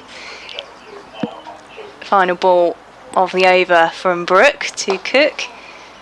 Just played up towards mid-on for no run. 138 Essex. Still with the opening pair at the crease. Sir Alistair Cook 85 and Nick Brown 39. Hearing all about that paddy that Victoria threw when she couldn't have the doll that she wanted in Toys R Us one day. Never.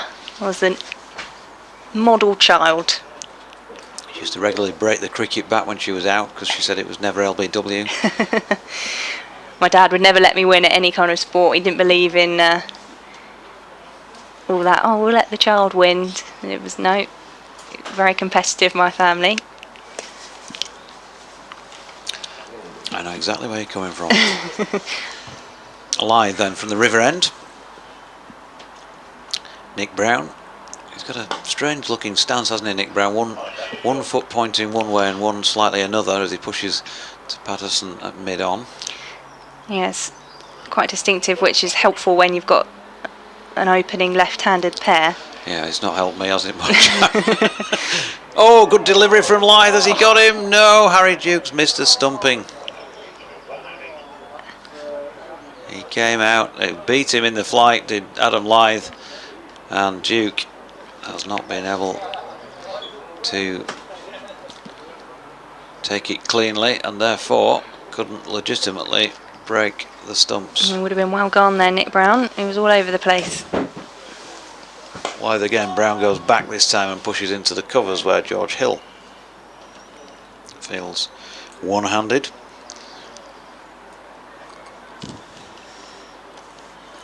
So 7 catches and a missed stumping across the 2 Essex innings.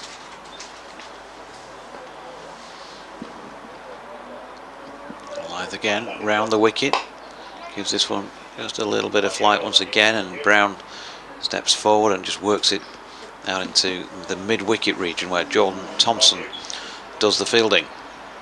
Even the umpire having a little bit of a stretch there at square leg. Yeah.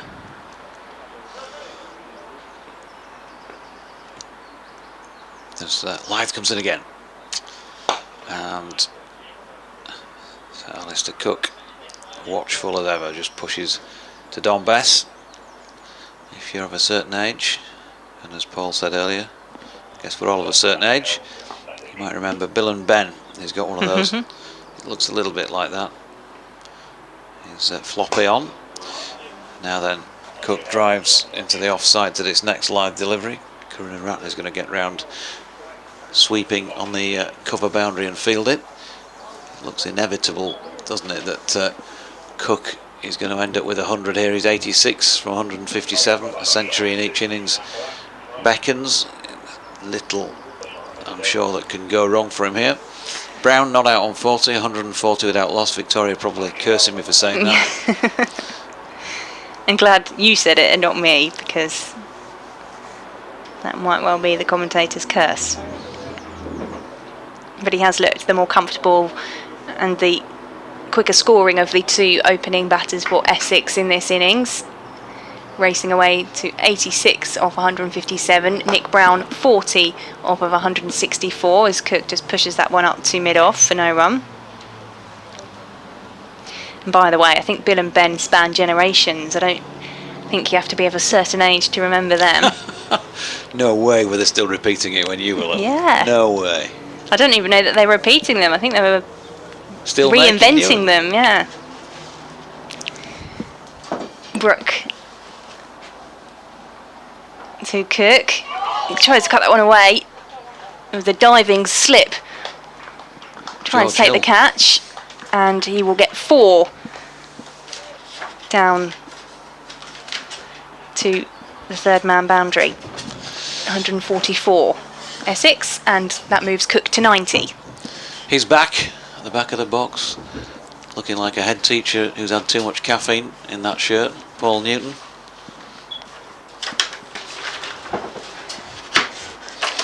I suppose I better pop off and get sorted for this 4:30 before I forget. Well, do let us know if you get your choice of song as Brooke comes to bowl to Cook again. It's straight down the pitch from Alistair Cook, and it will be collected by the fielder for no run. Straight drive there from the former England captain.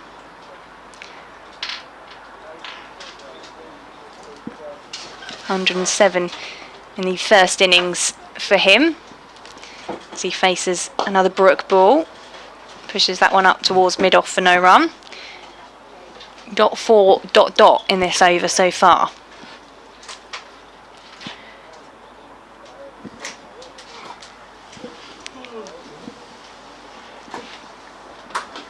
Cook 10 shy of his century, Brown 10 shy of his half century. As Brooke in over the wicket. And that was off the pads for Cook and through to slip where he'll field. And that'll be another dot ball. The final ball of the over to come from Brooke. 2.67 the over, the run rate for Essex. Brooke in for the final ball. It's played back to him by Sir Alistair Cook for no run. 144 is the score. Brown 40, Cook 90. The bowlers Brooke, they're 9 overs for 28 runs, no wickets. And will we see Adam Lyth continue from the River End as Paul Newton joins me on commentary. Thank you, Victoria. Yes, 1 or 2 close shaves for both these batsmen. A missed stumping from Brown, very nearly a catch from Alistair Cook in the over just gone. And here we are, a gross for no wicket on the board, for those of you familiar with old arithmetic. And certainly Essex would now be 82 runs ahead as this game begins to dissolve into its predictable draw as Lyth comes around the wicket, bowls, and Brown taken on the pad. He's made 40 from 165 deliveries, and Cook 90 from 163. As Lyth is in again to bowl to Brown with a slip in the back pad, and the ball is whipped away, and there'll be at least 1 run, maybe 2 runs here, but neither batsman particularly enthused by the thought of sprinting back and trying to beat the throw, and there was only one there in all conscience. 145 for no wicket. Now all very leisurely paced out there at the moment. Lyth in to bowl to Alistair Cook, and he gets 1 run closer to the stat really that is the final interest of this game. If Alistair were to reach 100 for the second time in the match, it would be the first time he's done so in his long and distinguished career. Is it really? Yeah, he won probably about the only record he hasn't sort of ticked the box for, as Brown placed this to man 45 degrees or thereabouts behind the wicket on the leg side. Istanbul Steve was asking if Alistair Cook and Nick Brown were the current longest serving county opening pair. Well, they could be. This ball is driven into covers. Of course, always remember that Cook for a long time would be away with Test cricket. But Nick Brown really came to the fore in 2014, made his debut, I think, 2013.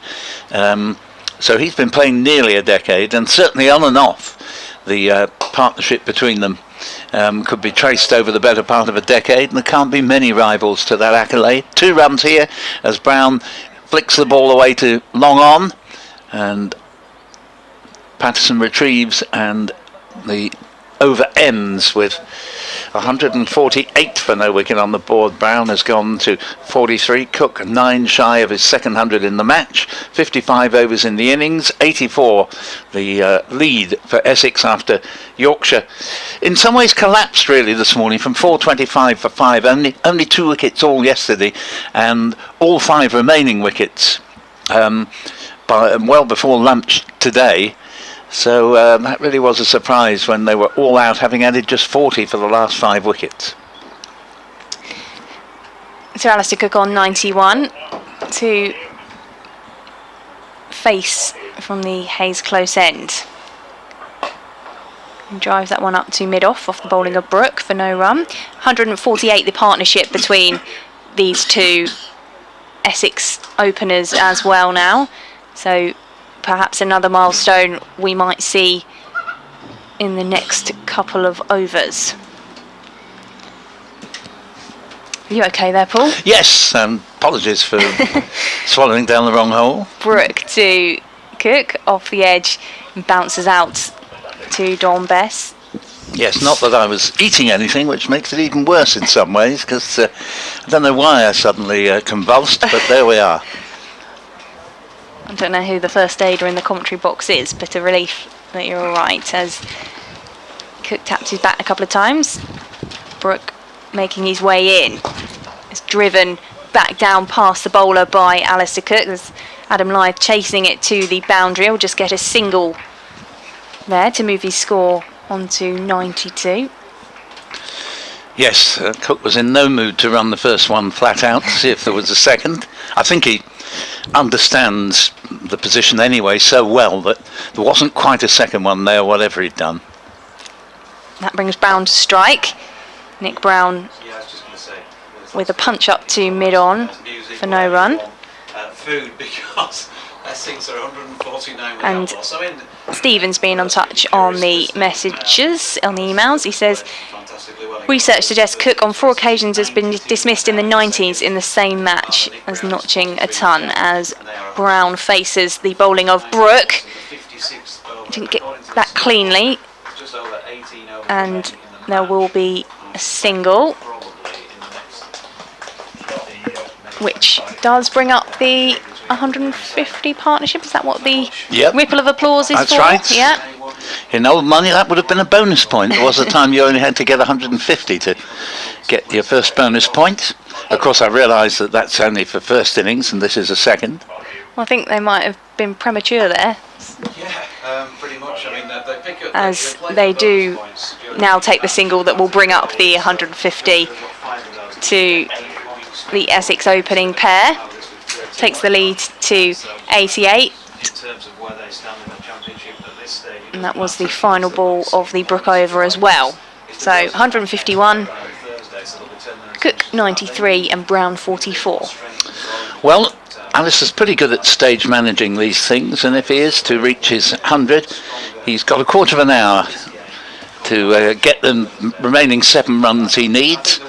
And knowing Sir Alistair, he's pretty good at counting, he's pretty good at knowing exactly what a situation is. He does value his 100, so he'd like the 100. It won't bother him that there were some fairly occasional bowlers on. He's batted thoroughly professionally, as is his wont. and I'm pretty sure he'd be aware that he hasn't scored 100 in each innings in the same match before. Live is in, bowls to him, and stretches forward, defends into the offside, remains on 93, Brown on 44, 56th over of the innings, 151 for no wicket, leading by 89, and we fully anticipate this and maybe 3 more overs, and they'll be off into the night, as it were, as Live is in, bowls to Cook, nice flight on that delivery, and Live fields to his own bowling. That's all right then, thank you. So plan A, Hampshire, plan B, Now, Essex, plan C is Sussex. Live is in, Thank you. and bowls to Cook. Yeah, Cook once again, resolute in defence. He's dotted the first 3 balls of the over from a scorer's point of view, and they're in Strictly, aren't they? So maybe you can ask them. Remains on 93 out of 151 for none. Not a cloud in the sky. Glorious day here at Chelmsford. Bowls, another dot ball into the onside. Live trots across the field himself. And certainly the one thing about the weather is that there is quite a stiff breeze, so if you're not in the sun then you would feel chilly. If you are, then you'd be loving it really, because sun's nice and strong. Live in, round the wicket, bowls to Cook, and could well be playing out a maiden here. It's been a pretty accurate over from Live. Even you've put your jumper back on. I have, and necessarily so. It was really chilly actually during the tea interval in here, as Live is in, completes the over to Cook, who's keeping the bowling here. I told you he could count. He's got through for the single that enables him to keep the strike, and the next question would be whether there'd be time for he to reach his 100, for him to reach his 100, and for Brown to reach his 50. Cook in fact they both need 6 more for the respective landmarks. 152 for no wicket. Well, it would be nice, wouldn't it, having had those conversations about Nick Brown's form, to see him reach that milestone in this innings. There's another tune you've cleverly mentioned there, and we were talking about tunes. Wouldn't it be nice, of course, the Beach Boys. Beach weather as well, as Yes. Joe Root returns to bowl with Alistair Cook in the 90s. I'm liking this. This is a definite move here to see if the old rivals can do each other down. Root would absolutely love it if he can deprive Cook of this accolade of his first 100 in each innings of a first-class match in his career. I'm sure he'd never hear the end of it. And Cook will equally delight in reaching the landmark off Root. So Root to his England captain predecessor off the pads from Cook for no run. There was a mild uphill there from Root. He's enjoying being back on to bowl.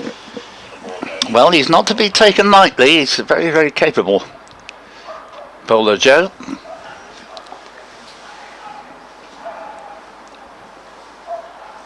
Root around the wicket. And Cook dabs that into the onside. Will come down to the fine leg boundary. He'll take 2 runs there. We've seen him play that shot a couple of times, just having a look at the field and seeing where the gaps are. Yeah, no, quite right. He's got a 4 for the same shot a little earlier in proceedings. He's now got 96. Root to Cook. He plays that straight back down the pitch to Root to Fields. And we saw that Root spin come into prominence so much for England in those games. They didn't pick a out-and-out spinner, as Cook cuts away for 4 runs, and that will be a century for the Essex opener. 107 for him in the first innings, and he's got 100 in the second as well. Won't make any difference to the results here, but he takes his century off 178 balls, and as you were saying, Paul, the first time he's hit 2 in a match. That's right, 100 in each innings, and you wouldn't believe it really, but that's the first time he's achieved this particular feat. And of course he'd be the first to acknowledge that it wasn't made against a sort of first choice lineup of Yorkshire bowling, but nevertheless it has been a nigh immaculate 100 made in typical Cook style. So he does indeed get to the milestone off the bowling of Root on the 4th ball of the over. This time he just pushes that one into the onside. Nice way to get it as well with the boundary. Yes, it sat up obligingly for him, and although it was on the stumps, he was able to just move outside off stump and pull it to the mid-wicket boundary. Final ball of the over. Root turn from Root. Cook turns that one away down to fine leg. This time he'll just get the single, keep the strike. So he moves on to 101 for Essex. Yes, I think Cook will be saying to Joe Root, "You're buying the first pint tonight, mate," because that over actually wasn't Root's best. He didn't quite pitch it correctly, and the fact that all 7 runs off the over came down leg side is a bit of an indication that he didn't quite get the line right there, but that won't be bothering anybody terribly much. Cook will take not exactly exaggerated pleasure in this feat he's finally achieved, but even so, there aren't many people who get 100 in each innings full stop, so there's a good few who would envy him there, and made with his typical style and aplomb. So the one remaining question before they walk off at 10 to 5, or so we believe, would be whether Brown can get to his 50 as Live comes around the wicket and bowls to Cook, and they're going to amble a single here, with the emphasis on amble, one of the slowest runs you'd ever see, as the ball was just pushed into the offside, into an obliging gap. So Cook has done what I think he would have been trying to do and give the strike back to Brown now. Cook has 101, and Brown now needs another 6 for his 50, and waits to face this ball from Adam Live, who tosses it up obligingly and handsomely driven through the covers. I don't think it's quite going to make the rope here, but they'll be able to come back pretty easily for 2. Karuna Ratney's done a lot of fielding on that side of the ground here this afternoon. 162 for no wicket, Brown up to 46. He's had to patrol a fair bit of ground, hasn't he? But he's been kept busy by this Essex opening pair. Live bowls to Brown again, and this time all defence. Out into the offside, no run. George Hill, the fieldsman there, shortish extra. Live in again, bowls to Brown, who I think tried to hit that too hard and didn't find the gap at all. Picks out Hill again at short extra. Brown, who was quite badly missed actually by Duke, a stumping chance about 4 overs ago. Now Brown steps away to make room for a shot, which is well fielded in the offside by Karunaratne, and again there will be no run. He's just finding the fielder at the moment, isn't he? He is. I think he has been throughout the innings, really, Victoria, when he's tried to play attacking shots. Live is in Bolstrom. Again he steps away, and this time he has found the gap, and the ball goes away, and it's taken an awful lot of doing, but credit to the man.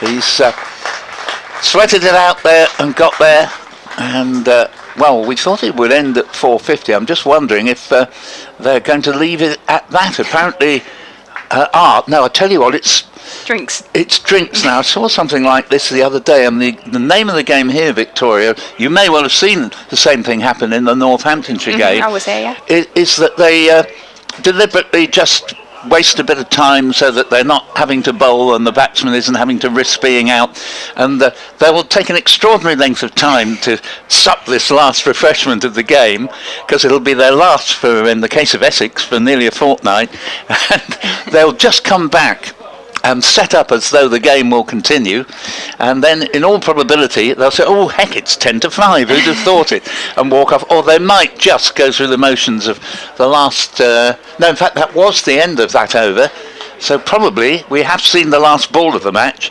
even though technically they must wait another 4 or 5 minutes. Well, our friend Elisitano Shrimp has been back on the emails and says, good late afternoon, just wondering which match to pay attention to this week. We're having had the chat with Jonathan about the Roses matches, which is coming up, and says also just want to congratulate Victoria on her commentary and hope to hear future matches in her company. Thank you very much. Yes, very well done. I think you've done very well, and I think Mr. Shrimper's done rather well as well, because now you've started something, Elisitano, because there are all sorts of shrimpers.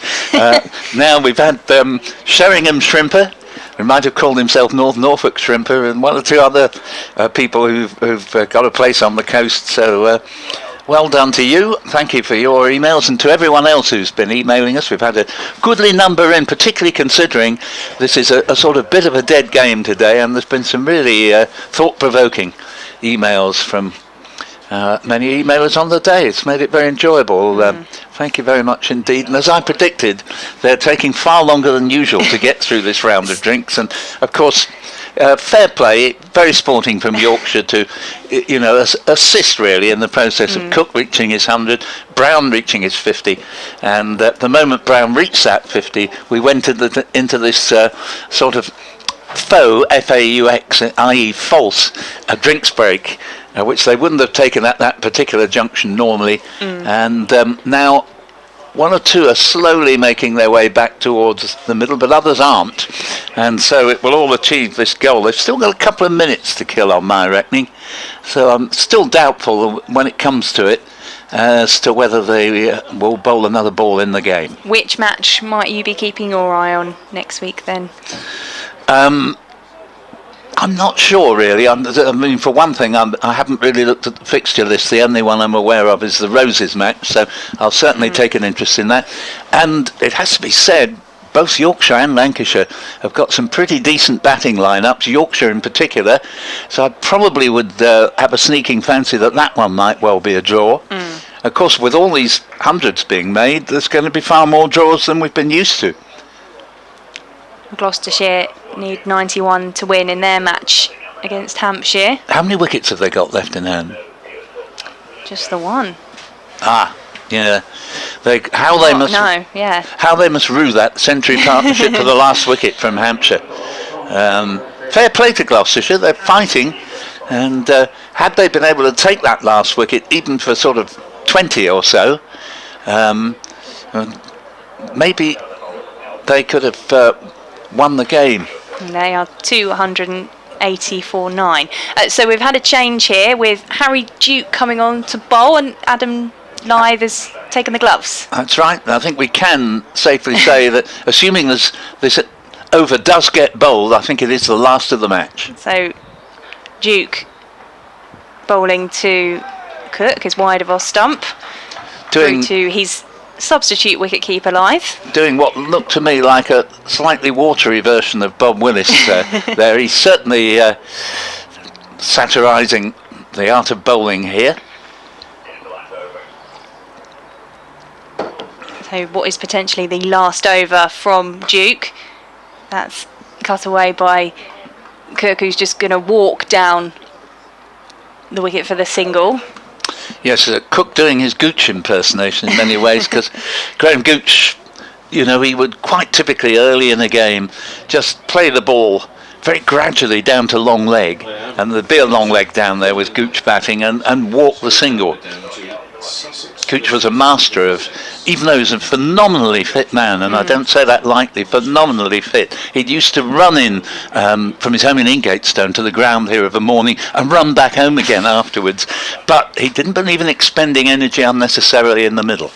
It's Duke to Brown, again wide of off stump and through to the keeper for no run. So the game ends in a bit of pastiche here on the part of both sides, and good to see, the game's been played in a very good spirit indeed. Two good sets of lads, but a result I don't think we'd get a result actually with a full day's play tomorrow. The right-handed Duke to the left-handed Brown. That's away into the covers by Brown. No run.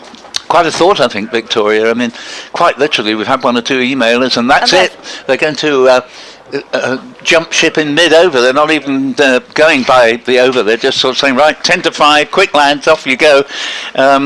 But it is quite a thought, isn't it? We've had one or two emailers saying, is this a case for 5-day cricket?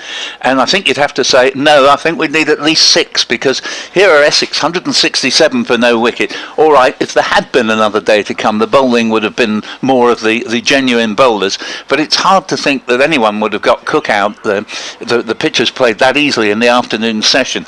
And you'd think that Essex would be quite capable of batting well into a 5th day, and Yorkshire therefore needing the rest of the 5th day and well into a 6th day to have a chance of getting a result. So, as I said at the Northamptonshire game, the ultimate winner is the pitch. So we shake hands with Essex finishing on 167 without loss. Alistair Cook 102 not out. Sir Alistair Cook, we should say, off 183 balls. Nick Brown with his half century off 178. And we'll just allow Jonathan Doidge to, well, yes, if you'd like. I'll come out and you can have a quick final thought with Jonathan. Yep. So the match ends with Essex leading by 105 on 167 for no wicket. Alistair Cook, most notably, for the first time in his career, making 100 in each innings. First time he's done that. And Brown, a half century. And Jonathan, it's always a great pleasure to join you on the mic. Sadly, it's happened too rarely in recent years because we've been stymied, amongst other things, by COVID and the fact that cricket has largely been regionalised. But plenty to enthuse about from a Yorkshire point of view in this match. Yeah, runs wise, yeah. Wickets wise, they worked hard with the ball, didn't they? But very difficult to break down Essex first time around, and they wanted to play at a very sedate pace, shall we say. So I think we've probably done it to death, haven't we, Paul? But yeah, a reasonable game for Yorkshire, but probably, I've got to say, out of all the matches I've covered in 4-day cricket, to say there's been minimal interruptions, it's got to be the most turgid match I've covered on the circuit. Yeah, and that's probably all I can say. Well, you had to say it and you said it. But we've nevertheless had a good time in the box here. We did.